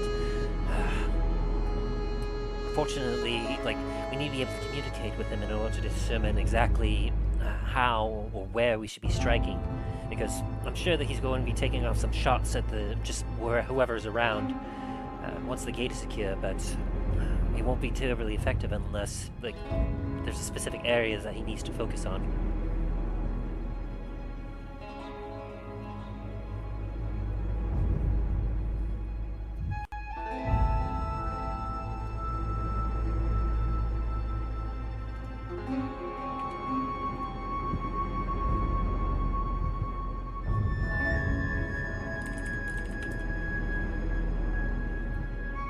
long do you think we'd have?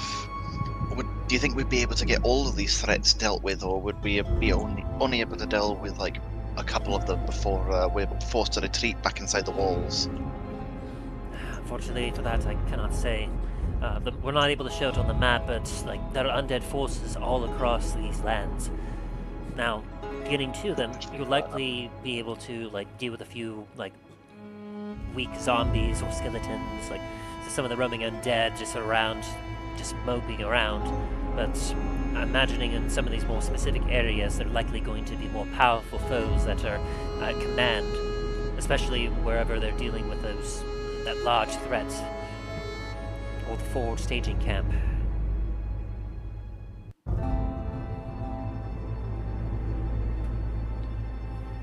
It's hard for me to say. I imagine we can at least see what like how the battlefield changes once you've completed whatever like objectives that you're able to.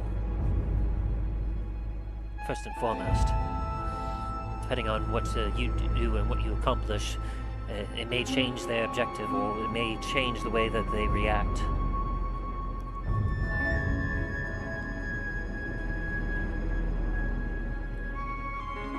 Plus, as you continue, more problems may arise as the night wears on.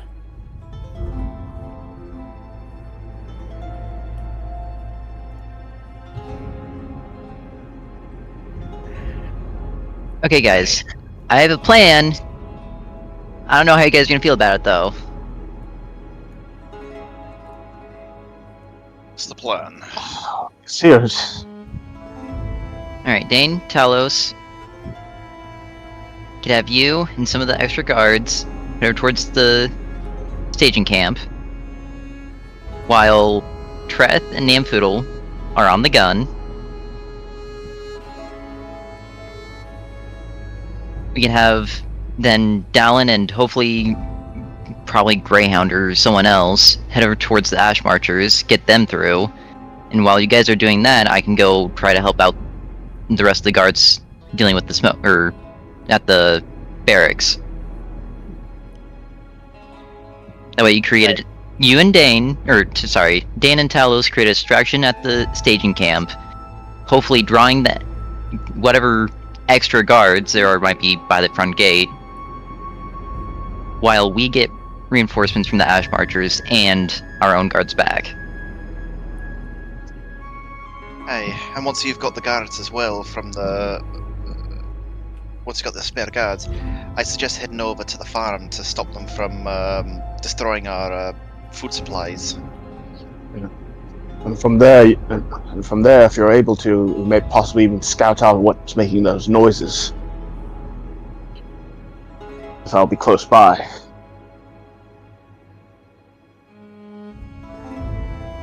I'll see what I can do, but also at the same time,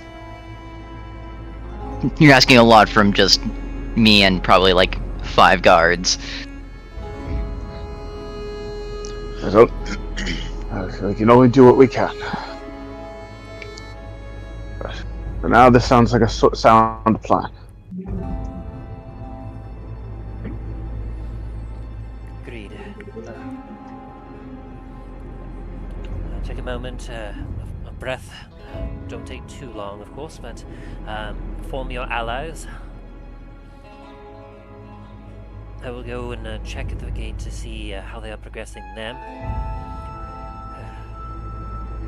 May the gods be watching us over this night.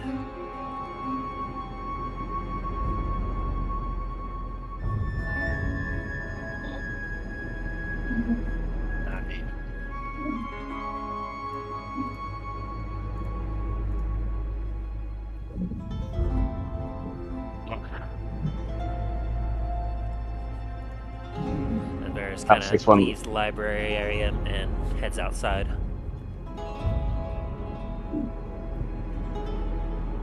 Talos takes one last long look at the map and then looks over at Dain and nods.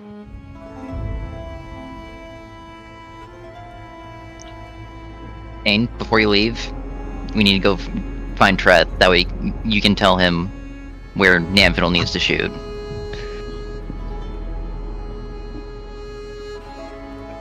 Where are we planning on Namfoodle to shoot? Into the staging camp or towards more the large threat? Probably towards the staging camp. Create Aye. more of a distraction. Fair enough. Hey, Varys. Varys left. Yeah, he went off to go check on the main gate to see how their progress is going. Well, shit. Okay, never mind then. You'd probably be able to find them before too long, though, if you wanted to. No, it's nothing.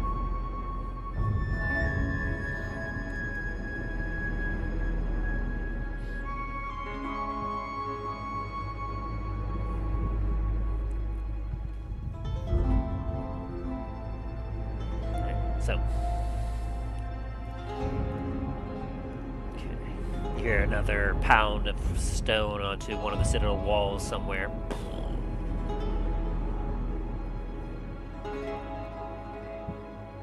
Hopefully we can find that blasted trebuchet as well and take that out, because that's going to cause some real damage. Agreed. Wasn't that at the staging camp? Was it the station? Hey. My apologies, must have spaced out for a second on that one. I could try and take that out with the Greyhound and Ash Marshers. Well, seeing as we're heading over there anyway, if we have, as Milo suggested, if we have,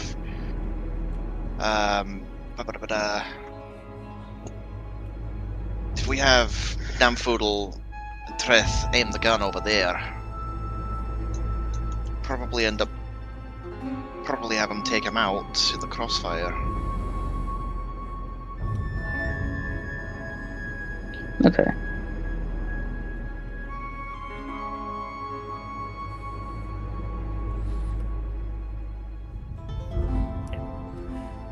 So the plan that we have so far is Dain and Talos. You'll be heading towards the staging camp or are you going to go bypass that to head directly toward the Ash Marchers?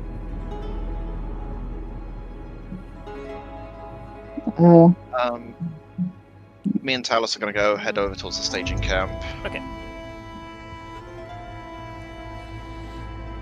The two Paladins are gonna head there. Before they do that, can Milo find Treth and have Dain write his name in Treth's book? If Dain allows it. Yes. Then yeah, it won't be hard to find him. You can see, you can kind of go over to the gate to, like, he's been on the walls. He sees you and goes, "Ah, Milo, I'm glad to see you. I've been doing what I can. Been blasting whatever undead has been coming nearby from all the walls as I've been patrolling it. Reported hearing some strange sounds somewhere below on the eastern wall, but I was not able to see anything to attack, so that remains, we need to investigate that, I believe. Aside from that, everything else around the walls have been solid, though to the north I did notice that there was a siege tower being made. We'll likely have to deal with that before too long." Right, and Varys kind of gave us a rundown on everything. I also did notice that it seemed that there was some sort of weapon on top of the citadel. I believe Namfoodle's project has been completed. Yeah, it has. No, speaking of that, the four of us, me, Dain, Talos, Dallen, are going to be heading outside of the walls. We need you up on that gun with Namfoodle. We're going to get Dain to write his name in your book, that way you can keep talking to him, that way you can relay where Dain and Talos need fire from Namfoodle while you're up there with him. Ah, I see. He kind of like stops for a moment and thinks, "I believe I understand." Obviously, of course, in order to get in contact with me, I would have to contact first, so... Right, but Namfoodle will tell when he's ready to fire. Therefore, that's when you should be able to contact Dain. Wonderful.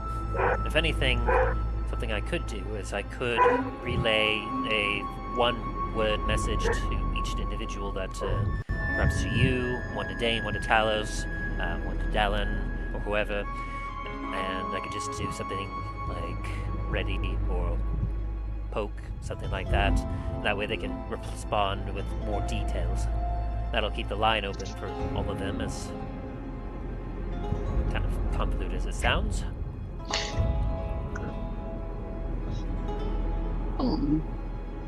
You know what? Do whatever you think is best. Right. Then I'll go find Dain. I believe I have everyone else's name in my book. So I'll see if he's fine with writing his name in. If not, he would have to keep close to one of our other allies in order for me to be able to contact him. Treth looks over. Dain's just stood in the doorway, just waving at him. Dain, in order to communicate with you a little more efficiently. Okay. Would you be willing to write your name in my book here? This will allow me to be able to contact you at will in order to help coordinate attack efforts. Right. Sounds good. Whatever keeps the communication open. Very well. As he kind of holds his book open for you and hands you a pen. You write your name? Yeah. Congrats, you just signed up for a cult.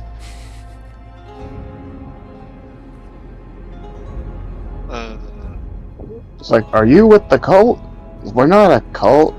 We spread love, and yep, it's the cult. Get him!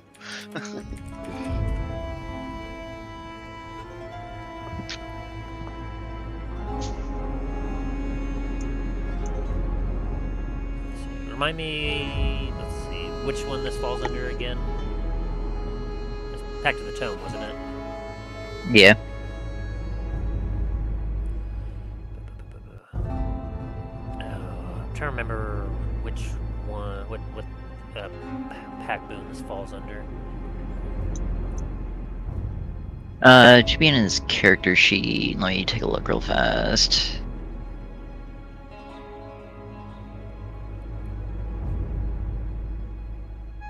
Tome.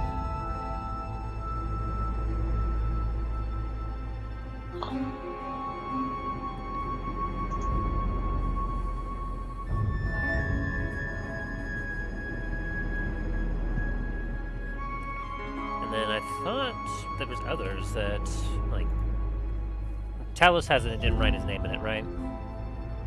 Not that I know of. And I don't believe Dallen was with him at the time, so he wouldn't have. And Brian, do you remember if Greyhound wrote his name in that book? No, he did not. Okay. I couldn't remember. It was only me and Namfiddle. Right. Okay. That's what I thought. So he'll probably also likely approach like Dallen and Talos as well with the same kind of pitch. Is like, hey, write your name in here. I'll be able to communicate with you during the battle and coordinate attack efforts. But it'll be up to you guys if you wanted to sign the book or not. Okay. So Dallen would sign his name?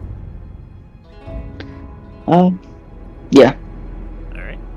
So he'll be able to communicate with you through sending, through the book freely, and then would Talos sign his name? Yeah. Especially now that he knows what's going on. Okay. So the whole party will be able to, like, communicate with Treth during the coming fights. Essentially, what Treth will do, and I'll re-explain this because we're about to wrap up here for today, but what Treth will kind of do is during, like, the coming fight, he will essentially just, like, every turn-ish, you'll kind of do, like, a ping, just like, boop, boop, boop to each of you with a single message, and that'll allow you to, at whenever you want on your turn at will, relay, like, telepathically a message back to him to communicate something. That way, in case you ever need to coordinate an attack with the Project Spear Point, you'll be able to communicate to him directly, and he'll be able to like guide Namfoodle over to where you need it, the artillery fire, we could say. Otherwise, you would have to come up with another way, like a flare signal or something, to try and get him. But for this, it'll be more of a free action, because since you'll be responding telepathically, you won't have to use any bonus actions or anything. You could just be like, I need a fire at so and such location. You say you probably like, I need a firing in between the two buildings over here, over by these trees northwest of the position. That sort of thing. It's like concentrate fire, sector 747. Roger. Friggin' the Clone Wars. Which, I mean, if that's something you also like want to take, like, if you would all want to kind of get along the map and figure that out, you could like work on essentially making quadrants or like zones that you can like be able to coordinate more efficiently. That's something that you could also do. You can discuss that off time in the Discord if you wish.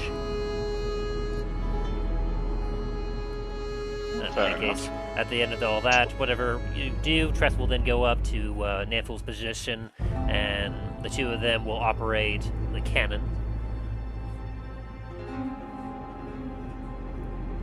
And with both of them kind of working together, especially since he won't be able to see, you can just use the telepathic stuff. That should hopefully also make the elemental ruin a little more efficient, as it takes an action to load it after, well, basically an action to recharge it, and let's see, it needs to recharge before we can use again. A creature operating the cannon may use their turn to recharge the cannon to be fired the next turn. So, yeah.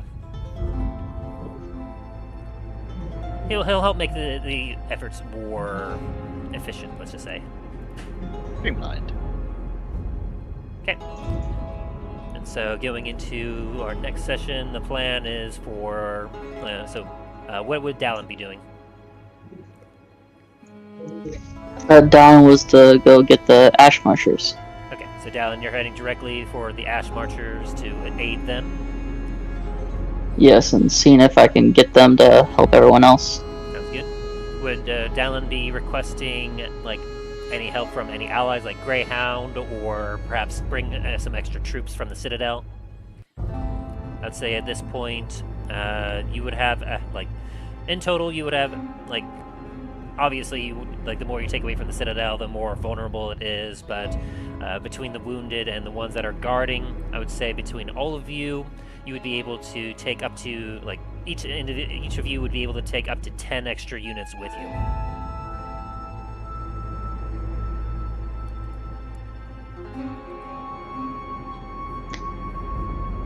I guess I'd take Greyhound and 2 guards. Okay. So Dallen and Greyhound and two knights will go to aid the Ash Marchers. Let me put that down in my notes.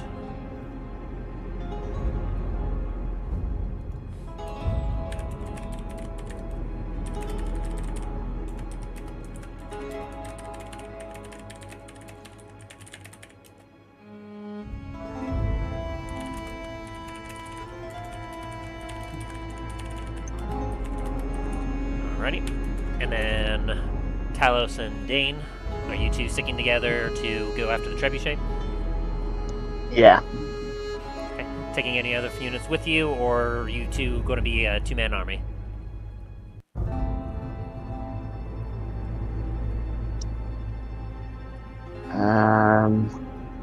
Dain? I was going to say, this is going to be the main forward operating base, so might need to take some support with us. I don't think we're both just going to... Yeah, this will be a volunteer mission as well, so it's like I was thinking the same thing.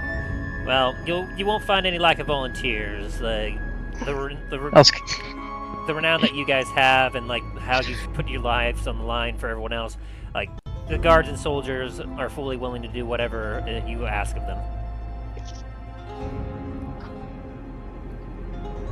So Also considering that they're basically living here now. yeah. Yeah. So you can take upwards of probably 10 knights with you if you wish.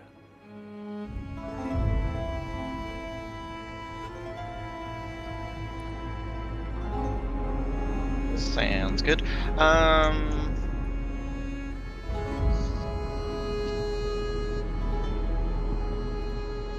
What do you reckon? All 10 of them? Is this gonna be a fight? Yeah. I'd have to agree with you there, Dain. Plus, we have to make it look as if we're being serious, like this is like a big push to Yeah. we literally are the shiny object. Alrighty. And then Treth and Nanfoodle are going to be up manning the gun. They'll be able to provide assistance to anyone that needs it. Essentially, like, the big gun's range is going to be just, like, a decent range outside the outer walls of the citadel. So, like, you don't have to worry about range. The only difficult thing would be inside range. The gun would not be able to fire within the walls of the inner citadel. For one, it would, like, it just doesn't have that reach that far down, but also Nanfu would probably be a little unwilling to potentially blow up interior buildings and damage the inner walls. But you'll be able to provide fire support all the way to the western gate where you are heading, Ryan. And then, Gotcha. Okay. and then Aaron, so you're taking Milo down to the southern like barracks to investigate the guards down there. Yes, can I get 2 scouts also, by chance? Absolutely. You're looking for people that are more stealthy. Yeah, Okay, so that will not be knights because their heavy armor will Right. keep them away. So I'm sure, yeah, they'll be able to round up a few stealthier individuals to aid you. What about Soren? What would isn't you like Soren Soren to in do? Tiva? Oh, I know Soren's here, never mind. My bad.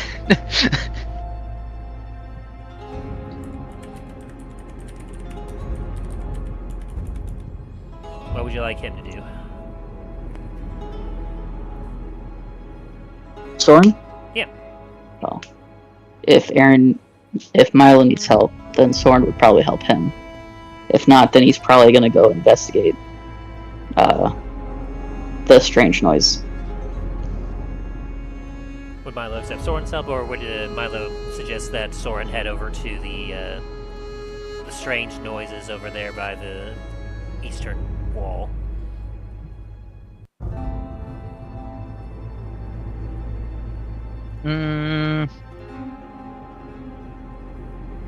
Let me see, what would Milo do?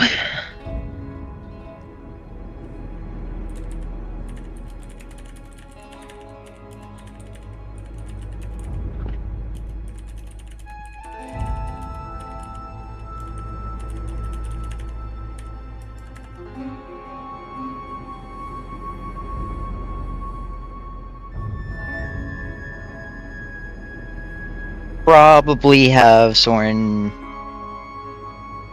take a look at those strange noises. Alright. Would Soren take anyone with him?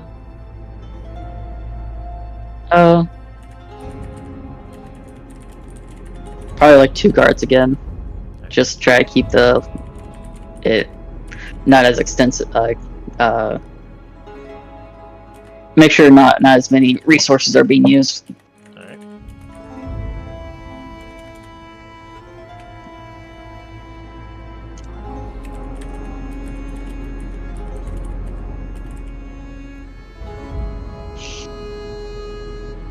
Alrighty. Those notes. stick around for a second. I'll have a little more explanation, but I'm going to go ahead and close up the stream real quick. So I will be right back. Sounds good.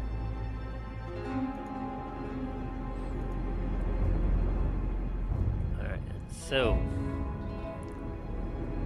as our heroes prepare themselves for the battle of their lives to defend their home, will our heroes be successful in defending Starfall and saving their home and defeating Thragon? Find out on the next exciting episode of The Adventures in Dundras.